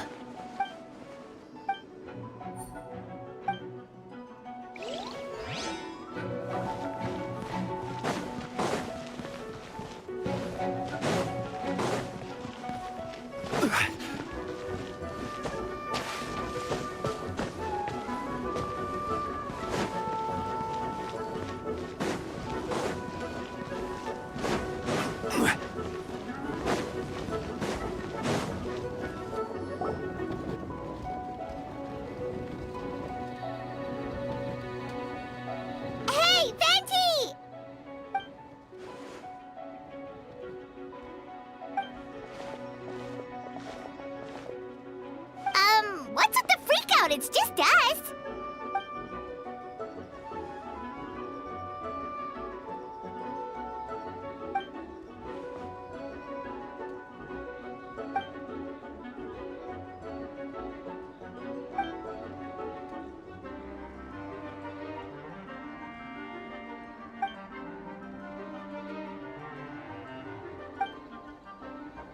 So, these two know the other's identity then?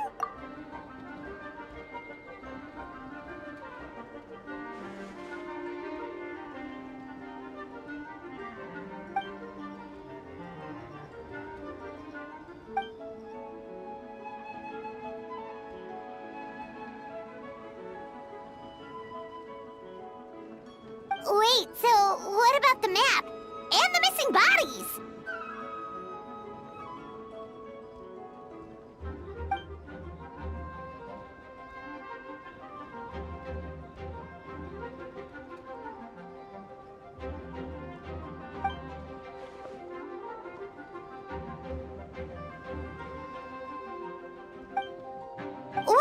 remains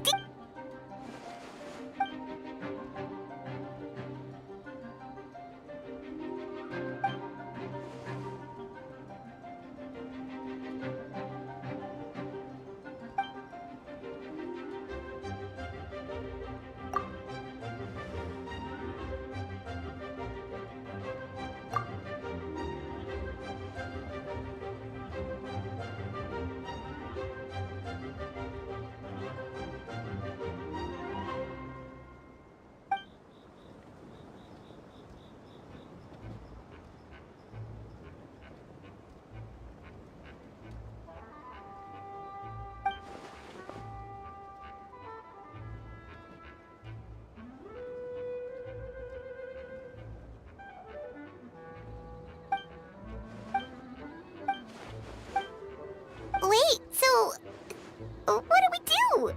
We can't go around hurting innocent people.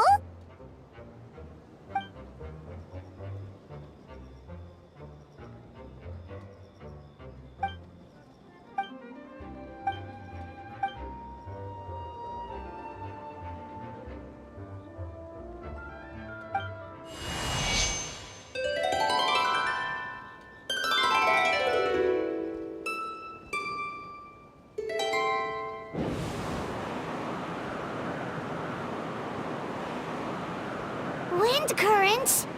Paimon's never seen this many! All good. We have enough manpower to provide support. Requesting assistance at the sub. Heading over now. Whoa!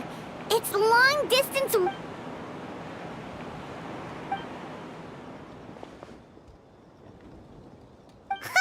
wonder you're crouching down there like you have something to hide.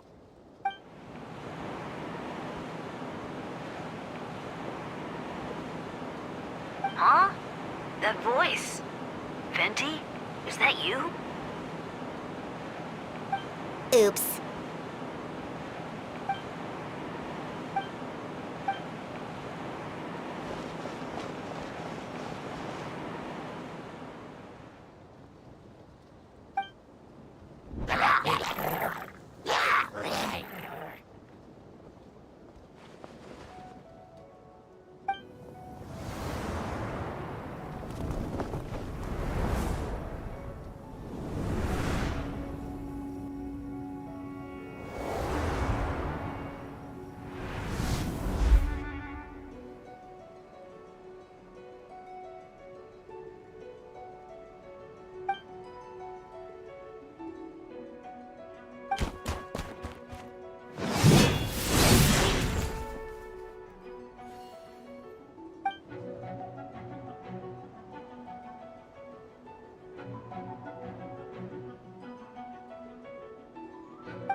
So, dodge this! Ha! Ha!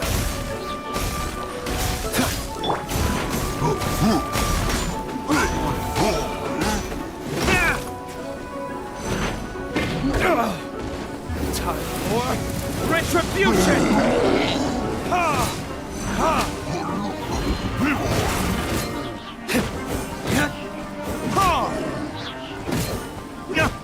Don't get frostbite! Cool it!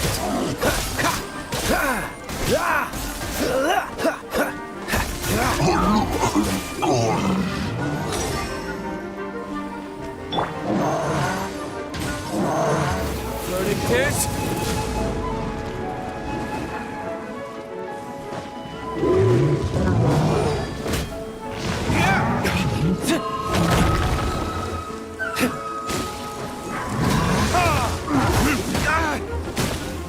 My flame has been extinguished.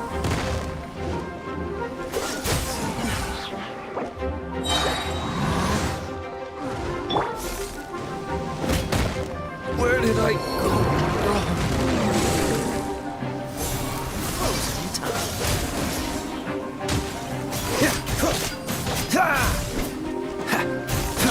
it!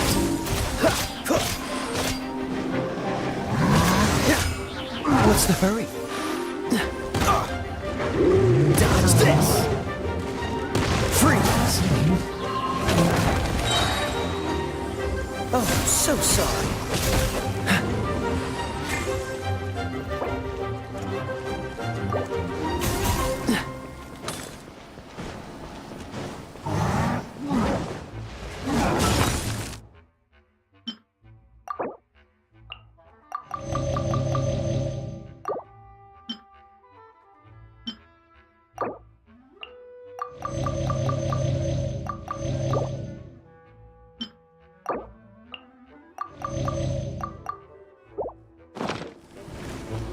Cool it!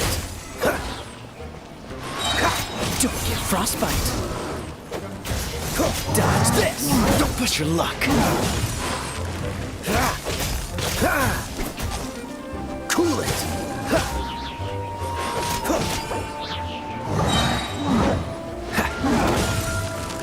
Freeze! This one will be frozen in time. Dodge this! What's the... You're getting on my nerves.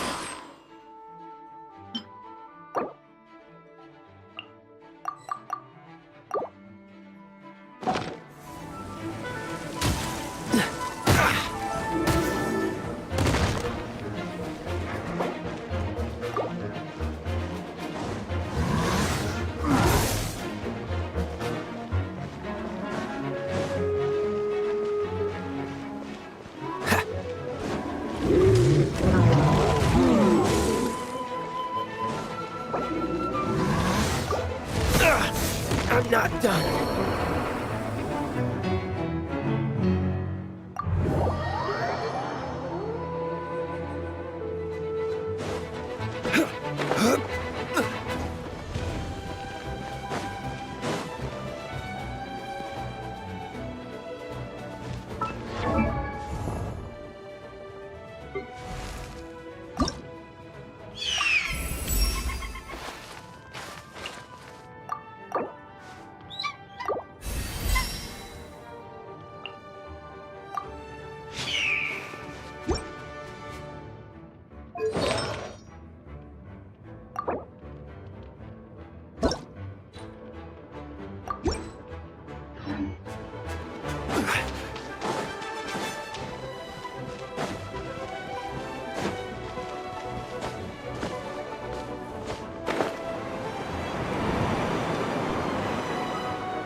Retribution!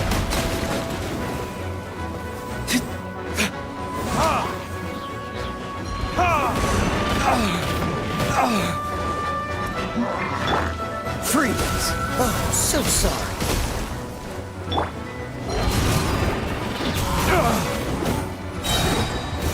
Like this?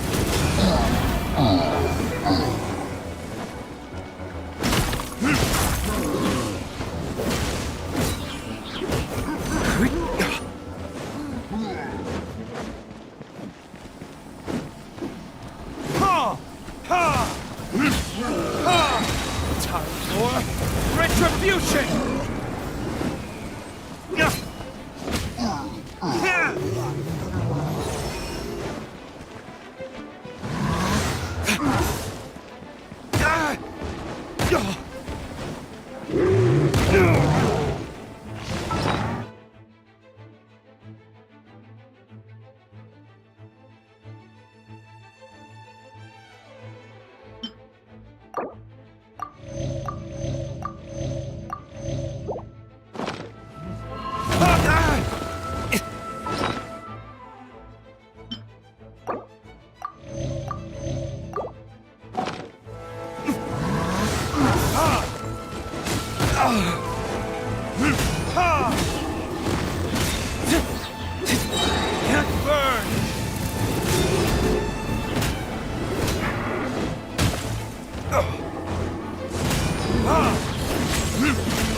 Don't get frostbite. Cool it. This? They're over there! Dilu, Kaya!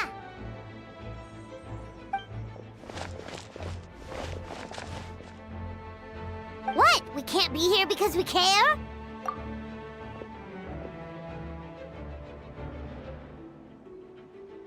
So what's the status over here?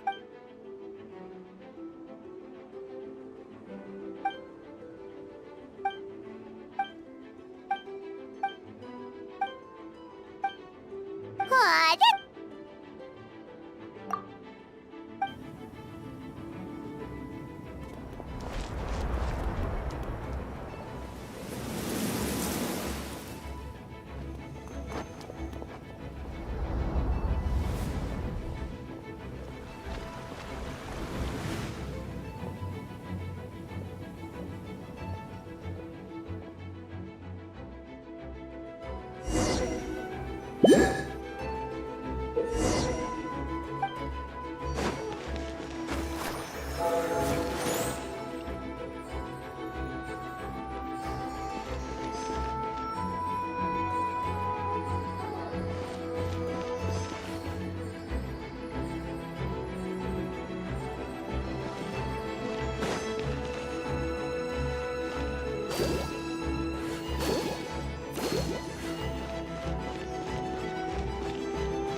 Let's dance.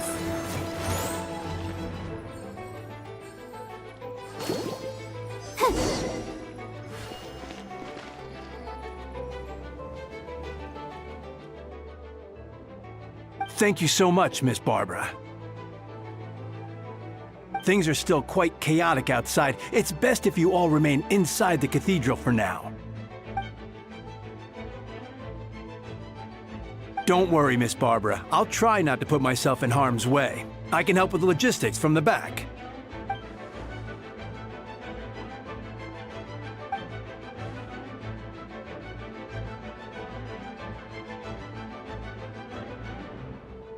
Of course. Thank you, Miss Rosaria.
Get him!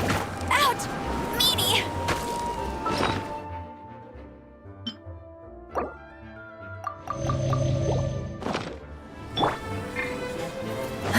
Final warning.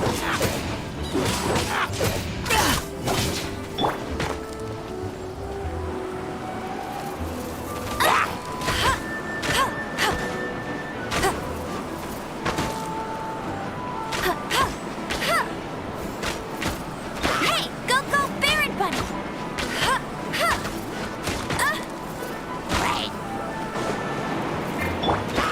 Engaging. Let's keep going, team.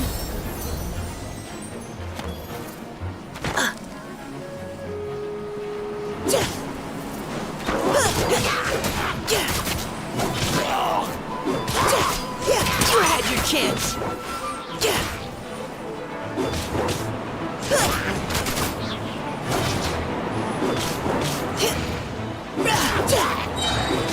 Leave the wounded to me. Providing cover fire.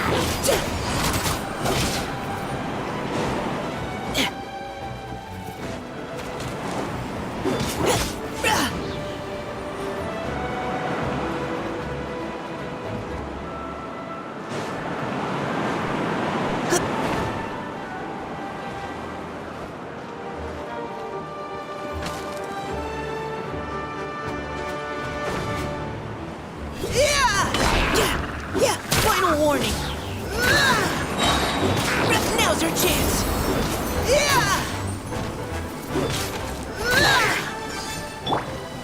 No one escapes my sights! Get him! I'll race you there!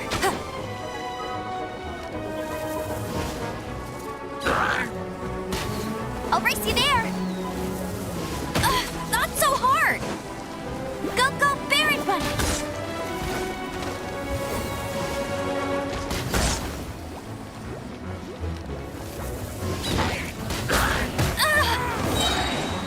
Let it rain! That's cheating!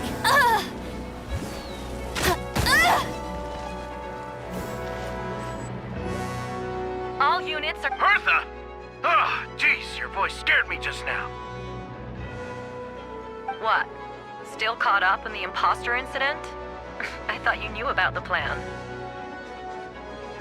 Well, after you up and disappeared one day, all Master Jean told me was that you'd be gone for a while on an important mission, and that it'd be better if people thought you were dead. And then, what do you know? Someone who looks exactly like you appears out of nowhere 2 days later. If Master Jean hadn't told me about your mission, I would have fallen for it hook, line, and sinker.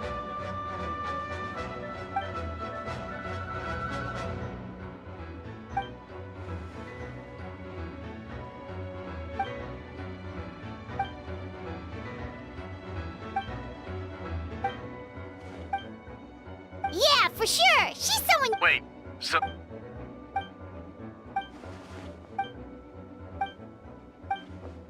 When did— Over 6... Whoa, so... But how did the— There's an informant.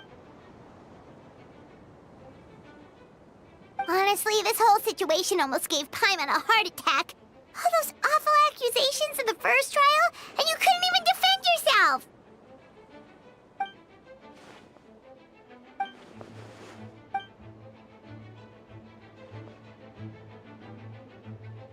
Yeah, thank goodness we were able to back her into a corner.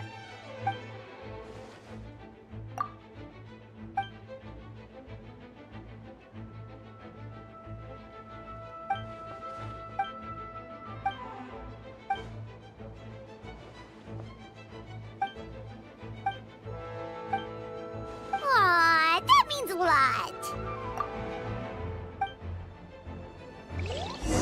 Wait, was that Eula just now? Let's go to the side gate to check it out.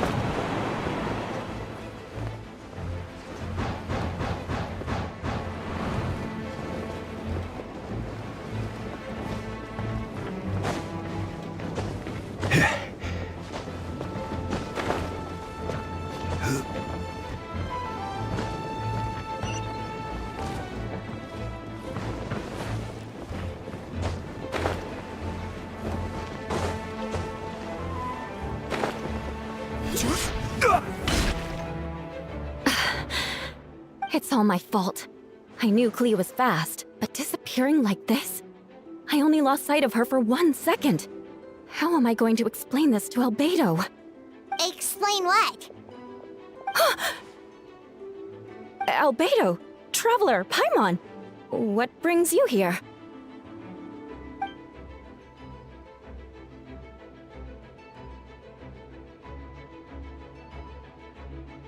Yeah, plus we kinda already heard what you said.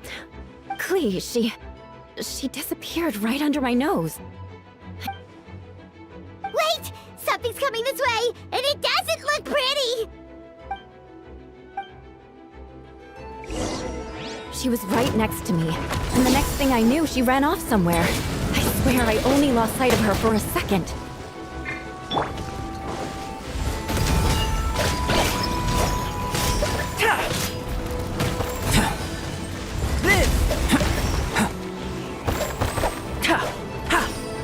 Coming to be! Feel the same shit. Those bombs. I see what you mean. She is not to be underestimated.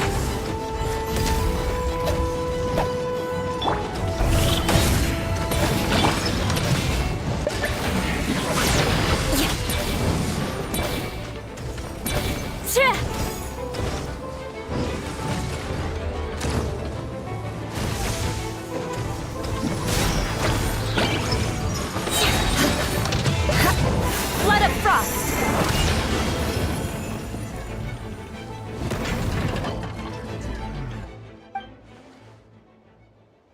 Albedo, you can't be serious.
Camping.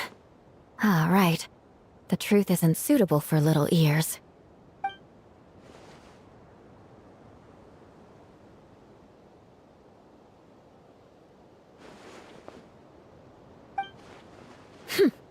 Of course. I place myself in your capable hands, Spark Knight.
We're back! Amber?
Oh, no wonder Venti sensed a child's anger through the wind.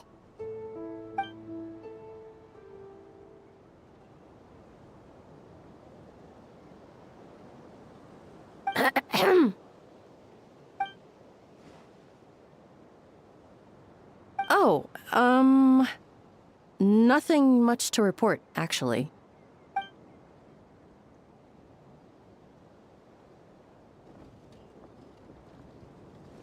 Good. No problems.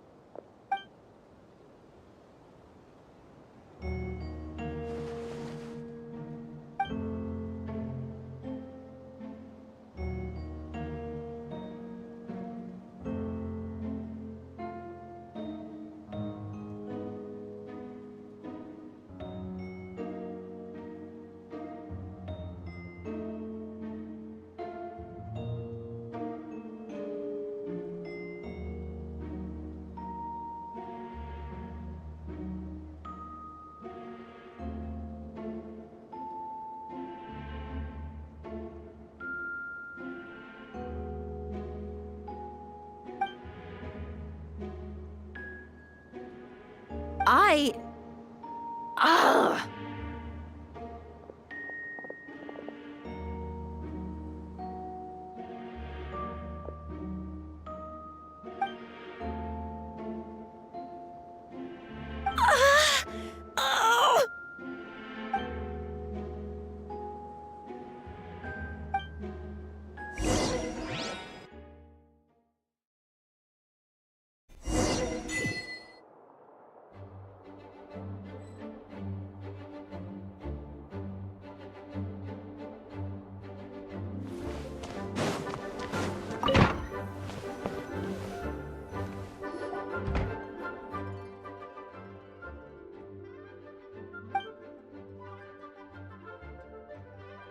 Wait, the operation isn't over. What do we do now?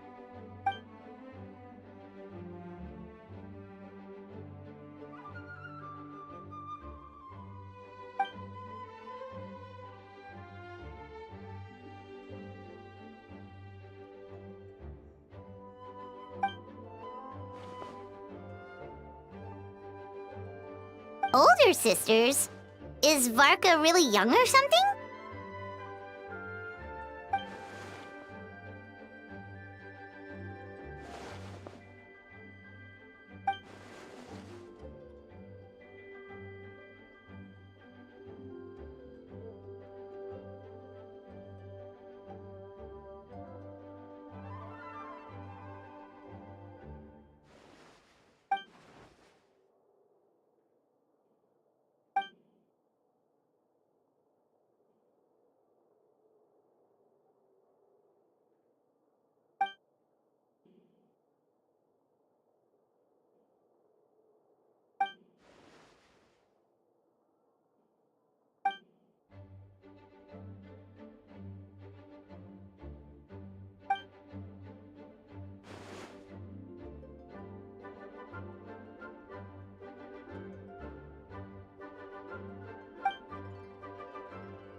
Huh?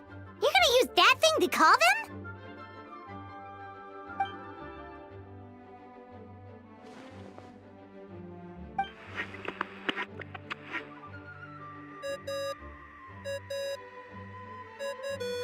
What's that ringing? Is it the wind or something? Wait. Barbados?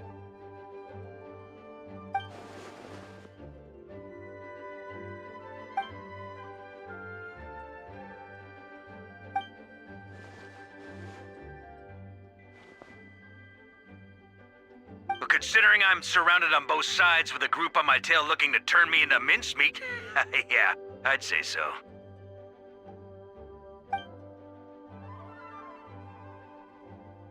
All right, pass along my regards. Oh, and I still owe you for those drinks, don't I? Just take it from my stash. I keep it in...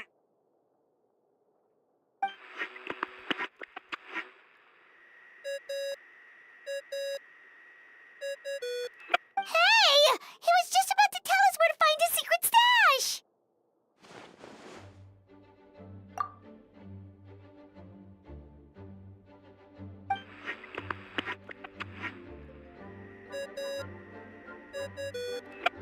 Hello? Who is this?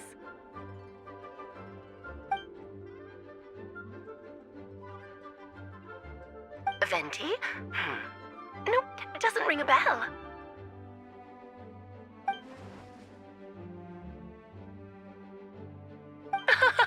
Apologies, just a bit of fun. What can I do for you, dear Barbados?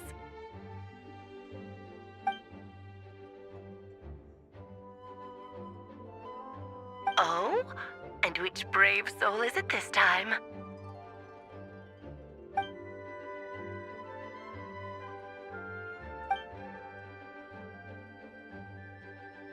And what is your wish, dear Albedo?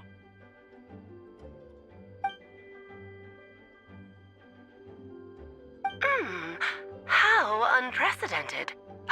Something even your mother Rhine-daughter never accomplished?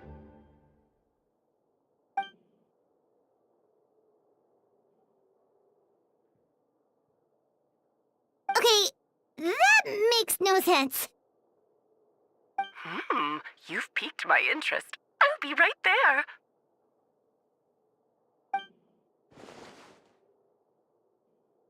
Hello again, everyone.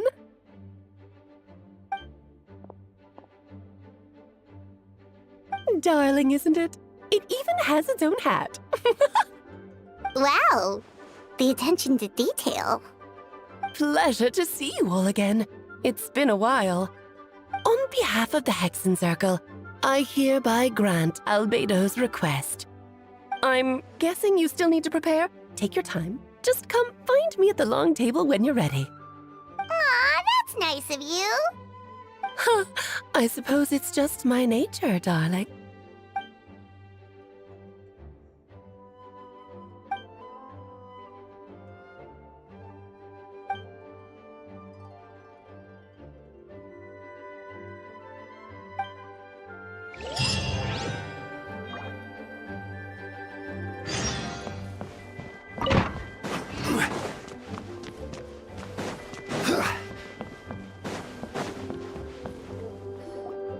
Hey, have you ever wondered why Albedo always keeps his office closed? Paimon bets there's a secret snack stash hidden around here somewhere.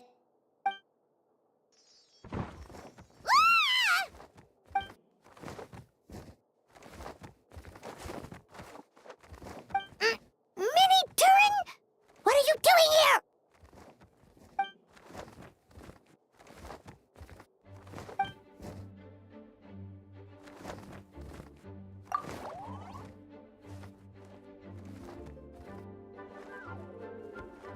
Oh, don't worry. We aren't scared of you.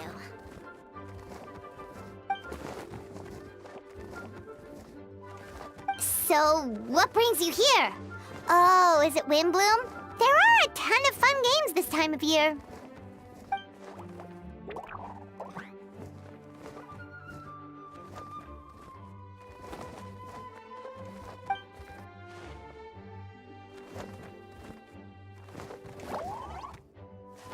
What do you mean?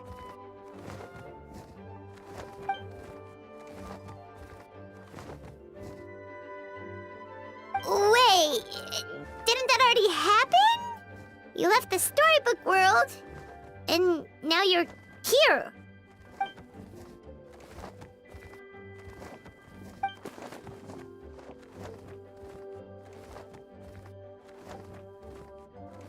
What?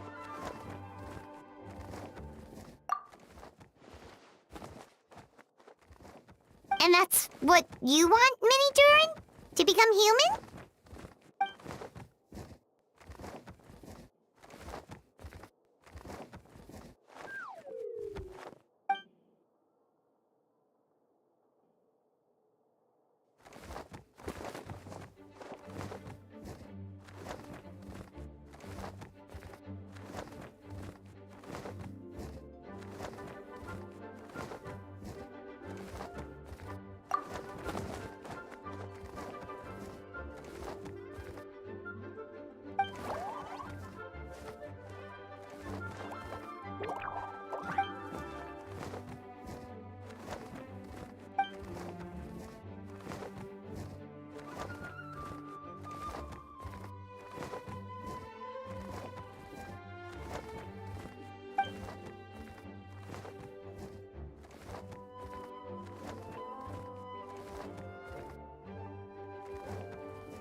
Well, turning you into a human sounds like a huge project. No wonder Albedo wants to get the mage's approval.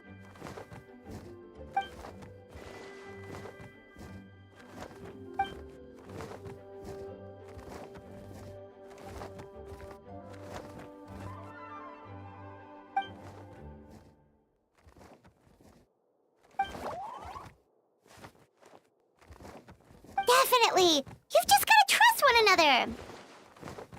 Actually, while we're on the subject, does your friend Hack Guy know about this?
Welcome, one and all.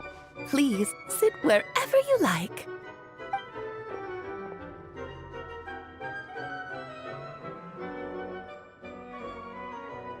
I highly doubt anyone's going to mind where you sit, Lord Barbados. But thank you for being so considerate. Jean didn't fancy tagging along?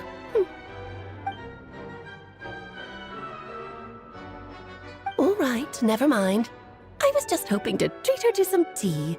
Oh. So, tell me, Albedo, what is this outrageous and audacious plan of yours that I've been hearing murmurings about?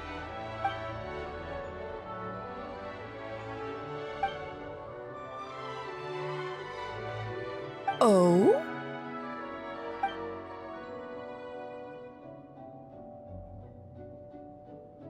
Which ones? I'm all ears.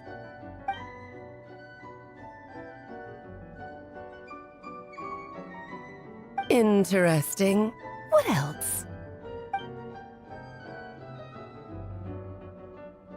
Ah, the raw material from which she created her monsters in the past. There's not much of it left. Dragon blood, monster flesh, and embryo. Sounds to me like a formula for creating life.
Of course! It was even the home of one of M's children the other day.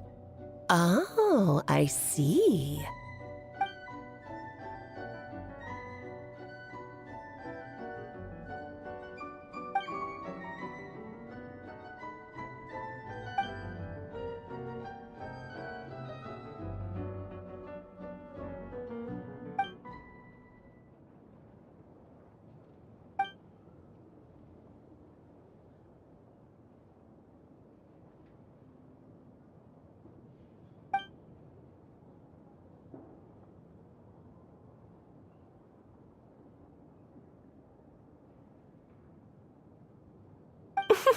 The glint in your eye when you talk about these ideas. You really are your mother's child. Of course not. To me, you're both extraordinary individuals. I find you fascinating. In any case, now I see why you asked Venti for help. The raw materials you seek are extremely valuable. That said, we're happy to give you what you need. But there is one condition. You need to prove you can wield them. And so, you must pass the Hexencircle's trial.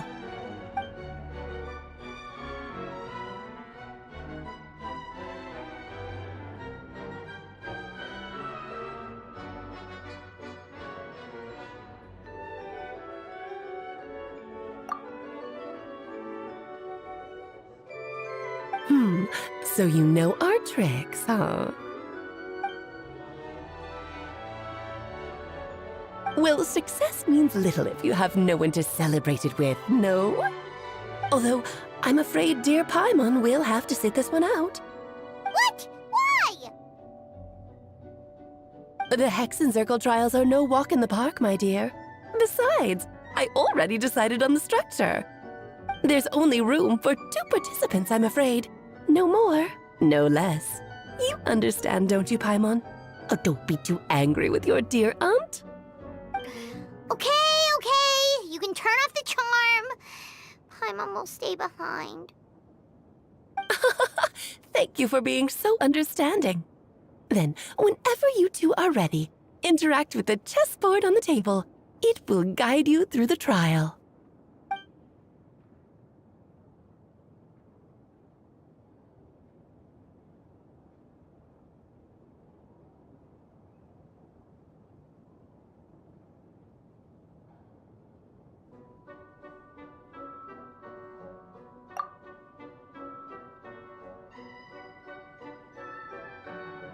Then, my dear children, get ready for a taste of the Dodo King's magic.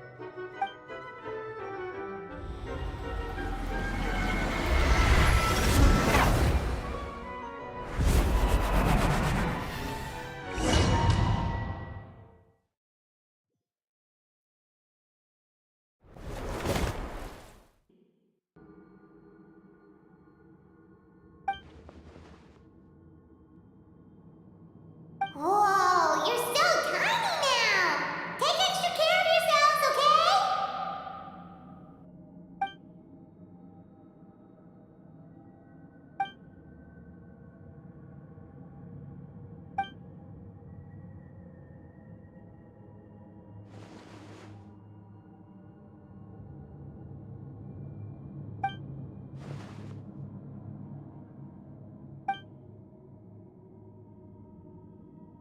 You sound pretty confident, Albedo.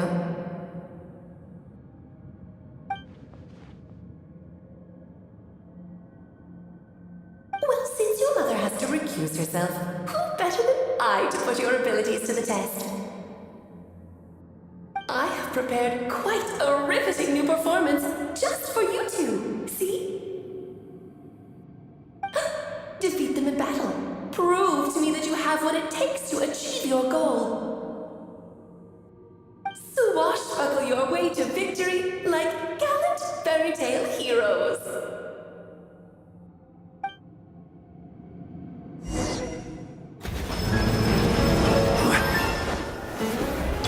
Stabilize!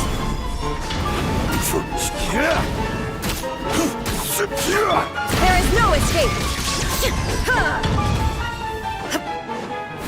Moment of birth!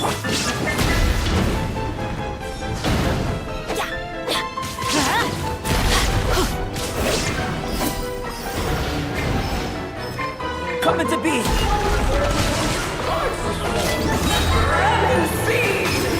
Witness my great undertaking!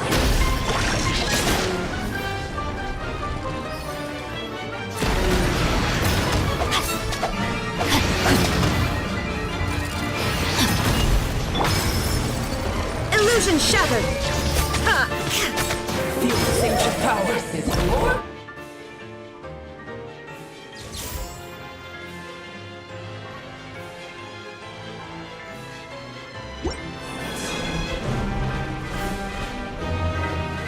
Teamwork is dreamwork! Torn to oblivion!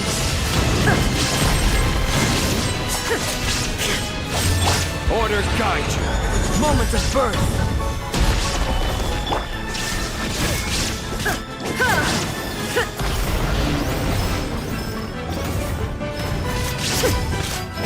I'm flying! You can't get me up here. Witness my great undertaking! Body and mind.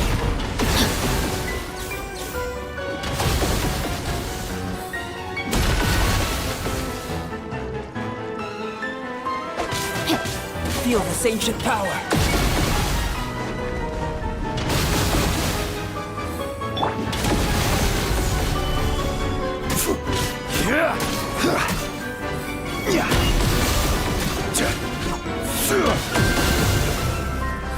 Witness my great undertaking! Coming to be! Witness the power of the wild rain outlines your fate. Now you shall perish! Feel this ancient power! Coming to be!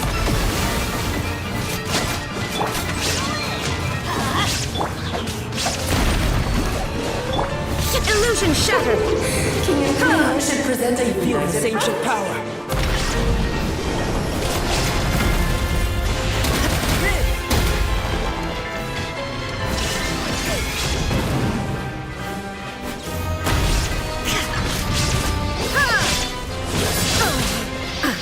Witness my great undertaking! Have a ball! Coming to be! Get out of here!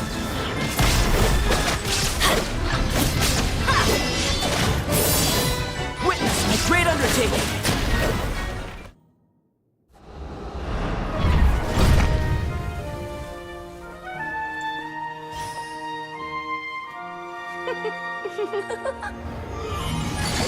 Ugh, it had to be this form? A toy really doesn't suit me.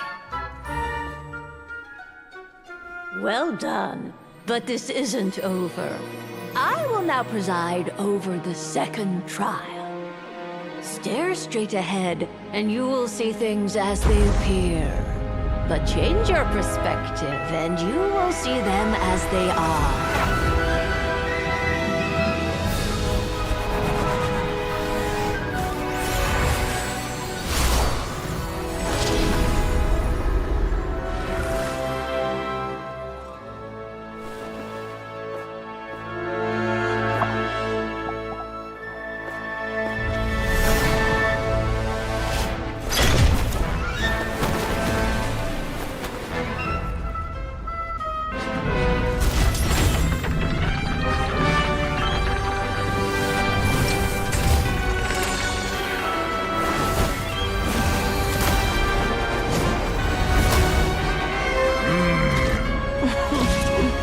The trial awaits.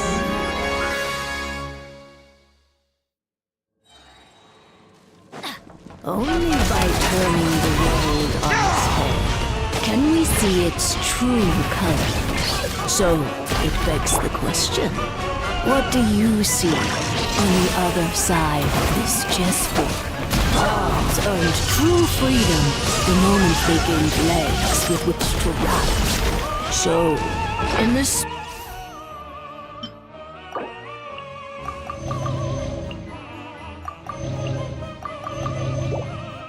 spirit of Rheingold, I prepared a little surprise for you. No need to thank me, of course. Just a small gesture of kindness from me. It is time! Lay out with what? This calls for some pomp and ceremony. Oh, Albedo, you're always so charming and delightful. Like my own student. She can be so full of herself. I do wish she'd take a leaf out of your book. Moments of birth!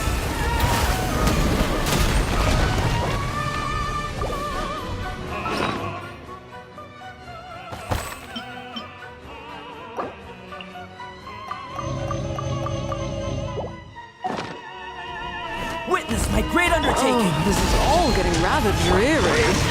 Allow me, my darling. Order guide. Ow! A little toasty. Feel this ancient power.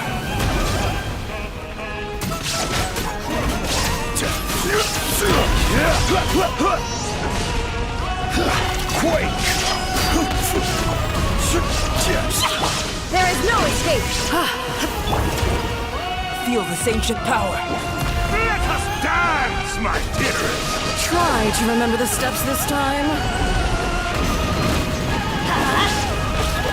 Adventure time! I thought I had it Let's memorized. light it up! Witness my great undertaking. And now, a towering return to form!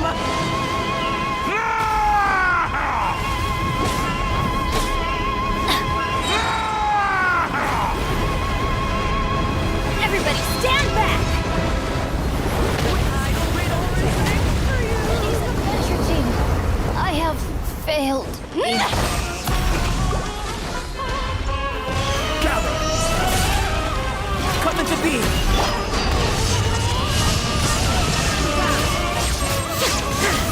ancient power.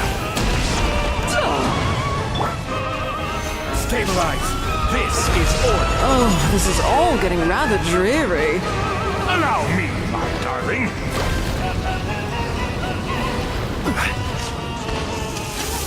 Witness my great undertaking.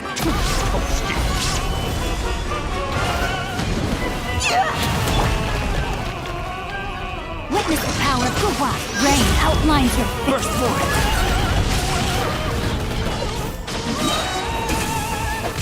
Moment of birth. It is time to... Slay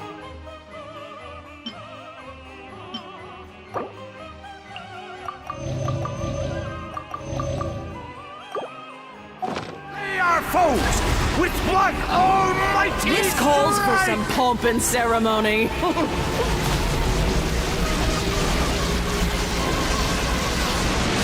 I witness my great undertaking. I have taught you everything I know. Come into being. My power is immense! One blast is quite enough. Let's light it up! Witness my great undertaking. Burst forth. The final act is upon us. It's gonna hurt in the morning. Feel this ancient power. Born to oblivion! Burst forth.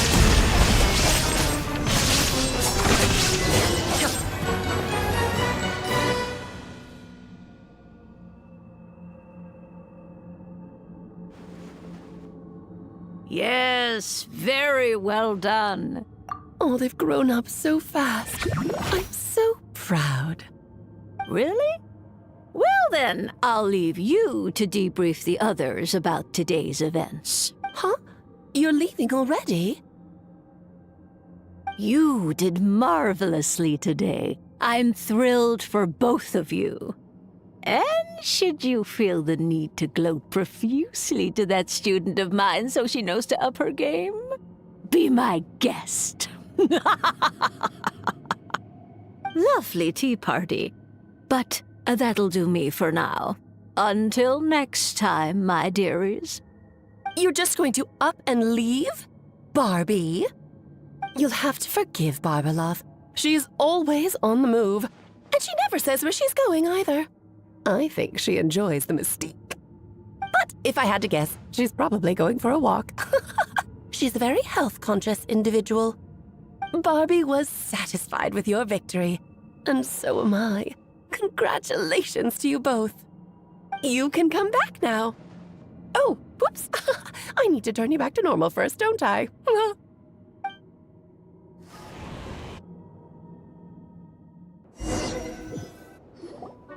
You're finally back! Great job! You made it all look so easy! Nice to have you back safe and sound. Now time to relax and switch off. You've earned it.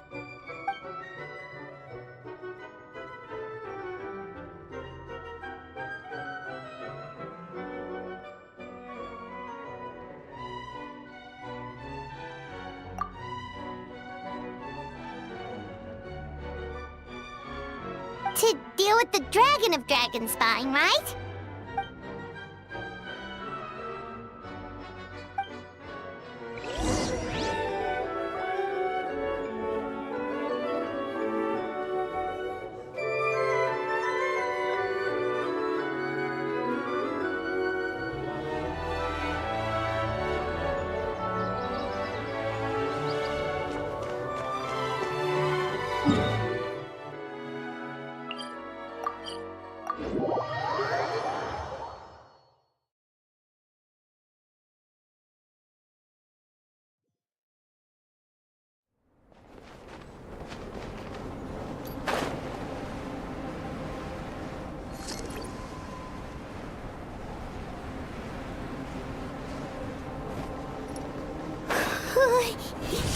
Yep, this place is as freezing as ever.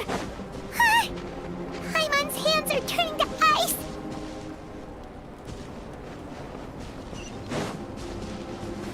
You sure? It's Is it warm in there?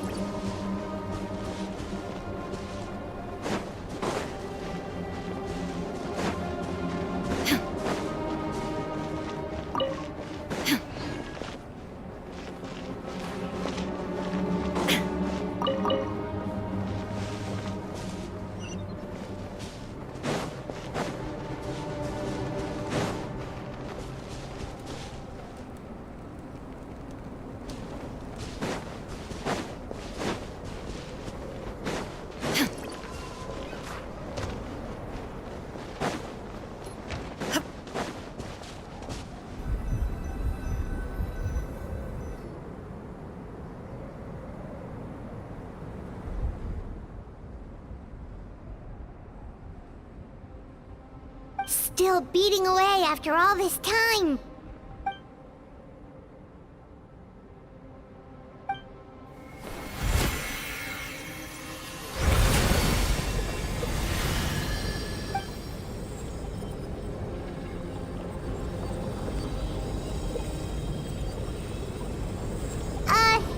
May Paimon ask a question?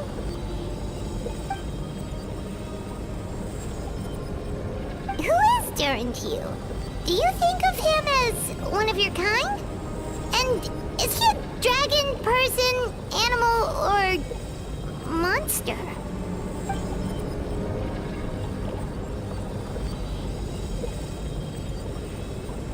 Sounds like you prefer humans to dragons then.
like a golden energy has encased the dragon's heart.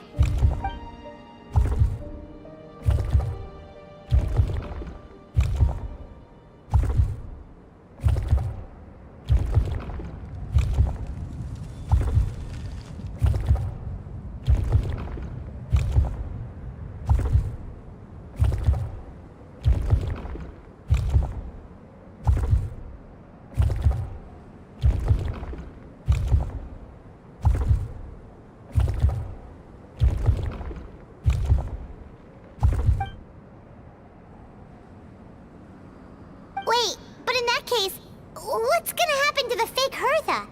And what about the people who fell under Durin's influence?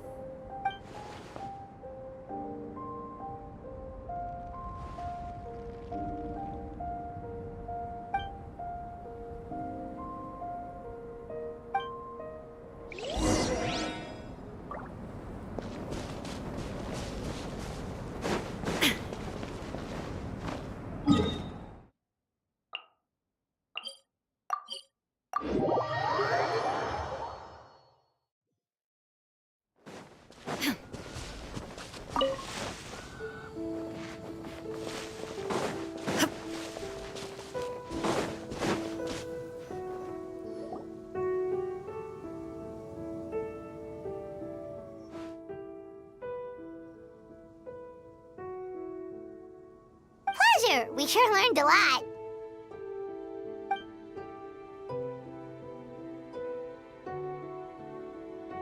Oh yeah, the festival!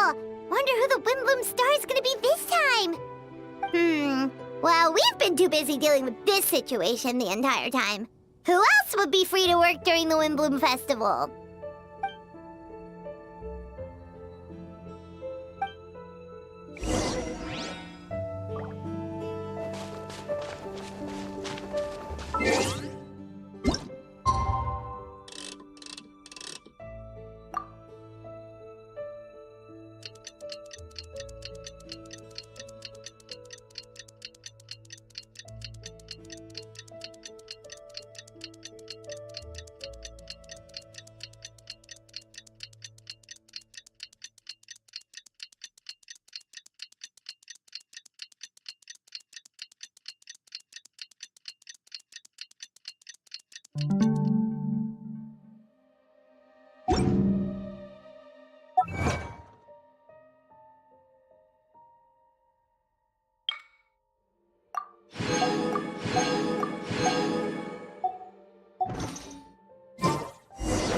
The Windbloom Festival is about to begin! Let's go check it out!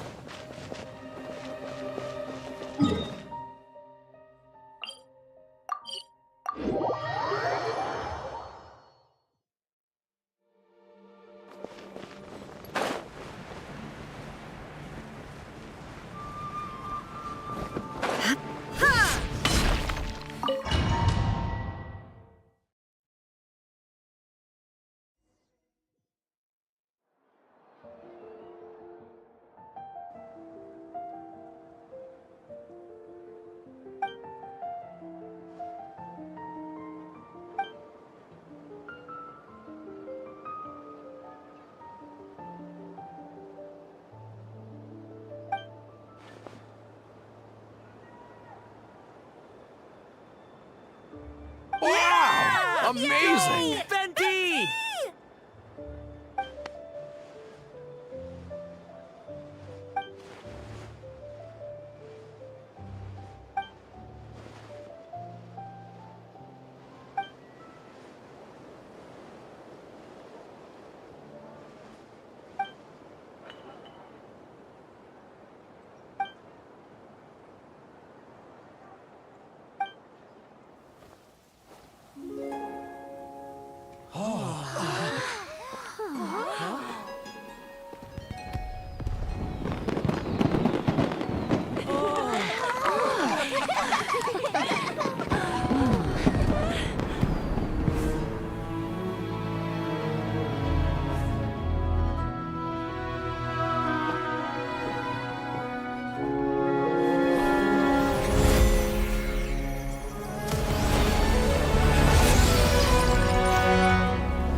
Albedo, how did everything go?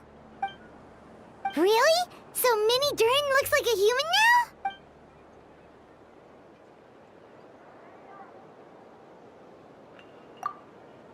So, how do you feel right now? She?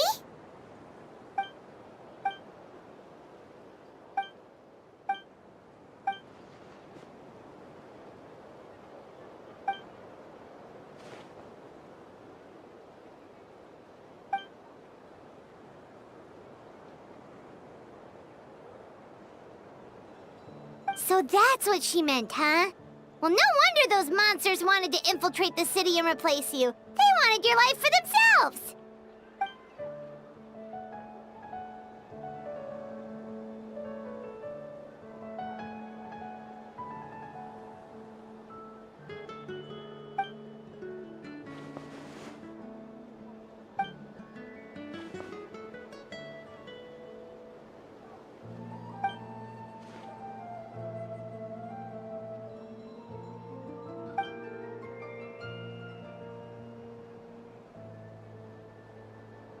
You've got an unusual family, that's for sure.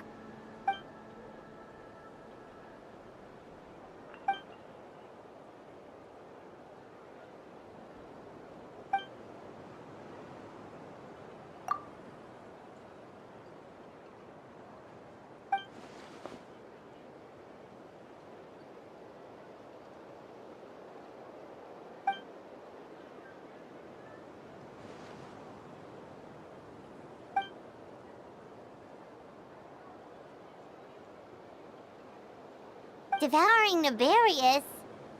What's Nefarious? What?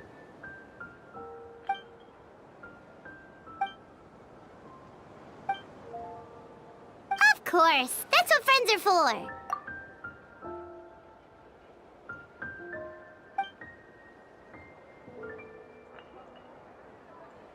Oh, so you're heading back to headquarters? Well, good luck with the report.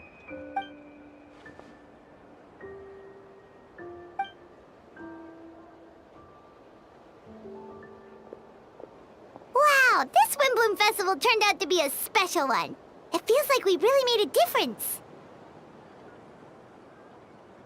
Oh, Paimon almost forgot! If the Windbloom star has already been chosen, what is this year's Windbloom gonna be? Venti! You're back!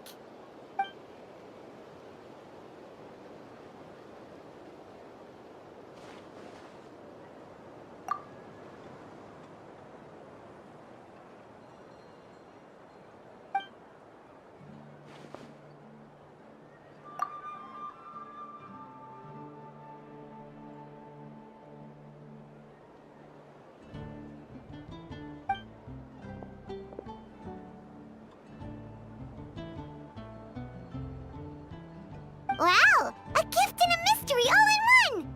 The mages sure love their secrets, huh?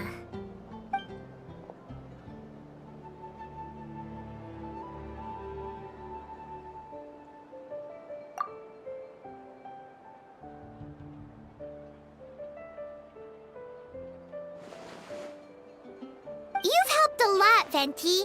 How about we treat you to a drink?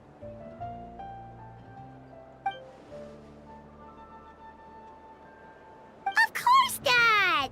Let's go to the tavern right now!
Ad Astra Ab.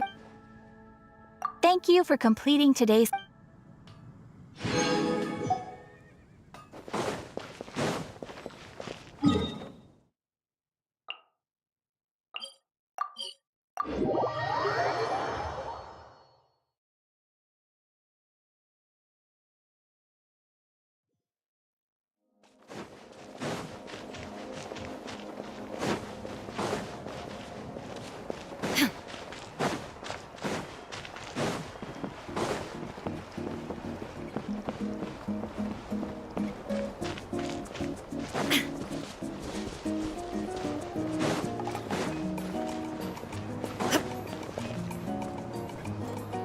My place is over there.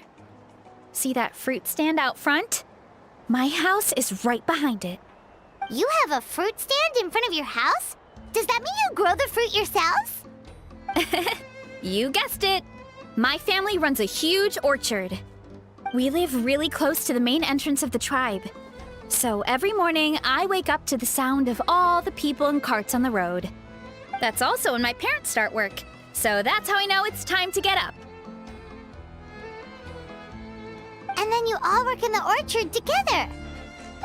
Well, knowing it's time to get up and actually doing it are two separate things. Most of the time, I end up curling under the covers and falling back asleep. Oh, Paimon gets you. Sleeping in is the best kind of sleep. Plus, when you have the Traveler to wake you up... No, that was just a joke! Don't scare Paimon like that, Traveler. Well, maybe you can both sleep in sometime. Once I get up, I usually help my parents around the house, head out for training, then come home for lunch. After lunch is when my parents do their delivery runs. Oh, Paimon would love to see the orchard. Can you show us? Sure thing! We'll go right after this. But first, come with me.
Coach Yan-san, are you here to do some training? Nope, just doing some maintenance on the equipment here while I have some time. Oh, it's you two! Welcome to the Collective of Plenty. Look, I bought this at the stadium the other day. Wait, we've seen that graffiti design before. It's not easy to get your hands on one of these. I had to wait in a super long line. Ooh, I bought a top with that design too. I hung it up right next to my bed. Ooh, you should sign it for me sometime. It would mean the world to me. Oh, I meant to ask, what brings you out here anyway? We're just doing some adventuring. We don't have any concrete plans. We ran into Varessa on the road, and she was nice enough to lead us the rest of the way. She's even giving us a tour. It's my pleasure. Still keeping up with your training, Veressa? No slacking, I hope. Yes, Coach! Did 3 full shuttle runs, just as you instructed, Coach. Good. Then we'll continue with the training plan. As for your diet, actually, no dieting for now. As you are. Feel free to use any of the equipment around here. But if you're planning to do strength training, make sure you have a spotter. Of course. Don't need to tell me twice, Coach.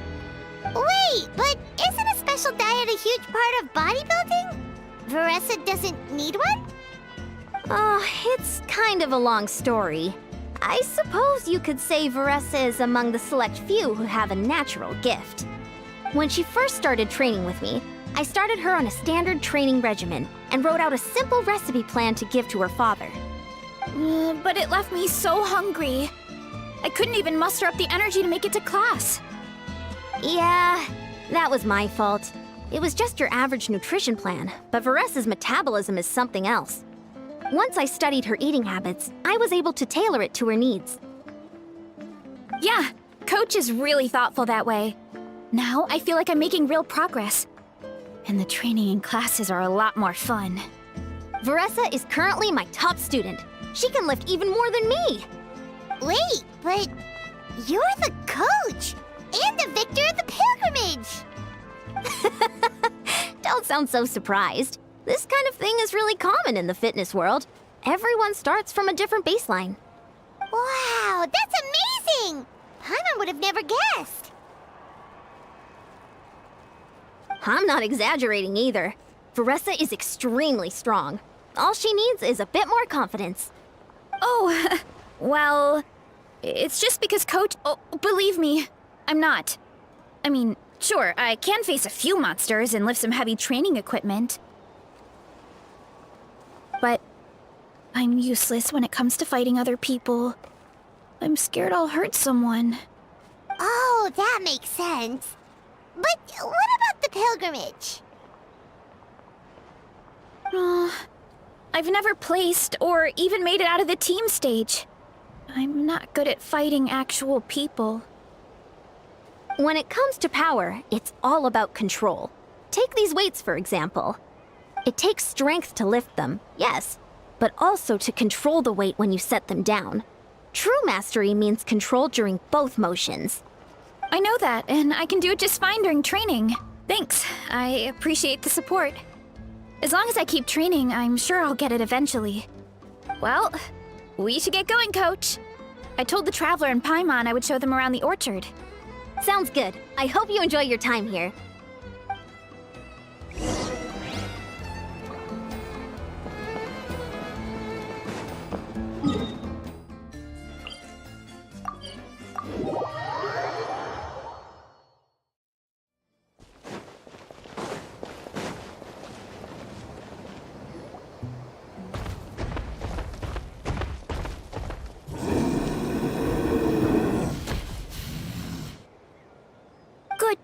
Banana. Thanks for guarding the house. Now, let me take a good look at you. Did you have another growth spurt?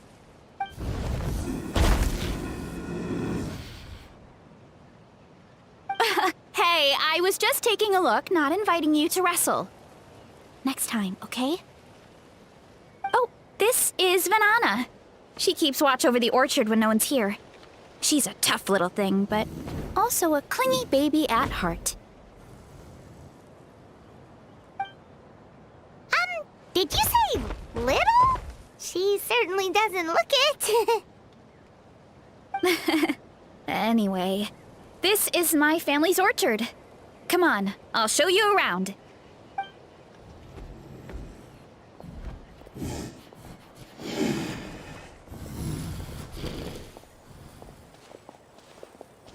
Whoa! It's even bigger than Paimon imagined! Oh, look at all the fruit! It looks delicious. This is the Collective of Plenty, after all. Being so close to the volcano makes the soil extra fertile. So everything that grows around here is amazing. Especially the fruit. We sell a lot to the other tribes. give some to family and friends and keep the rest for ourselves.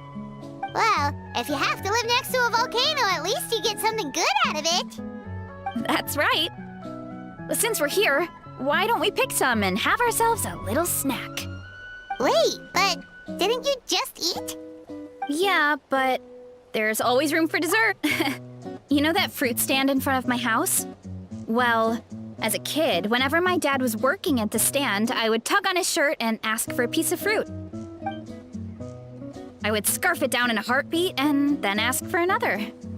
Before long, people would gather around just to watch. My dad told me I made the fruit look so delicious, more and more people started coming to our stand, which, of course, made me want to eat even more. The customers would ruffle my hair and say, "It's good to have a healthy appetite. You'll grow up big and strong for sure." I mean, what kid doesn't like a compliment? So I would smile, which would get my dad to smile. And then my mom, too.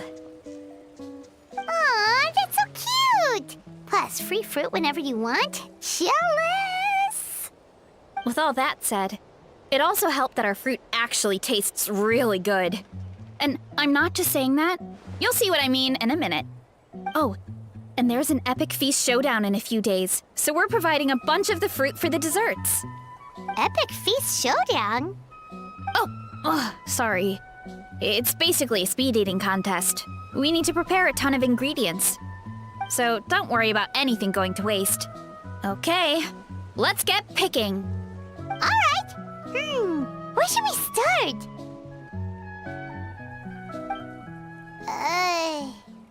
Why is there a mushroom over there? Oh, that kind of mushroom. They kind of appeared out of nowhere when we first planted the orchard. They grow really fast and don't require any water or fertilizer. Oh, and the flavor is amazing. You can grill them, stir-fry them, or even eat them raw. The flavor has almost a fruity taste to it. A mushroom that tastes like a fruit? Yep, that could be. Anyway, as far as I'm concerned, if it tastes like a fruit, then it fits right in. Who cares where it came from? Go ahead, pick as much as you want. Might as well get some mushrooms too, and I'll whip up something to eat.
pick as much as you want. I'll grab some of this, and a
few of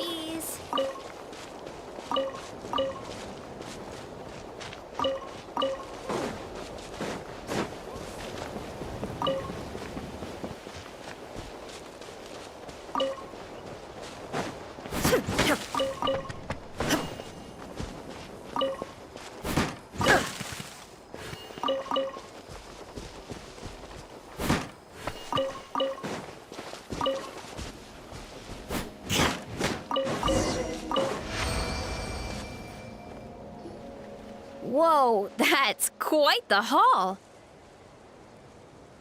Well, you need a bunch of ingredients for the eating competition, right? Thought we'd give you some help.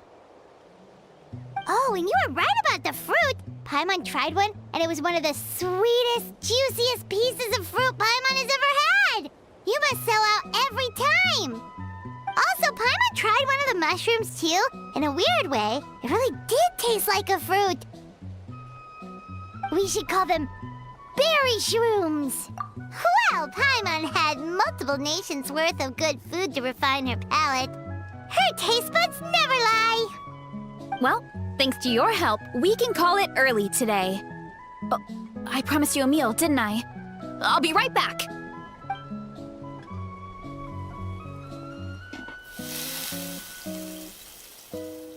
I'm not the greatest cook, so it's nothing special. Still, high-quality ingredients are hard to mess up. Don't sell yourself short. It looks great. Paimon can smell the umami from here. Whoa! This is completely different from the raw taste. I'm glad. This kind of mushroom is a favorite in the tribe, but it's not well known outside the Collective of Plenty. Actually, we're hoping to use the upcoming competition to introduce it to a wider audience. Uncle Atoli has been coming up with new recipes like there's no tomorrow. Hey, you two should sign up. Only if you want to, of course. Oh, you mean the Epic Feast Showdown? Yeah, Paimon would love to sign up. She might not do very well, though. Don't worry. You can tap out at any time. Nothing goes to waste. I'll take care of anything you can't finish. Oh, good. Wait, aren't you competing too? Oh, then Paimon doesn't stand a chance. You never know until you try. Oh, besides, from what I just saw, it looks like you can hold your own. Well, anyway, winning isn't the point. Just think of it as an opportunity to try our local delicacies. Oh, good point. Nice! Then let's sign up together! Time for Paimon to show these people what she's made of!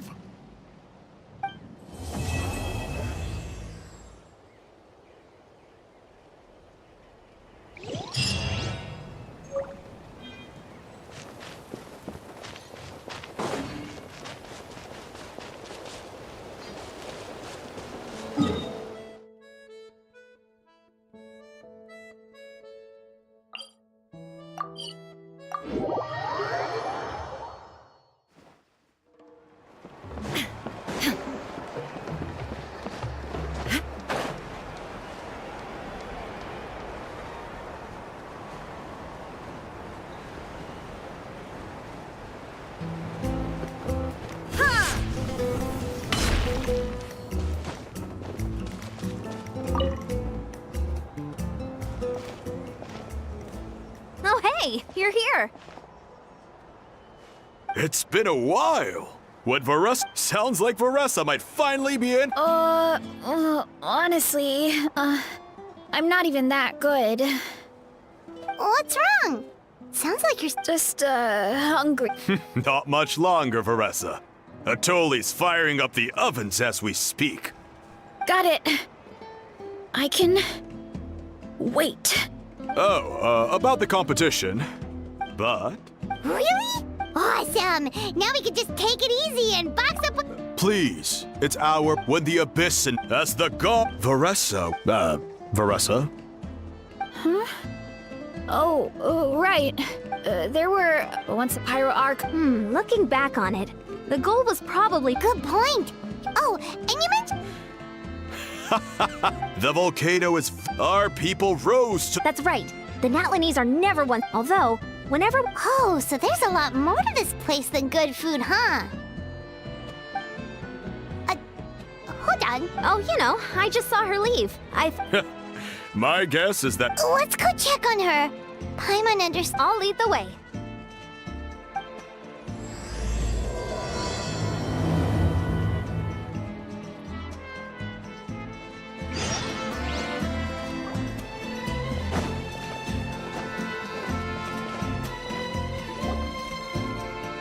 Oh, that smell.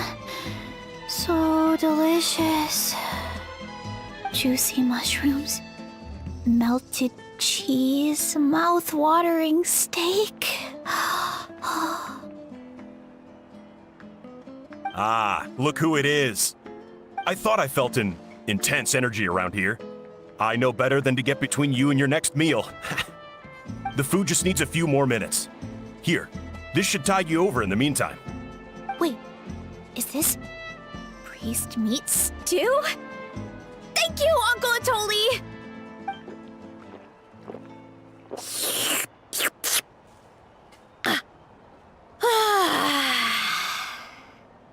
Varessa! You really did head straight for the kitchen. What's up? You seemed lost in your own world just now. Oh, it's you. Sorry. I completely spaced out just now. The next thing I knew, I was all the way over here with a bowl of stew in my hands.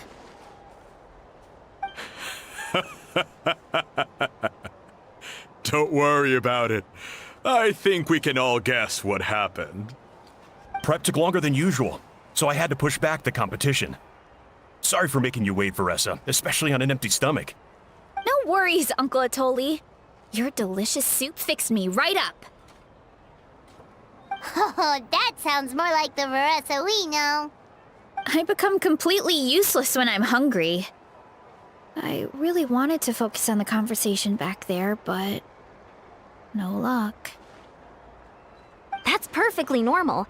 It takes a lot of energy to train the way you do, so you need more food to make up for it. You do know what I mean, right? Try to do too much on an empty stomach, and you end up feeling weak and lightheaded. Oh boy, Paimon's been there before. So, when is the competition supposed to start? Not sure I can wait much longer. 1 sec. I'll go check. We're all set. Time to gather the contestants, Coddle. The showdown is about to begin. Got it! Let's head to the venue. The food will be brought out shortly. Finally! Oh, I'm so ready to dig in.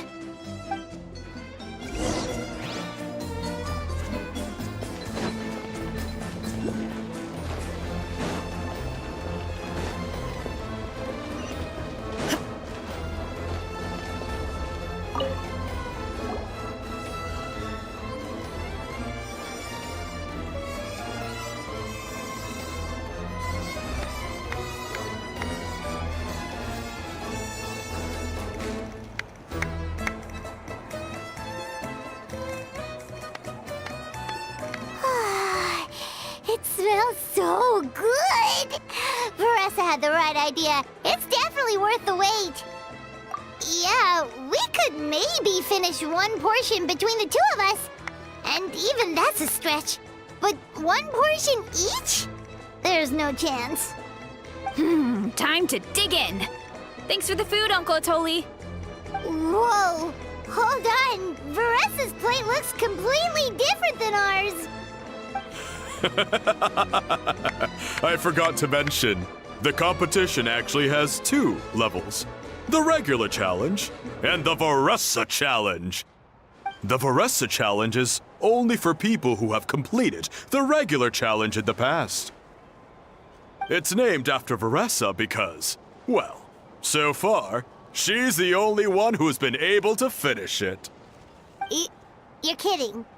You had to invent a whole new challenge just for her? Believe me, if Varessa competed in the same class as everyone else, the winner would be decided before the competition even started. What's the fun in that? Only one other person has come close to beating the Varessa challenge. And that would be the... Of course, she breezed through the normal level, but the Varessa challenge was still too much, even for her. Back then, it was all part of an investigation. You see, the Pyro Archon covers all expenses at the Weary Inn the night before the pilgrimage.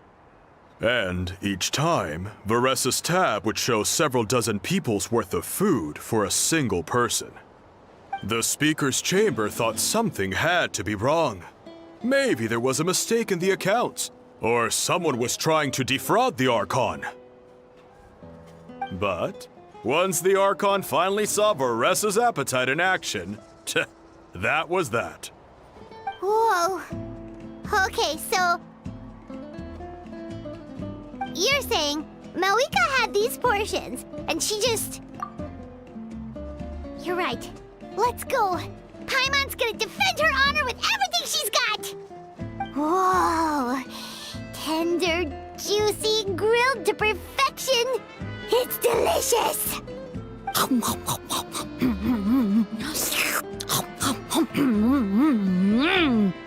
Oh, you gotta try this one too, Traveler! It's amazing! Oh, and this!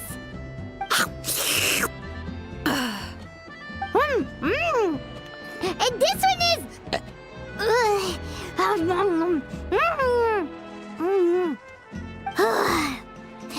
Alright, that's it. Paimon taps out. All this time, and it doesn't look like we've made any progress. Oh, Paimon's ready to throw in the towel. Okay, Paimon's tried as hard as she could, but this enemy is too strong. You know what? There really should be a Paimon challenge. Paimon's smaller than the rest of you. It's no fair for her portion to be the same.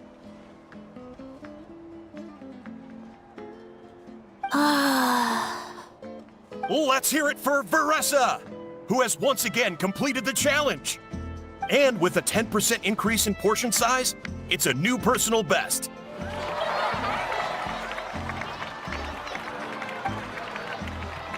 Ha! Well done, Varessa. Amazing job! Oh, it's nothing. Uncle Atoli's food is just too good. I couldn't stop myself. You actually finished it? Jeez, are you okay? Huh? Why wouldn't I be?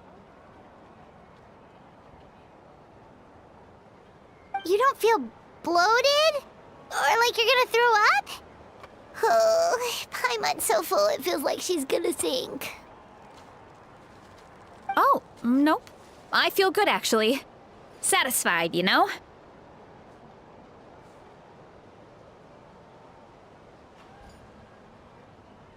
Thanks. This is my specialty, after all. Not that it's good for anything outside these competitions.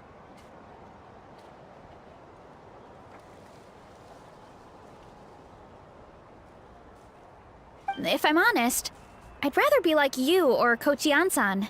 A hero brave enough to stand against the abyss. Aw, don't worry, Varessa. For someone as talented as you, it's only a matter of time before you shine in the arena. Ian-san, did you beat the challenge too? Of course. The regular challenge is easy for me. I've attempted the Varessa challenge a few times too, but never even... Okay, there has to be more to this than just appetite. Is there some kind of trick? By the end, it was like the meat turned into one big greasy blob, and it was so hard to keep going.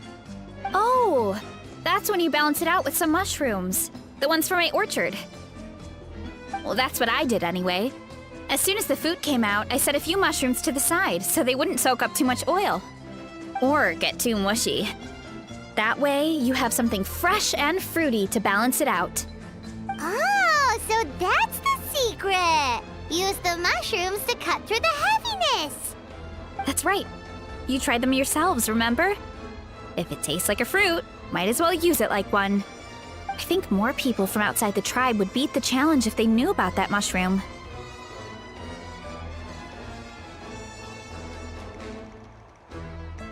Ian-san, some of the contestants are looking for you. Something about being ready to train? They want to exercise.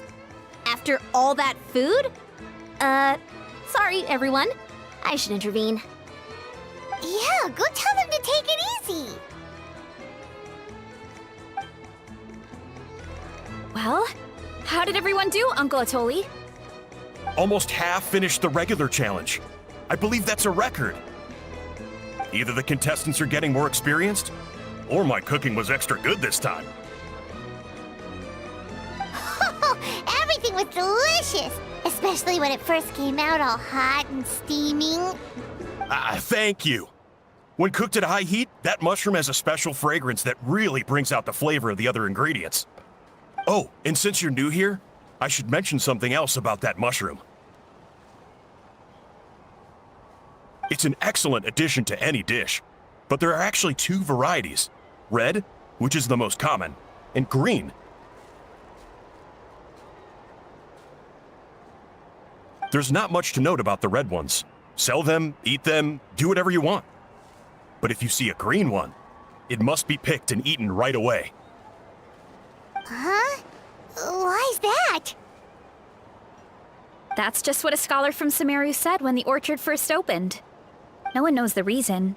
We just do as we're told. Whenever a green mushroom pops up in the orchard, I pick it and eat it. The flavor is identical to the red ones. Okay, because that's not weirdly specific at all.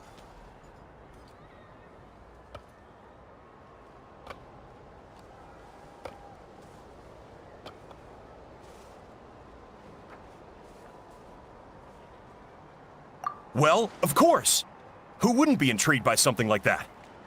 But curiosity isn't always a good thing, right? Oh, by the way, Veressa, I'm almost out of red mushrooms. Could you run to the orchard and grab some more for me? Of course, Uncle Atoli. I'm on it. Want to come with you too? What do you think, Traveler? Paimon wouldn't mind working off some of that food. Paimon will take that as a yes. All right, let's go. Thanks for the food, Atoli. Haha, my pleasure. But try to finish it all next time.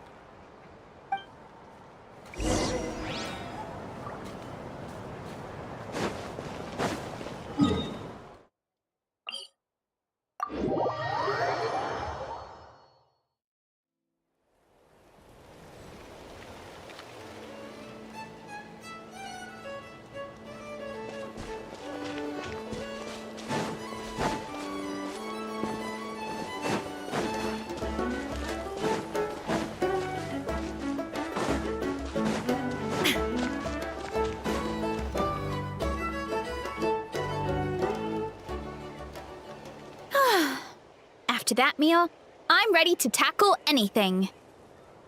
Oh, something on your mind? Is it what Uncle Atoli said about the green mushrooms? Don't worry. He can be a bit dramatic sometimes. The green mushrooms don't appear that often. Besides, I check the orchard every day, and if I see one, I eat it. If anything, I wish there were more around here. Means more free mushrooms for me. Wait, is that one right there? Huh. Talk about a coincidence. See? There's nothing special about it except the color. Give me 1 sec. I'll start a fire and grill it right up.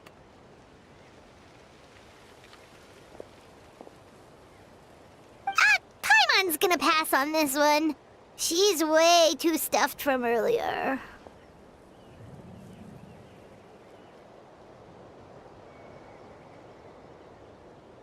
You mean why we have to pick and eat the green mushrooms right away?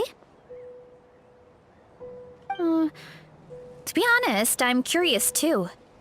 The scholar looked really serious when he said it, but he never explained the reason behind it. Uncle Atoli has a point, though. Curiosity can be a bad thing. If we stop doing what the scholar said, something terrible could happen. You could look into it at least. That's what an adventurer would do. Yeah, but my tribe is more important. I love everything about this place. Maintaining the status quo is good enough for me. I know the truth is important too, but I don't have the right to make a decision that could put the people around me in danger. In other words, deep down, command the truth. Yeah, we don't have to stop following the scholar's orders. You have a point. You know, you remind me of another hero from our tribe. Her name was Fiatena. Just like you, she was full of courage and never stopped challenging and exploring the unknown. She's my idol. Actually, could you give me a moment? All I need is 3 seconds. Lady Fiatena, lend me your courage. 3, 2, 1.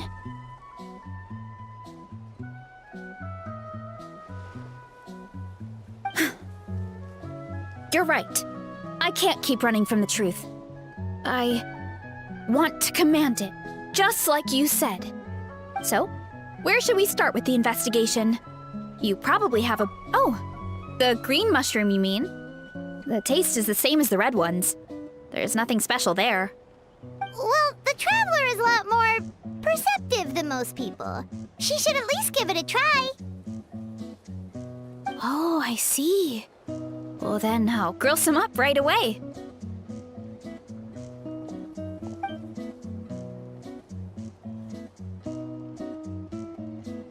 So, notice anything, Traveler?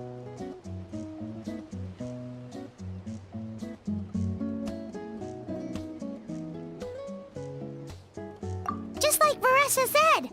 Guess it was the same for all of us. Finally, a worthy devotee after all this time. Fascinating. Who said that? No need for alarm. There is only one among you who piqued my interest, and that is the one with golden hair. Seeing as you all appear to be acquainted, I allowed the rest of you to hear my voice as well. Now, I shall grant you all the honor of becoming... Now. You were the ones who wanted to learn more about my origins. I merely granted your wish. Origins? Wait, you're the green mushroom? So you do know how to use your brain, young one. You'll excuse me if I have no interest in you, craven and dull-witted as you usually seem. Hey, watch it, buddy! Let me remind you, it was your own curiosity that started all of this. I see no reason for me to stand down. I only granted you this audience because I saw potential in you. I am the Sage Lord of Fungi. Serving me is a great honor, as well as a once-in-a-lifetime opportunity. Sage Lord? Good one. Did you come up with that yourself? You mock my name? All you do is make a mockery of your own taste. Of course, the Sage Lord of Fungi is too dignified for petty arguments with lesser organisms. Sure doesn't sound like it. That's enough out of you. What's wrong with you humans? You should be full of reverence at this point. In that case, I don't know what went wrong, but you lack the trust and worship to be my subjects, so we shall have to table that for the time being. However, I am willing to share my sagely knowledge with you. I have all the answers you seek. As with all seekers of said knowledge, all you have to do is prove your sincerity, and we shall see if you're worthy. Look! More green mushrooms right in front of us! These clones are my most loyal subjects, as well as the keepers of my secrets. If you want answers, then gather your wits and search for clues. I shall await your summons. It might be advisable to brush up on your devotion in the meantime.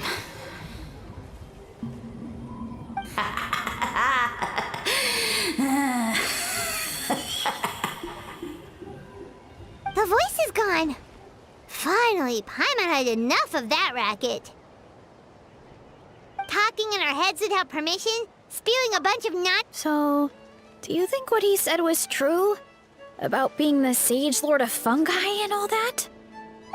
Maybe, but most of it sounded like hot air to Paimon. True. That conversation in our heads definitely was real. And it proves these mushrooms aren't regular mushrooms at all. Something fishy is going on. I guess this is the beginning of our hero's journey then. So let's make like heroes and get to the bottom of this, so we can command the truth and this mushroom.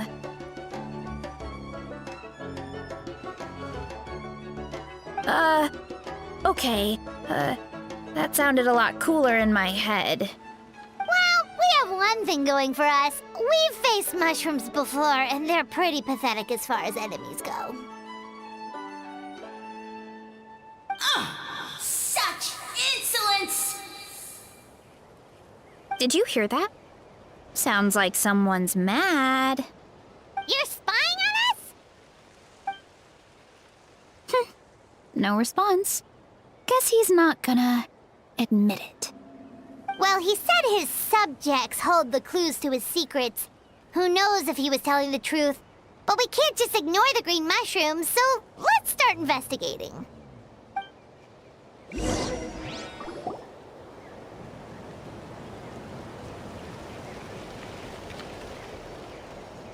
Okay, so this one is red. Ah! Fungus! It turned into a fungus! In that land of all places! So this is one of his subjects? Well, it's kind of cute. Bull warrior compliment! Much appreciate! No! Bull warrior natural enemy! Eat! Must resist! Careful, Veressa! This is a kind of monster from Sumeru. Even though it looks cute, it can still attack you! A monster? Aw, that's too bad. I was hoping we could be friends.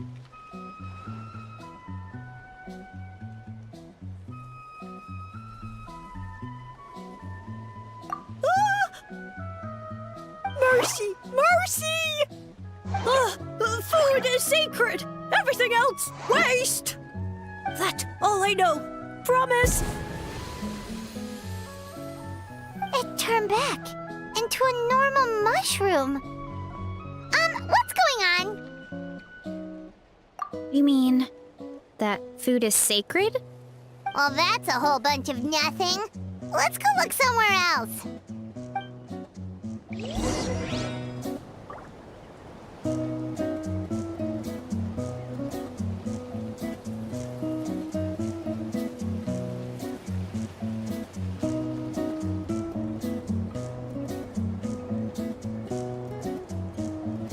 Inactivity serves no purpose whatsoever.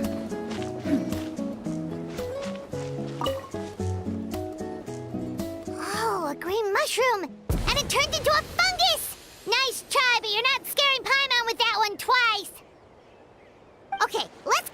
initiative. Hey, you! What's the whole food is sacred thing about? As our Sage Lord stated, you must demonstrate your wits to receive the answers you seek. That means I should be the one asking the questions, not you. Okay, so it turns out this one can talk.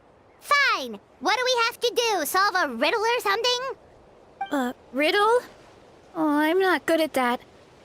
Could you, give us an easy one? That sounds like a problem for your friends. Besides, did I say this was up for negotiation?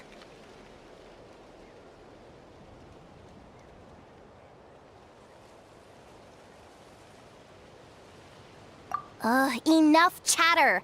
Time for my question. Why are all the mushrooms in this orchard willing to become the subjects of the Sage Lord? Man, how are we supposed to know? Because you're his clones, right? I remember him saying something like that. Alas, no wits in sight. The answer could never be that simple.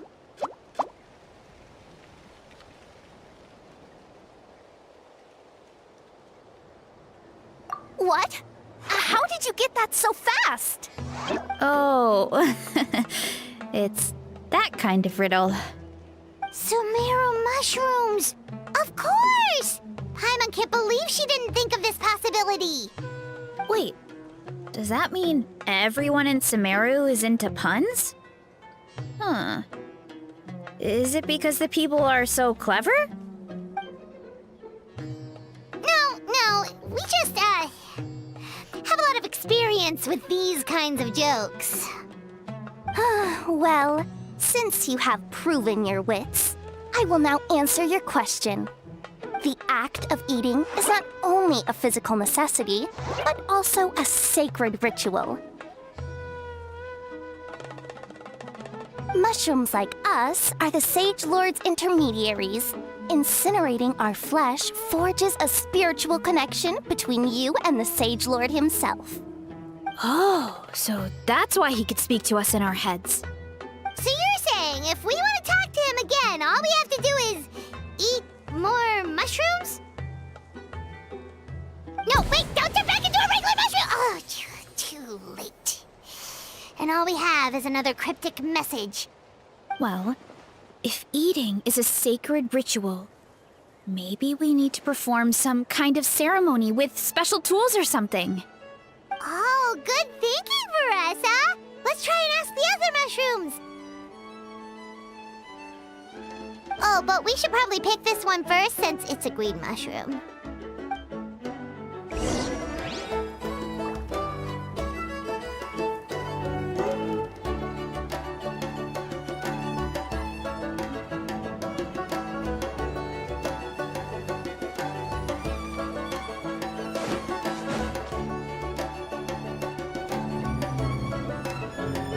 Hey, there are two fungi over there! Looks like they're discussing something. Have you figured out how you're going to test the humans? Of course! Any random question should do the trick. They don't look very smart to me. Wow, cool! You greencaps are so wise. Just like our Sage Lord. Huh, I'm so jealous. It's all progressing as expected. I know exactly what they're going to ask. Oh, please, please tell us how to conduct the ceremony. And I shall respond. Nothing in life comes for free. You have two choices. Answer a question about the stars and moon above, or the dark abyss below. Ew! And they'll say, no, I'm stumped. I can't think anymore, or my cap will explode into spores. They're humans, idiot. They don't have caps or spores. All right. Duh. And then I'll say, you can't even answer the most basic of basic questions? Come back after you've studied for a few more decades. Yeah. A few more decades. Of course, they're so dense, it might actually take them that long to realize that. If eating is a ritual, then obviously, the ceremony is the cooking. I mean, obviously it's the cooking! Did they just give us the answer? Who goes there?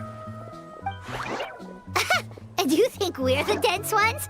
Look in the mirror, buddy. A floating pale organism out of nowhere! My cap almost burst into spores! No, wait, don't disappear! At least explain yourselves first! So, we passed the test? Where's the sense of accomplishment? So much for gathering our wits. We didn't have to use our brains at all. Oh well. The important thing is, the Sage Lord of Fungi wants us to use cooking to establish a stronger mental connection with him. That sounds right. Uncle Atoli did say, when you cook this mushroom, the higher the heat, the better the fragrance. Right! That was the case when you grilled them in the orchard, too. Heat really does release their flavor.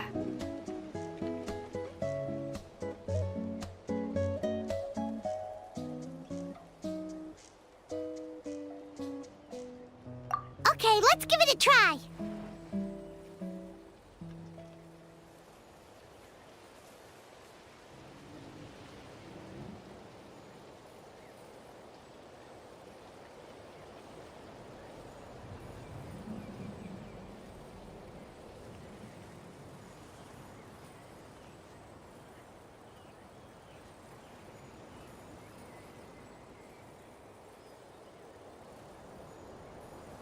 Definitely. But we should probably explain the situation to Uncle Akadal and the rest of the tribe first. Good call. It's best for everyone to be prepared.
Huh.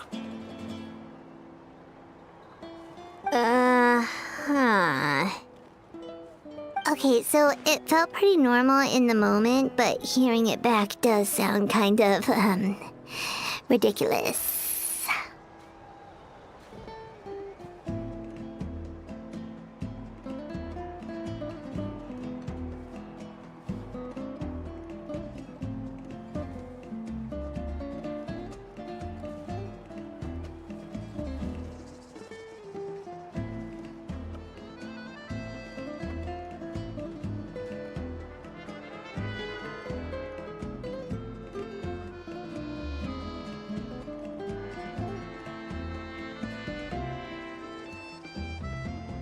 So, the mushrooms in the orchard are sentient. What a remarkable discovery! Yeah, without your investigation, who knows what could have happened? Thanks for looking into it, and for collecting all this information. What a relief. I was worried it sounded like I lost my marbles. It does sound far-fetched. After all, none of us have ever spoken to a mushroom. But we know you're not one to lie, Varessa. Besides, the origin of the green mushrooms has always been a mystery to us. Thanks to you, we now know something sinister could be going on. So, we should do our part to help. Yeah, just let me know if there's anything I can do. Wow, that didn't take much convincing.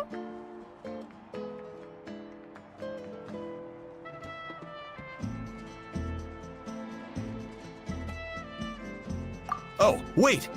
You said the mushrooms needed to be cooked at high heat, right? I can do that for you right now. I'll be quick.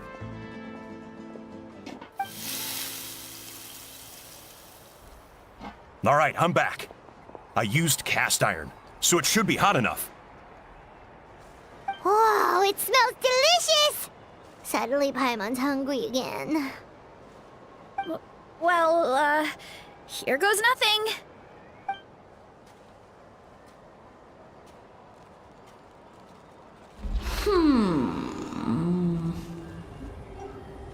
Wait, that's his voice! Looks like you stumbled upon the right path. But this temperature does not demonstrate even a fraction of the sincerity I require. Did you really think some common stove could generate enough heat to earn the acknowledgement of the Sage Lord? Humans are such a disappointment. You can solve my riddles when the answers are handed to you on a silver platter. But as soon as there are no more hints, not a shred of intelligence in sight. Do try and use your brain this time. How did it go? Did you hear the voice? Annoying menace of a mushroom! The Sage Lord of Fungi said the heat's still not high enough. Sage Lord of Nitpicking, more like!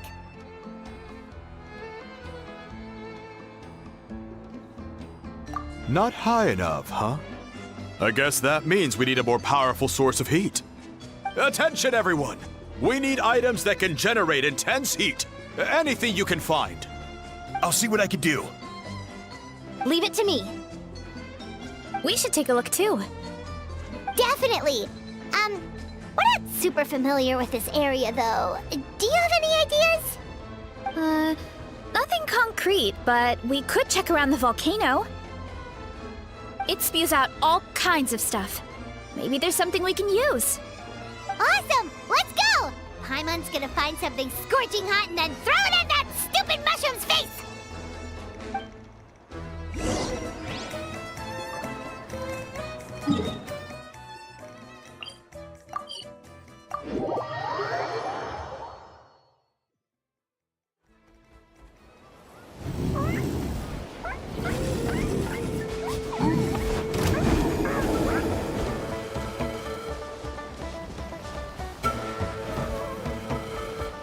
Hey, there should be some avatars of lava somewhere along this path.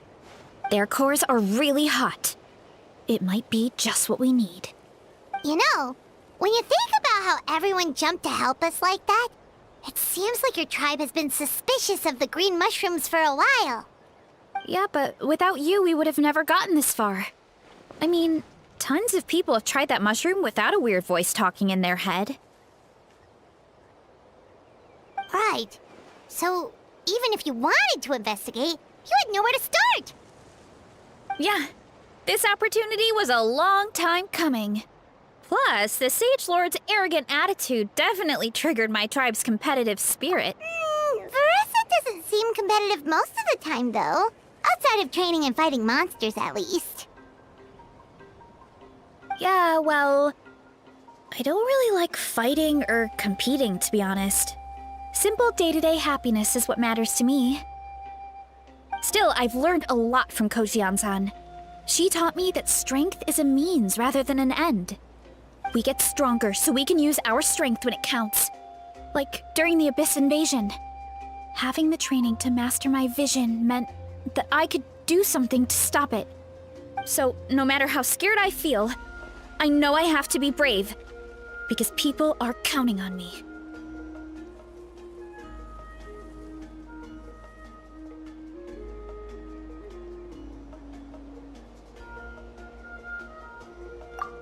Thanks.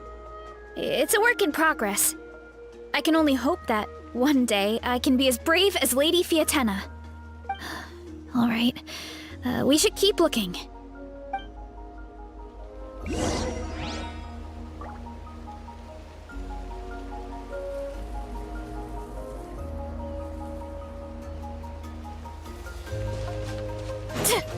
Oh, looks like we can make this jump.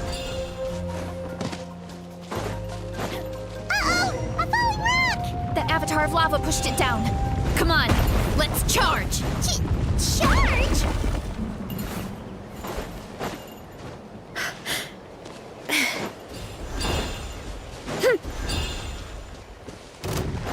Yeah! It's justice o'clock! There is no escape! Stabilize! I will have order! I'm going in!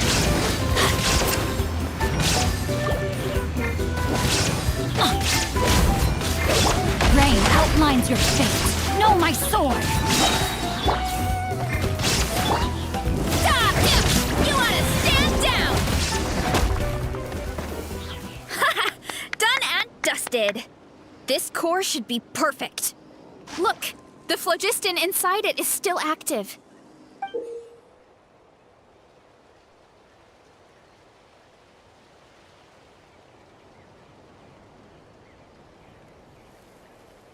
Oh, let's see! Woo! Hot! A few more chunks like this, and we should be good. Come on, let's keep heading up.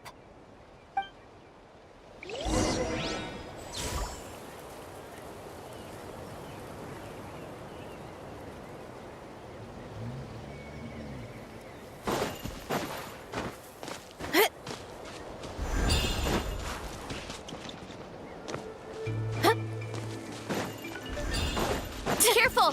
3 avatars of lava ahead!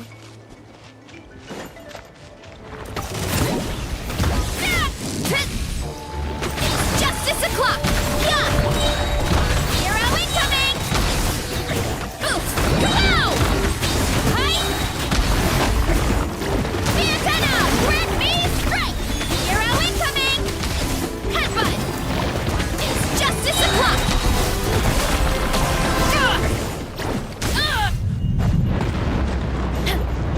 Oh no, not good! The volcano is acting up again!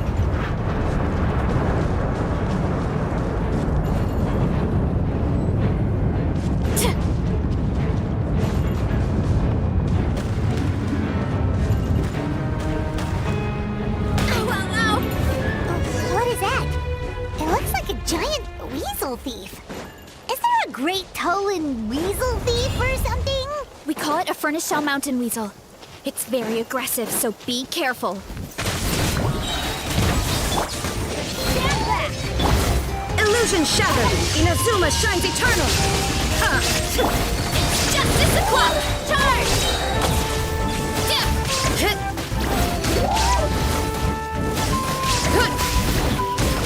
Look out below! It's justice o'clock! Ultimate flying kick! Hi! Solidify! This is order! Ring cutter!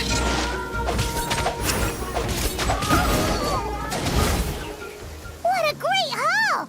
A bunch of seeing eyes, and this thing the weasel used to spew out fire! I think that's its back armor. It shoots out phlogiston, so it can pretty much attack from all directions. My dad told me about them once. Creatures that live in the volcano. I can't believe we actually ran into one. This piece of armor might produce even higher temperatures than the seeing eyes.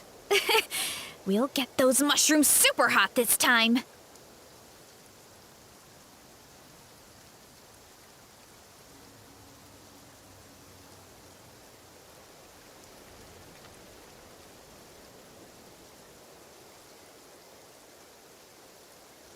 Oh, well, even though I don't like fighting, sometimes you don't have a choice. So I've tried to figure out a bunch of different ways to get myself in the zone. For example, I've read a lot of stories about heroes, and my favorite hero has always been Fiatenna, the one I mentioned before. Fiatenna's most iconic feature was her mask. So I decided to make one just like hers. So now, whenever I wear the mask, it's like there's a little piece of her with me. If I want to honor her legacy, I have no choice but to be brave. At the same time, though, I guess it's kind of like a crutch. Kind of like I'm hiding behind her strength. Oh, you really think so? Really? It's just... I feel like I need to take it off one day and face things alone. But the longer I put off taking that step, the more impossible it feels. Yeah, you had the courage to make that decision. And that's what adventuring is all about. Fighting is just a small part of it. Oh. Besides, Paimon thinks you're doing a great job. Just take your time. It's not a race. Thanks for believing in me, you two. I've learned so much. And I won't give up. Not until I can face things on my own. After that pep talk, I feel like my appetite is back in full force. You're hungry already? Paimon hasn't even finished digesting her last meal. Come on, let's head back to the tribe. We'll earn that mushroom's recognition this time for sure.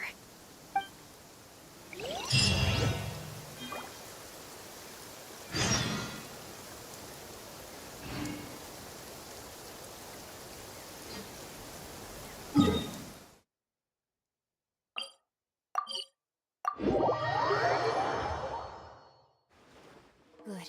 The rain has stopped. Any longer, my books would have gotten wet. Body and mind. Time to act.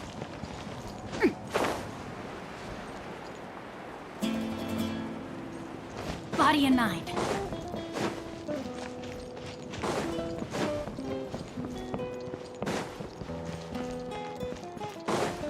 Time to act.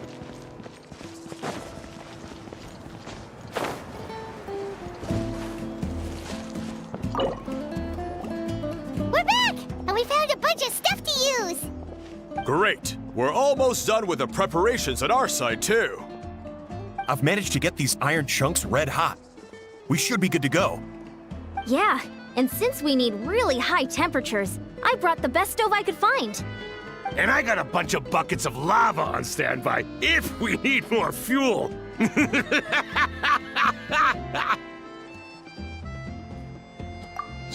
but the things we brought aren't your typical cooking utensils either. Well, that mushroom started it, right, everyone? Disrespecting Varessa and her guest of honor.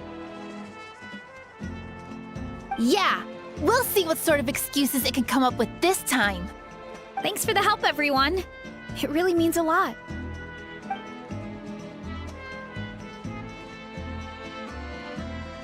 All right, let's see what we have here. Huh? The armor of a furnace shell mountain weasel? Don't tell me you went into the volcano. No, it erupted out of nowhere, and then the weasel appeared, and then, well, anyway, we got this in the end. Either way, this is something special. Back when I was training to be a chef, I studied the effect of temperature on different ingredients. This kind of armor produces intense localized heat. It's great for fish because you can get a nice sear on one side without overcooking the other. Anyway, let's get started. The mushrooms are all ready to go. All right, let's go.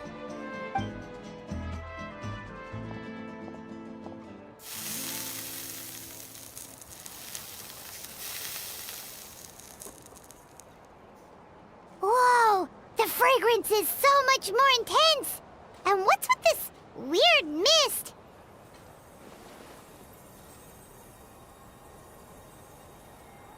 Wait, no, something's not right.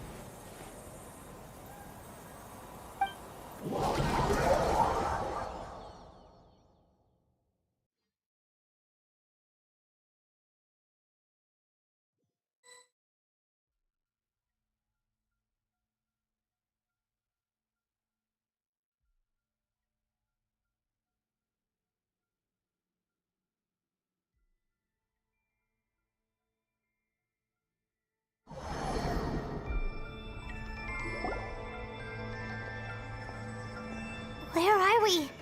Where did everyone go? I have no idea. We just showed up here. I can't see the others anymore. Huh? Is something wrong? That's a cuddle! Chief! We don't know where we are! What? I know it's hard to see through this mist, but aren't you? No. What are you feeling?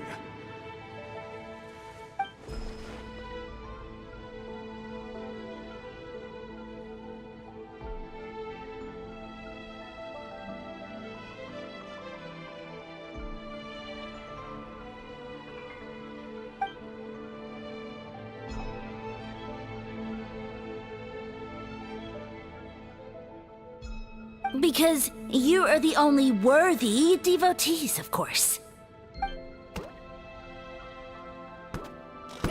Evil jerk of a mushroom, so this is what you look like!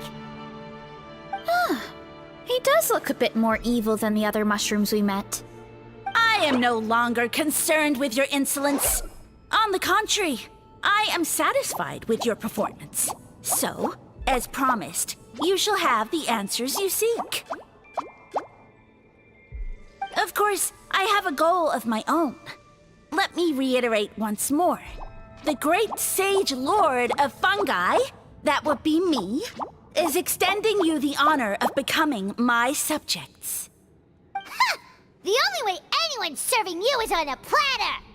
Now, don't be hasty. It's inadvisable to speak in absolutes. You refuse only because you have yet to witness my miracles. Cherish this opportunity. It may not come again. As you know, Tivat is not a peaceful place. The gods wage war against one another. Monsters roam the land. Humans live in squalor. But then, humanity discovered me and learned that I could grant them unlimited power to fell even the most fearsome of enemies. If we want to become strong, we just have to eat this!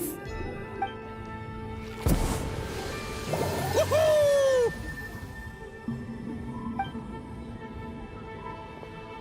Those monsters are no match for me! And so, the humans worshipped me as their savior.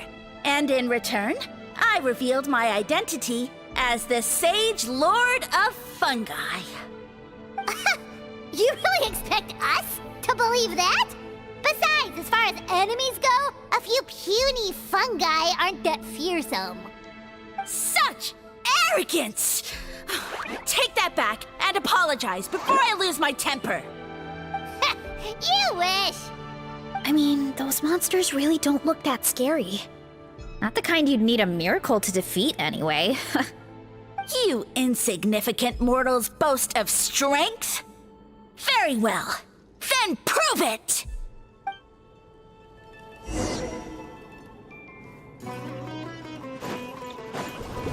Let's roll! Heads up! Hi! Headbutt! Look out below! Too strong! Hero incoming! Hi!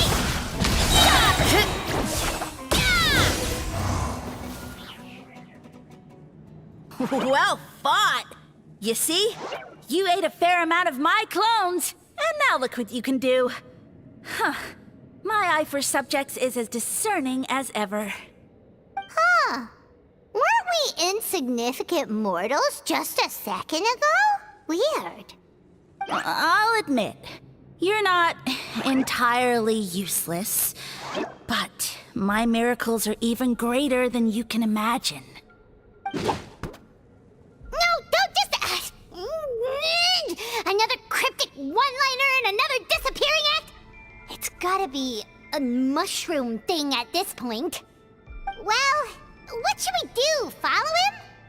Yeah, let's go. I think he's trying to tell us a story, although I'm not sure if I like the plot.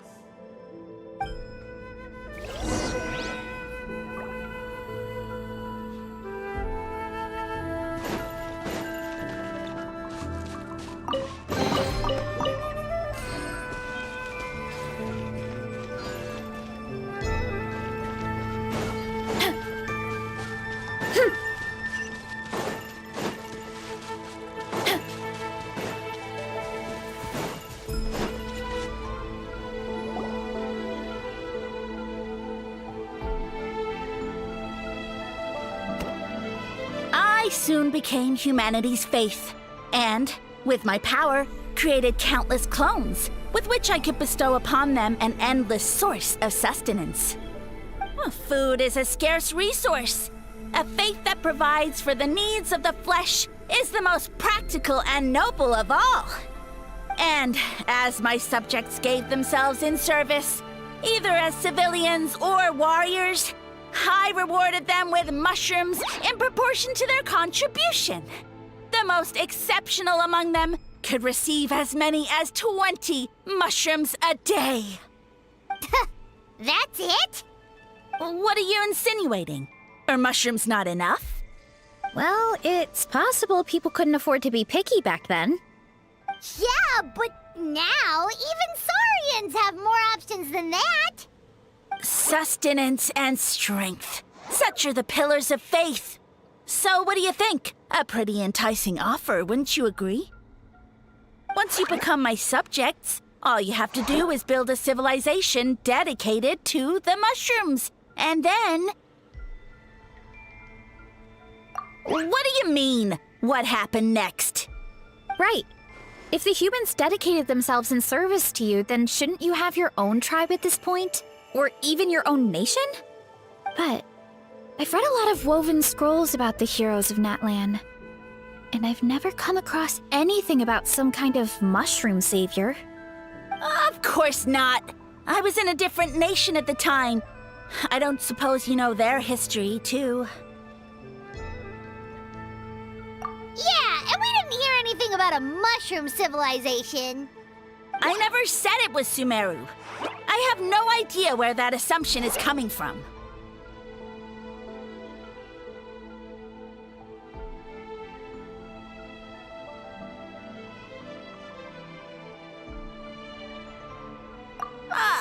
A trivial detail!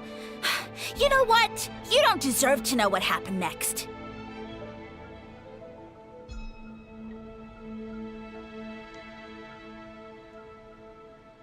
Yeah! If you want us to respect you, stop being so secretive!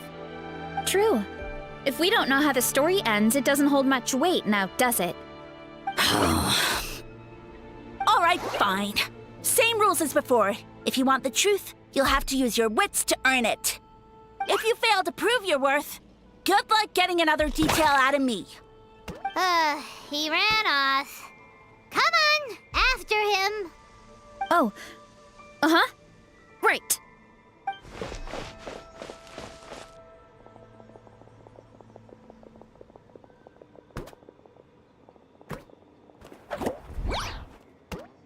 He jumped down from here! So it looks like we just need to... Is something wrong, Traveler? Off? How? That's how I feel too. Based on his personality, if he won't tell us how things turned out in the end, it must be because it's not something he can brag about. Besides, how did he even get from Sumeru to Natlan? Seems like he's avoiding that subject too. And through it all, he still hasn't given up on recruiting us. Even though he's in for a rude awakening. Yeah, he seemed pretty annoyed with our questions. Why not just kick... But why?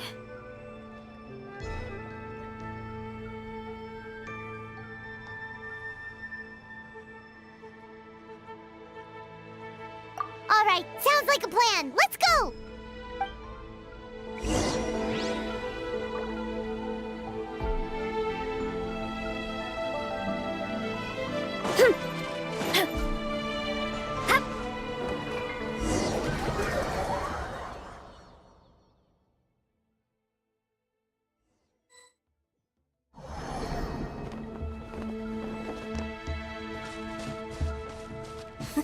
Catch me if you can! If you can figure out which way to go, of course.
What?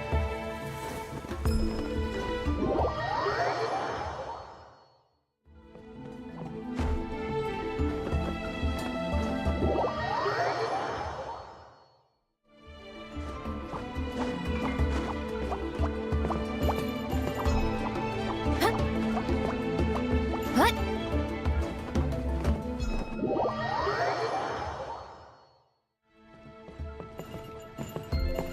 Yeah, headbutt!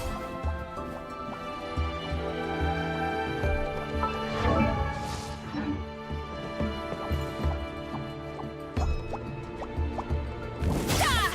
Yeah! What?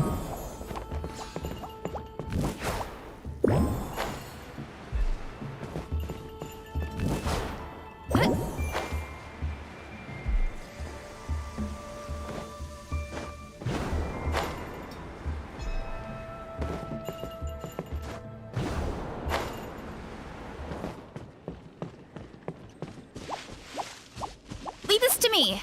I'll clear a path for you.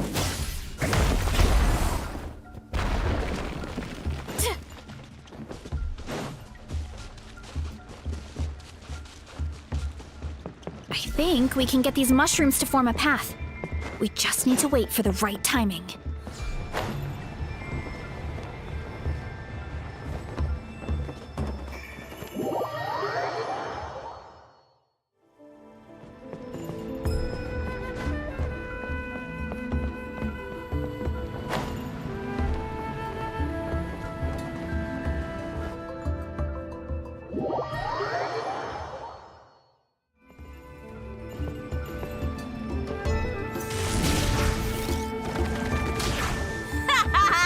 Get a load of this! Watch out, Marissa! Don't worry about me. I've got this. Steer clear of other people. Gotta steer clear of other people.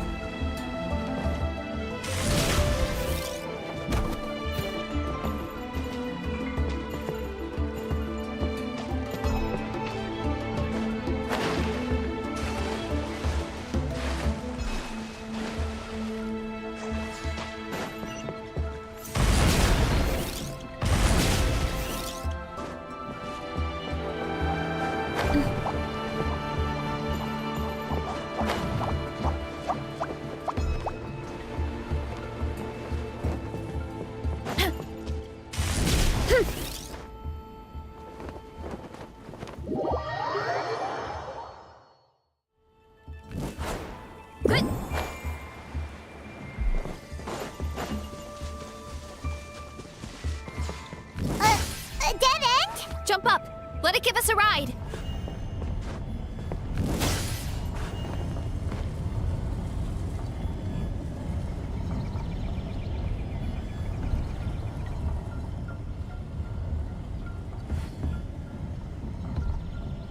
All right, this should be good.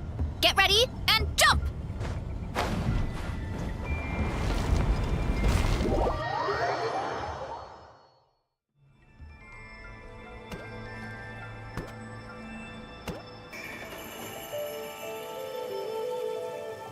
Backed into a corner, huh?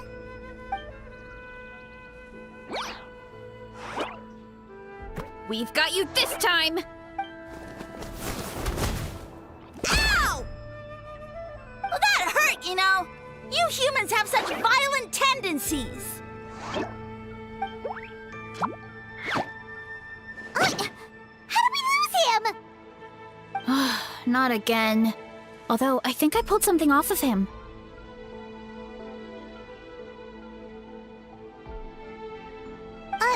A ball of mist. Oh no, it's spreading. Ah, they're gonna eat us.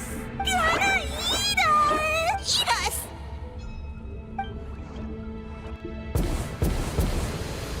Ungrateful humans. At this rate, I won't have any clones left. The more my clones are consumed, the less power I have. My power is all but spent. But now all of Sumeru knows how scrumptious my mushrooms are. So if I want to grow, I must relocate. And if I want it to happen fast, you, take me some... Yes, my lord. Is this the place, human? Yes. This is a volcano in a land far to the west. The temperatures here get very high. It should be a most suitable location for your lordship to regain his strength. I shall now find a good place to plant you, my lord, so that... Yes. Huh? An earthquake? No! A volcanic eruption!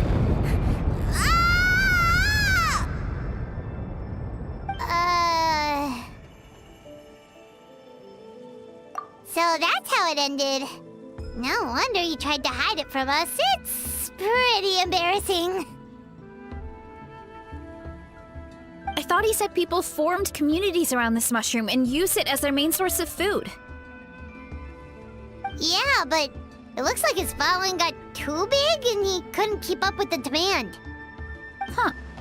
He used the mushrooms as his main recruitment tactic. But then the situation got out of... Which means the more mushrooms the humans ate, the less powerful he became, right? Wow. So his following didn't last long. Nope, which explains why there aren't any records about some kind of mushroom civilization. In the end, he mind-controlled a human to bring him to Natlan and then got buried under a pile of volcanic rocks. Yeah, for who knows how long. When we were talking to him earlier, he seemed kind of, out of touch, you know? Well, he has been living under a rock, so that checks out. But clearing out this area for your orchard finally allowed him to start regaining his power. Yeah, that sounds right.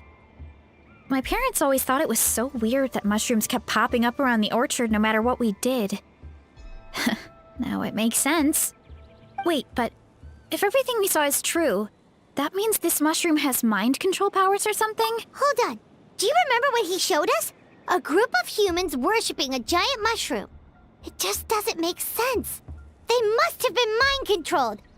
But when he started running out of power, he couldn't keep it up. Oh, yeah. Maybe that's why he doesn't seem to be able to control us either. Oh? Why? All right, then let's find this mushroom.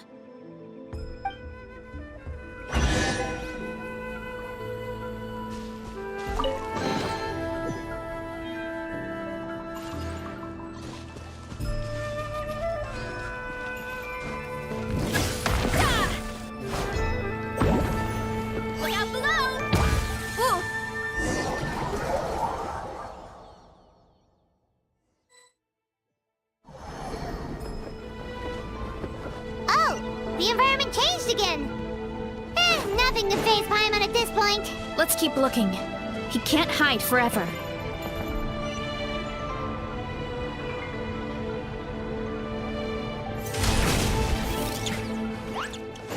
Time to roll!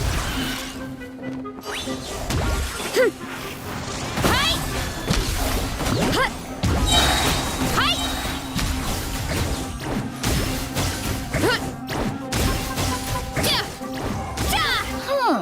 So you made it this far. Impressive. In that case... He hid himself in the statue.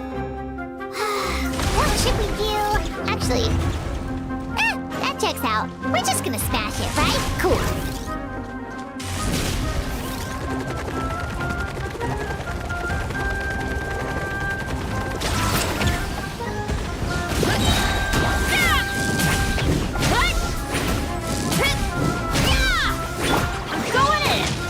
Light it up!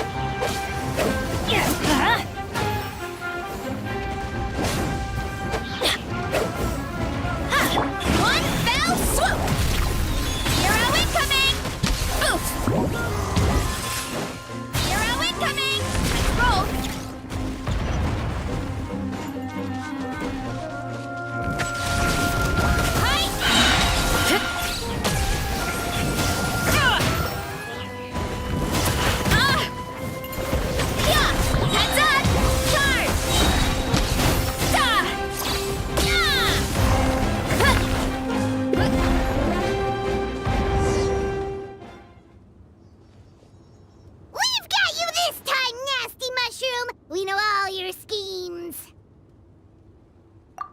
thought you were just a mushroom that happened to taste good.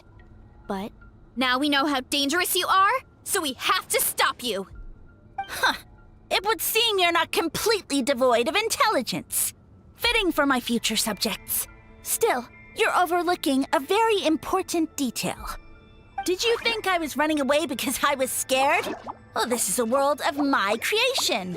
My will rules supreme. My schemes have been exposed, you say. No matter. My goal has already been achieved. What? Although I prefer to call myself the Sage Lord of Fungi, in the human tongue, I am known by another name. You now behold the god, indeed, foolish, shallow, and ungrateful humans. Have you forgotten your savior during this time of war? I am the god who's protecting countless of your kind during this Archon war. You have no food in which to satiate your hunger, no means with which to counter the hordes of monsters, and the gods loom overhead, capable of reducing you to ashes with a simple snap of their fingers. Just one word, and you could have had my protection. But now, that opportunity is lost forever, and you only have your own stupidity and arrogance to blame. No matter, my plan has already succeeded. What you saw when you cooked the mushrooms was not mist, but spores, set to sprout into green mushrooms very soon. And that's where their true power lies. Because, given a bit of time to grow, green mushrooms will multiply exponentially. You see, considering my current level of power, I had no way to create large number of clones. Unless, of course, I had access to a source of extreme heat. And you delivered one to me on a silver platter. That was my plan all along. So, you kept running away from us because you needed to buy time? Precisely. Before long, the green mushrooms will multiply at an unstoppable rate, allowing me to return to the peak of my power. Then, I shall reclaim my dignity and status as a god, achieve victory in the Archon War, and take revenge on Sumeru. You have no concept of time, do you? Newsflash, the Archon War is old news, buddy. Nonsense! Is that not the source of your suffering?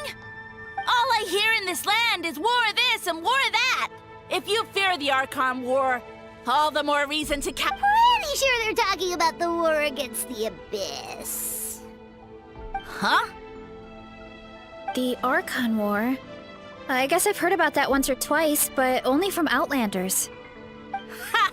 I see what's going on here. You're using lies and trickery to befuddle me.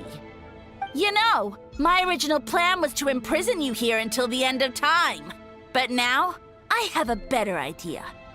Once nothing is left of this land but an endless field of mushrooms, I'll set you free. You get the honor of witnessing that despair in person.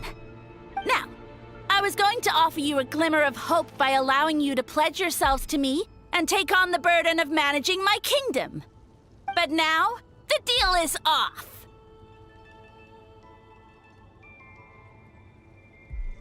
What did you say?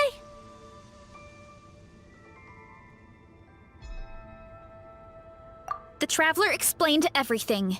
The only reason I could hear you is because I've eaten so many mushrooms over the years.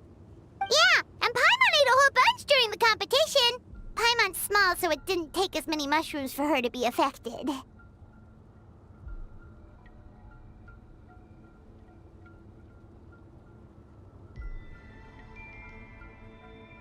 Point being, most people would have to eat a monstrous amount of mushrooms to even hear you over the buzz of a mosquito. So you latched onto us as a group of people who can actually hear your voice. In other words...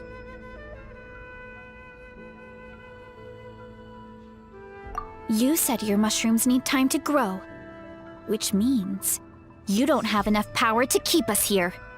I may not have my former strength, but keeping a few humans right where I want them is a small task. Unless you think you can take on a creature as vicious and powerful as the Jade Plume Terra Shroom. Because you definitely can't. Right? Let's get out of here. Yeah, if he was telling the truth, we need to get back to the tribe as soon as possible. Oh, no! You must be bluffing! A few measly humans couldn't possibly be that powerful! And what's this about a war against the Abyss? Hey, I want answers! Paimon's not gonna waste one more word on this guy. Let's go!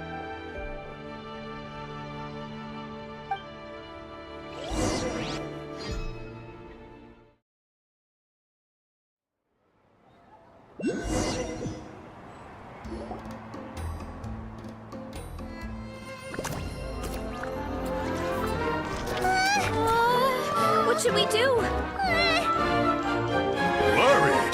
Ha ha ha! Don't be! It's just a few mushrooms! Unholy! Get ready to feast!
More, please!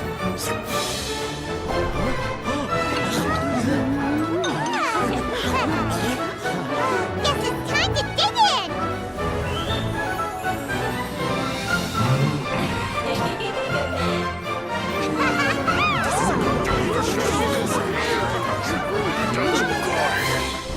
Stop this at once!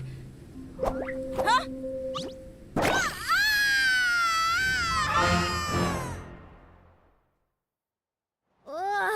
What a great meal! Thanks, everyone. I feel like a whole new me. And with that, we took care of all the green mushrooms. Now, care to tell me what happened earlier? It was lights out for all three of you. Someone planted a god in Varessa's orchard, and she's been eating it ever since. Yeah, we know not every god that's still around is super strong, but this one reached a whole new low.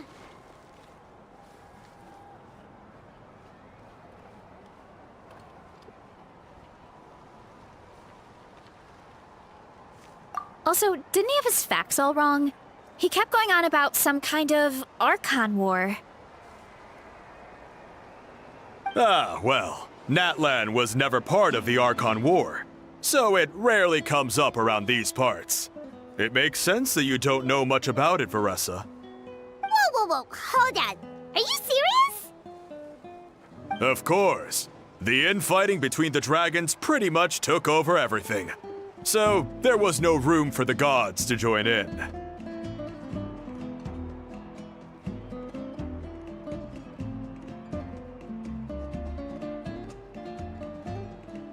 Yep, that checks out. Living under a rock all those years, Mushroom God wakes up, thinking it's still the Archon War, and tries to use that to convince people to worship him.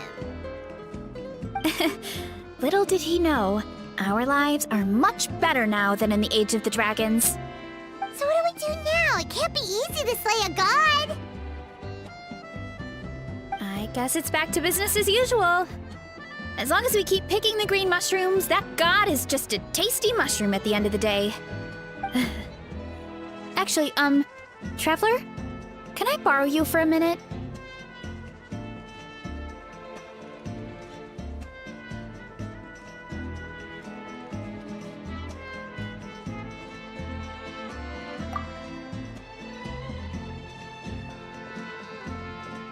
Alright, here's good. So, it's not anything super important. I just wanted to thank you from the bottom of my heart. Your encouragement gave me the courage to investigate the green mushrooms and helped me resolve a threat to my tribe. And maybe this sounds weird considering everything, but it was a really awesome adventure. I had fun.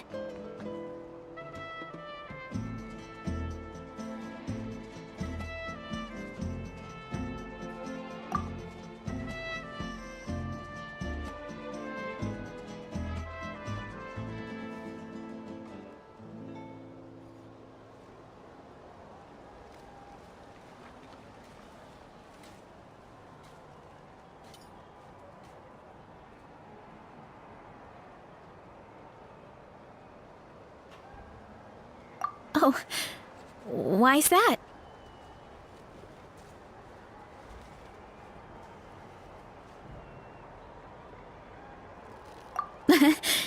You're right. I never thought my appetite would save the day. It's pretty surreal. But it's like you said. All it takes is a little patience and perseverance, and my time will come. If I start to doubt myself in the future, all I need to do is think of this experience and everything I've learned along the way.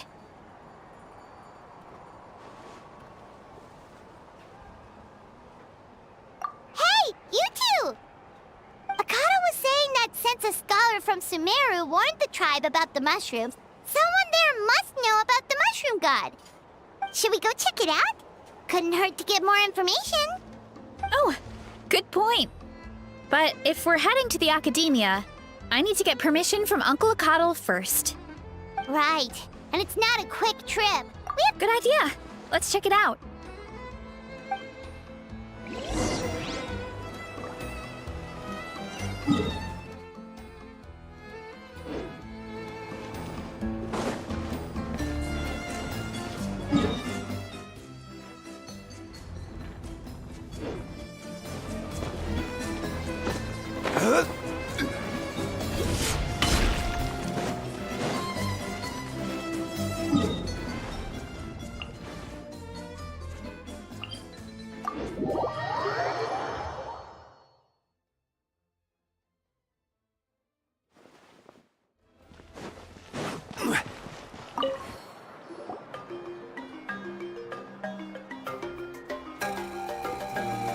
Oh, Catherine's back! And isn't that Tainari? Word from the speaker's chamber was that an Omerta scholar happened to be conducting research in the area. So they helped me to get in touch.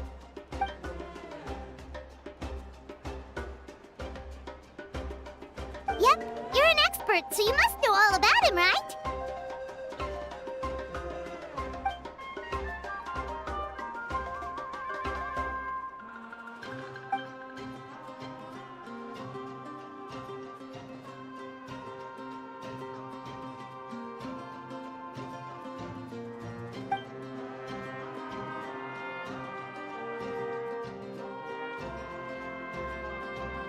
Yeah, the mushrooms started popping up in our orchard not too long ago.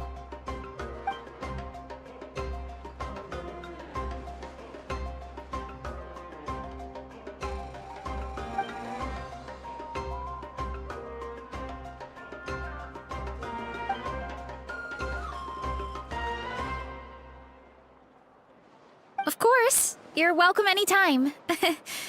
That's a huge help, actually. I wanted to ask, though, you said what remains of his clones? Does that mean there are clones outside of Natlan? Even now?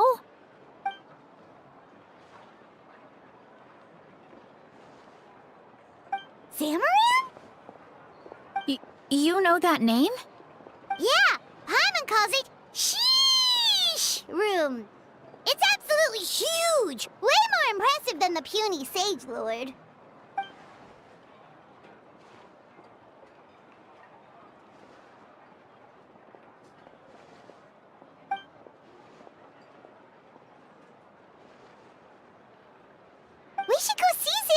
one of these days. Ooh, I'll come.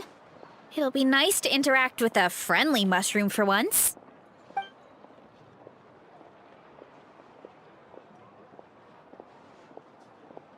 I would never.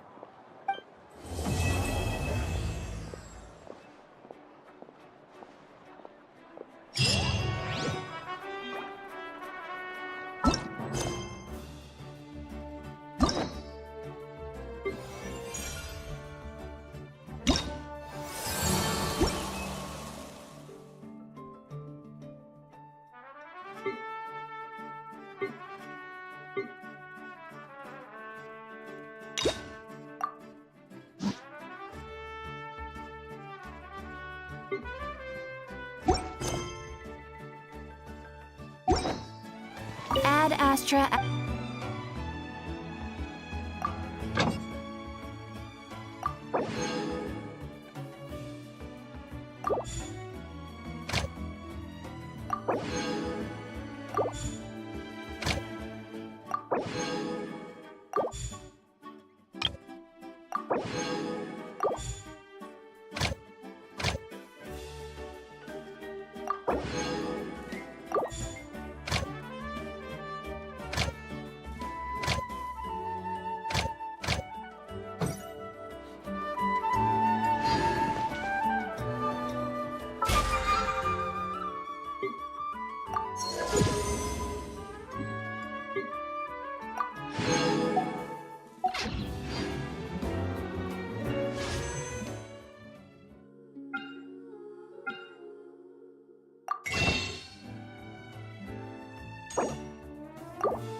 Time to send those sorry relics.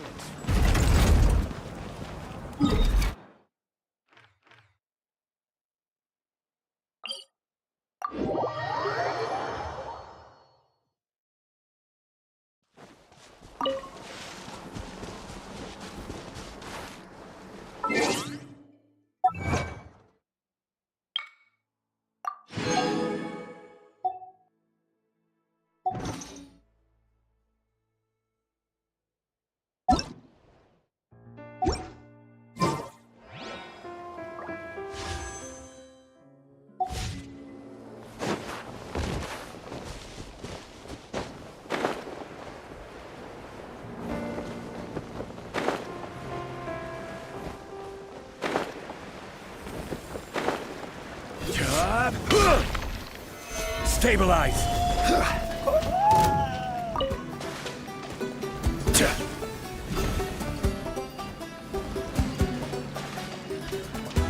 I will have order.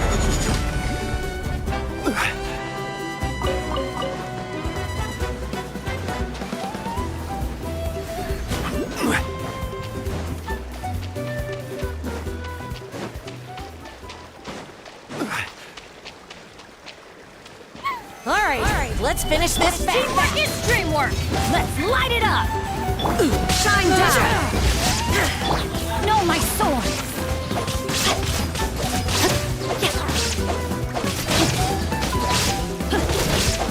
That was quick. Gather! Let's finish this next time.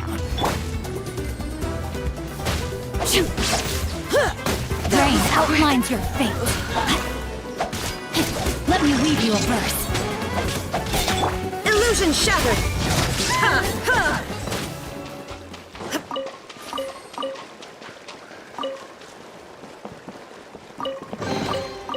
but a momentary distraction.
The world remains constant over the centuries, but human life is like the dew at dawn, or a bubble rising through water. Transitory,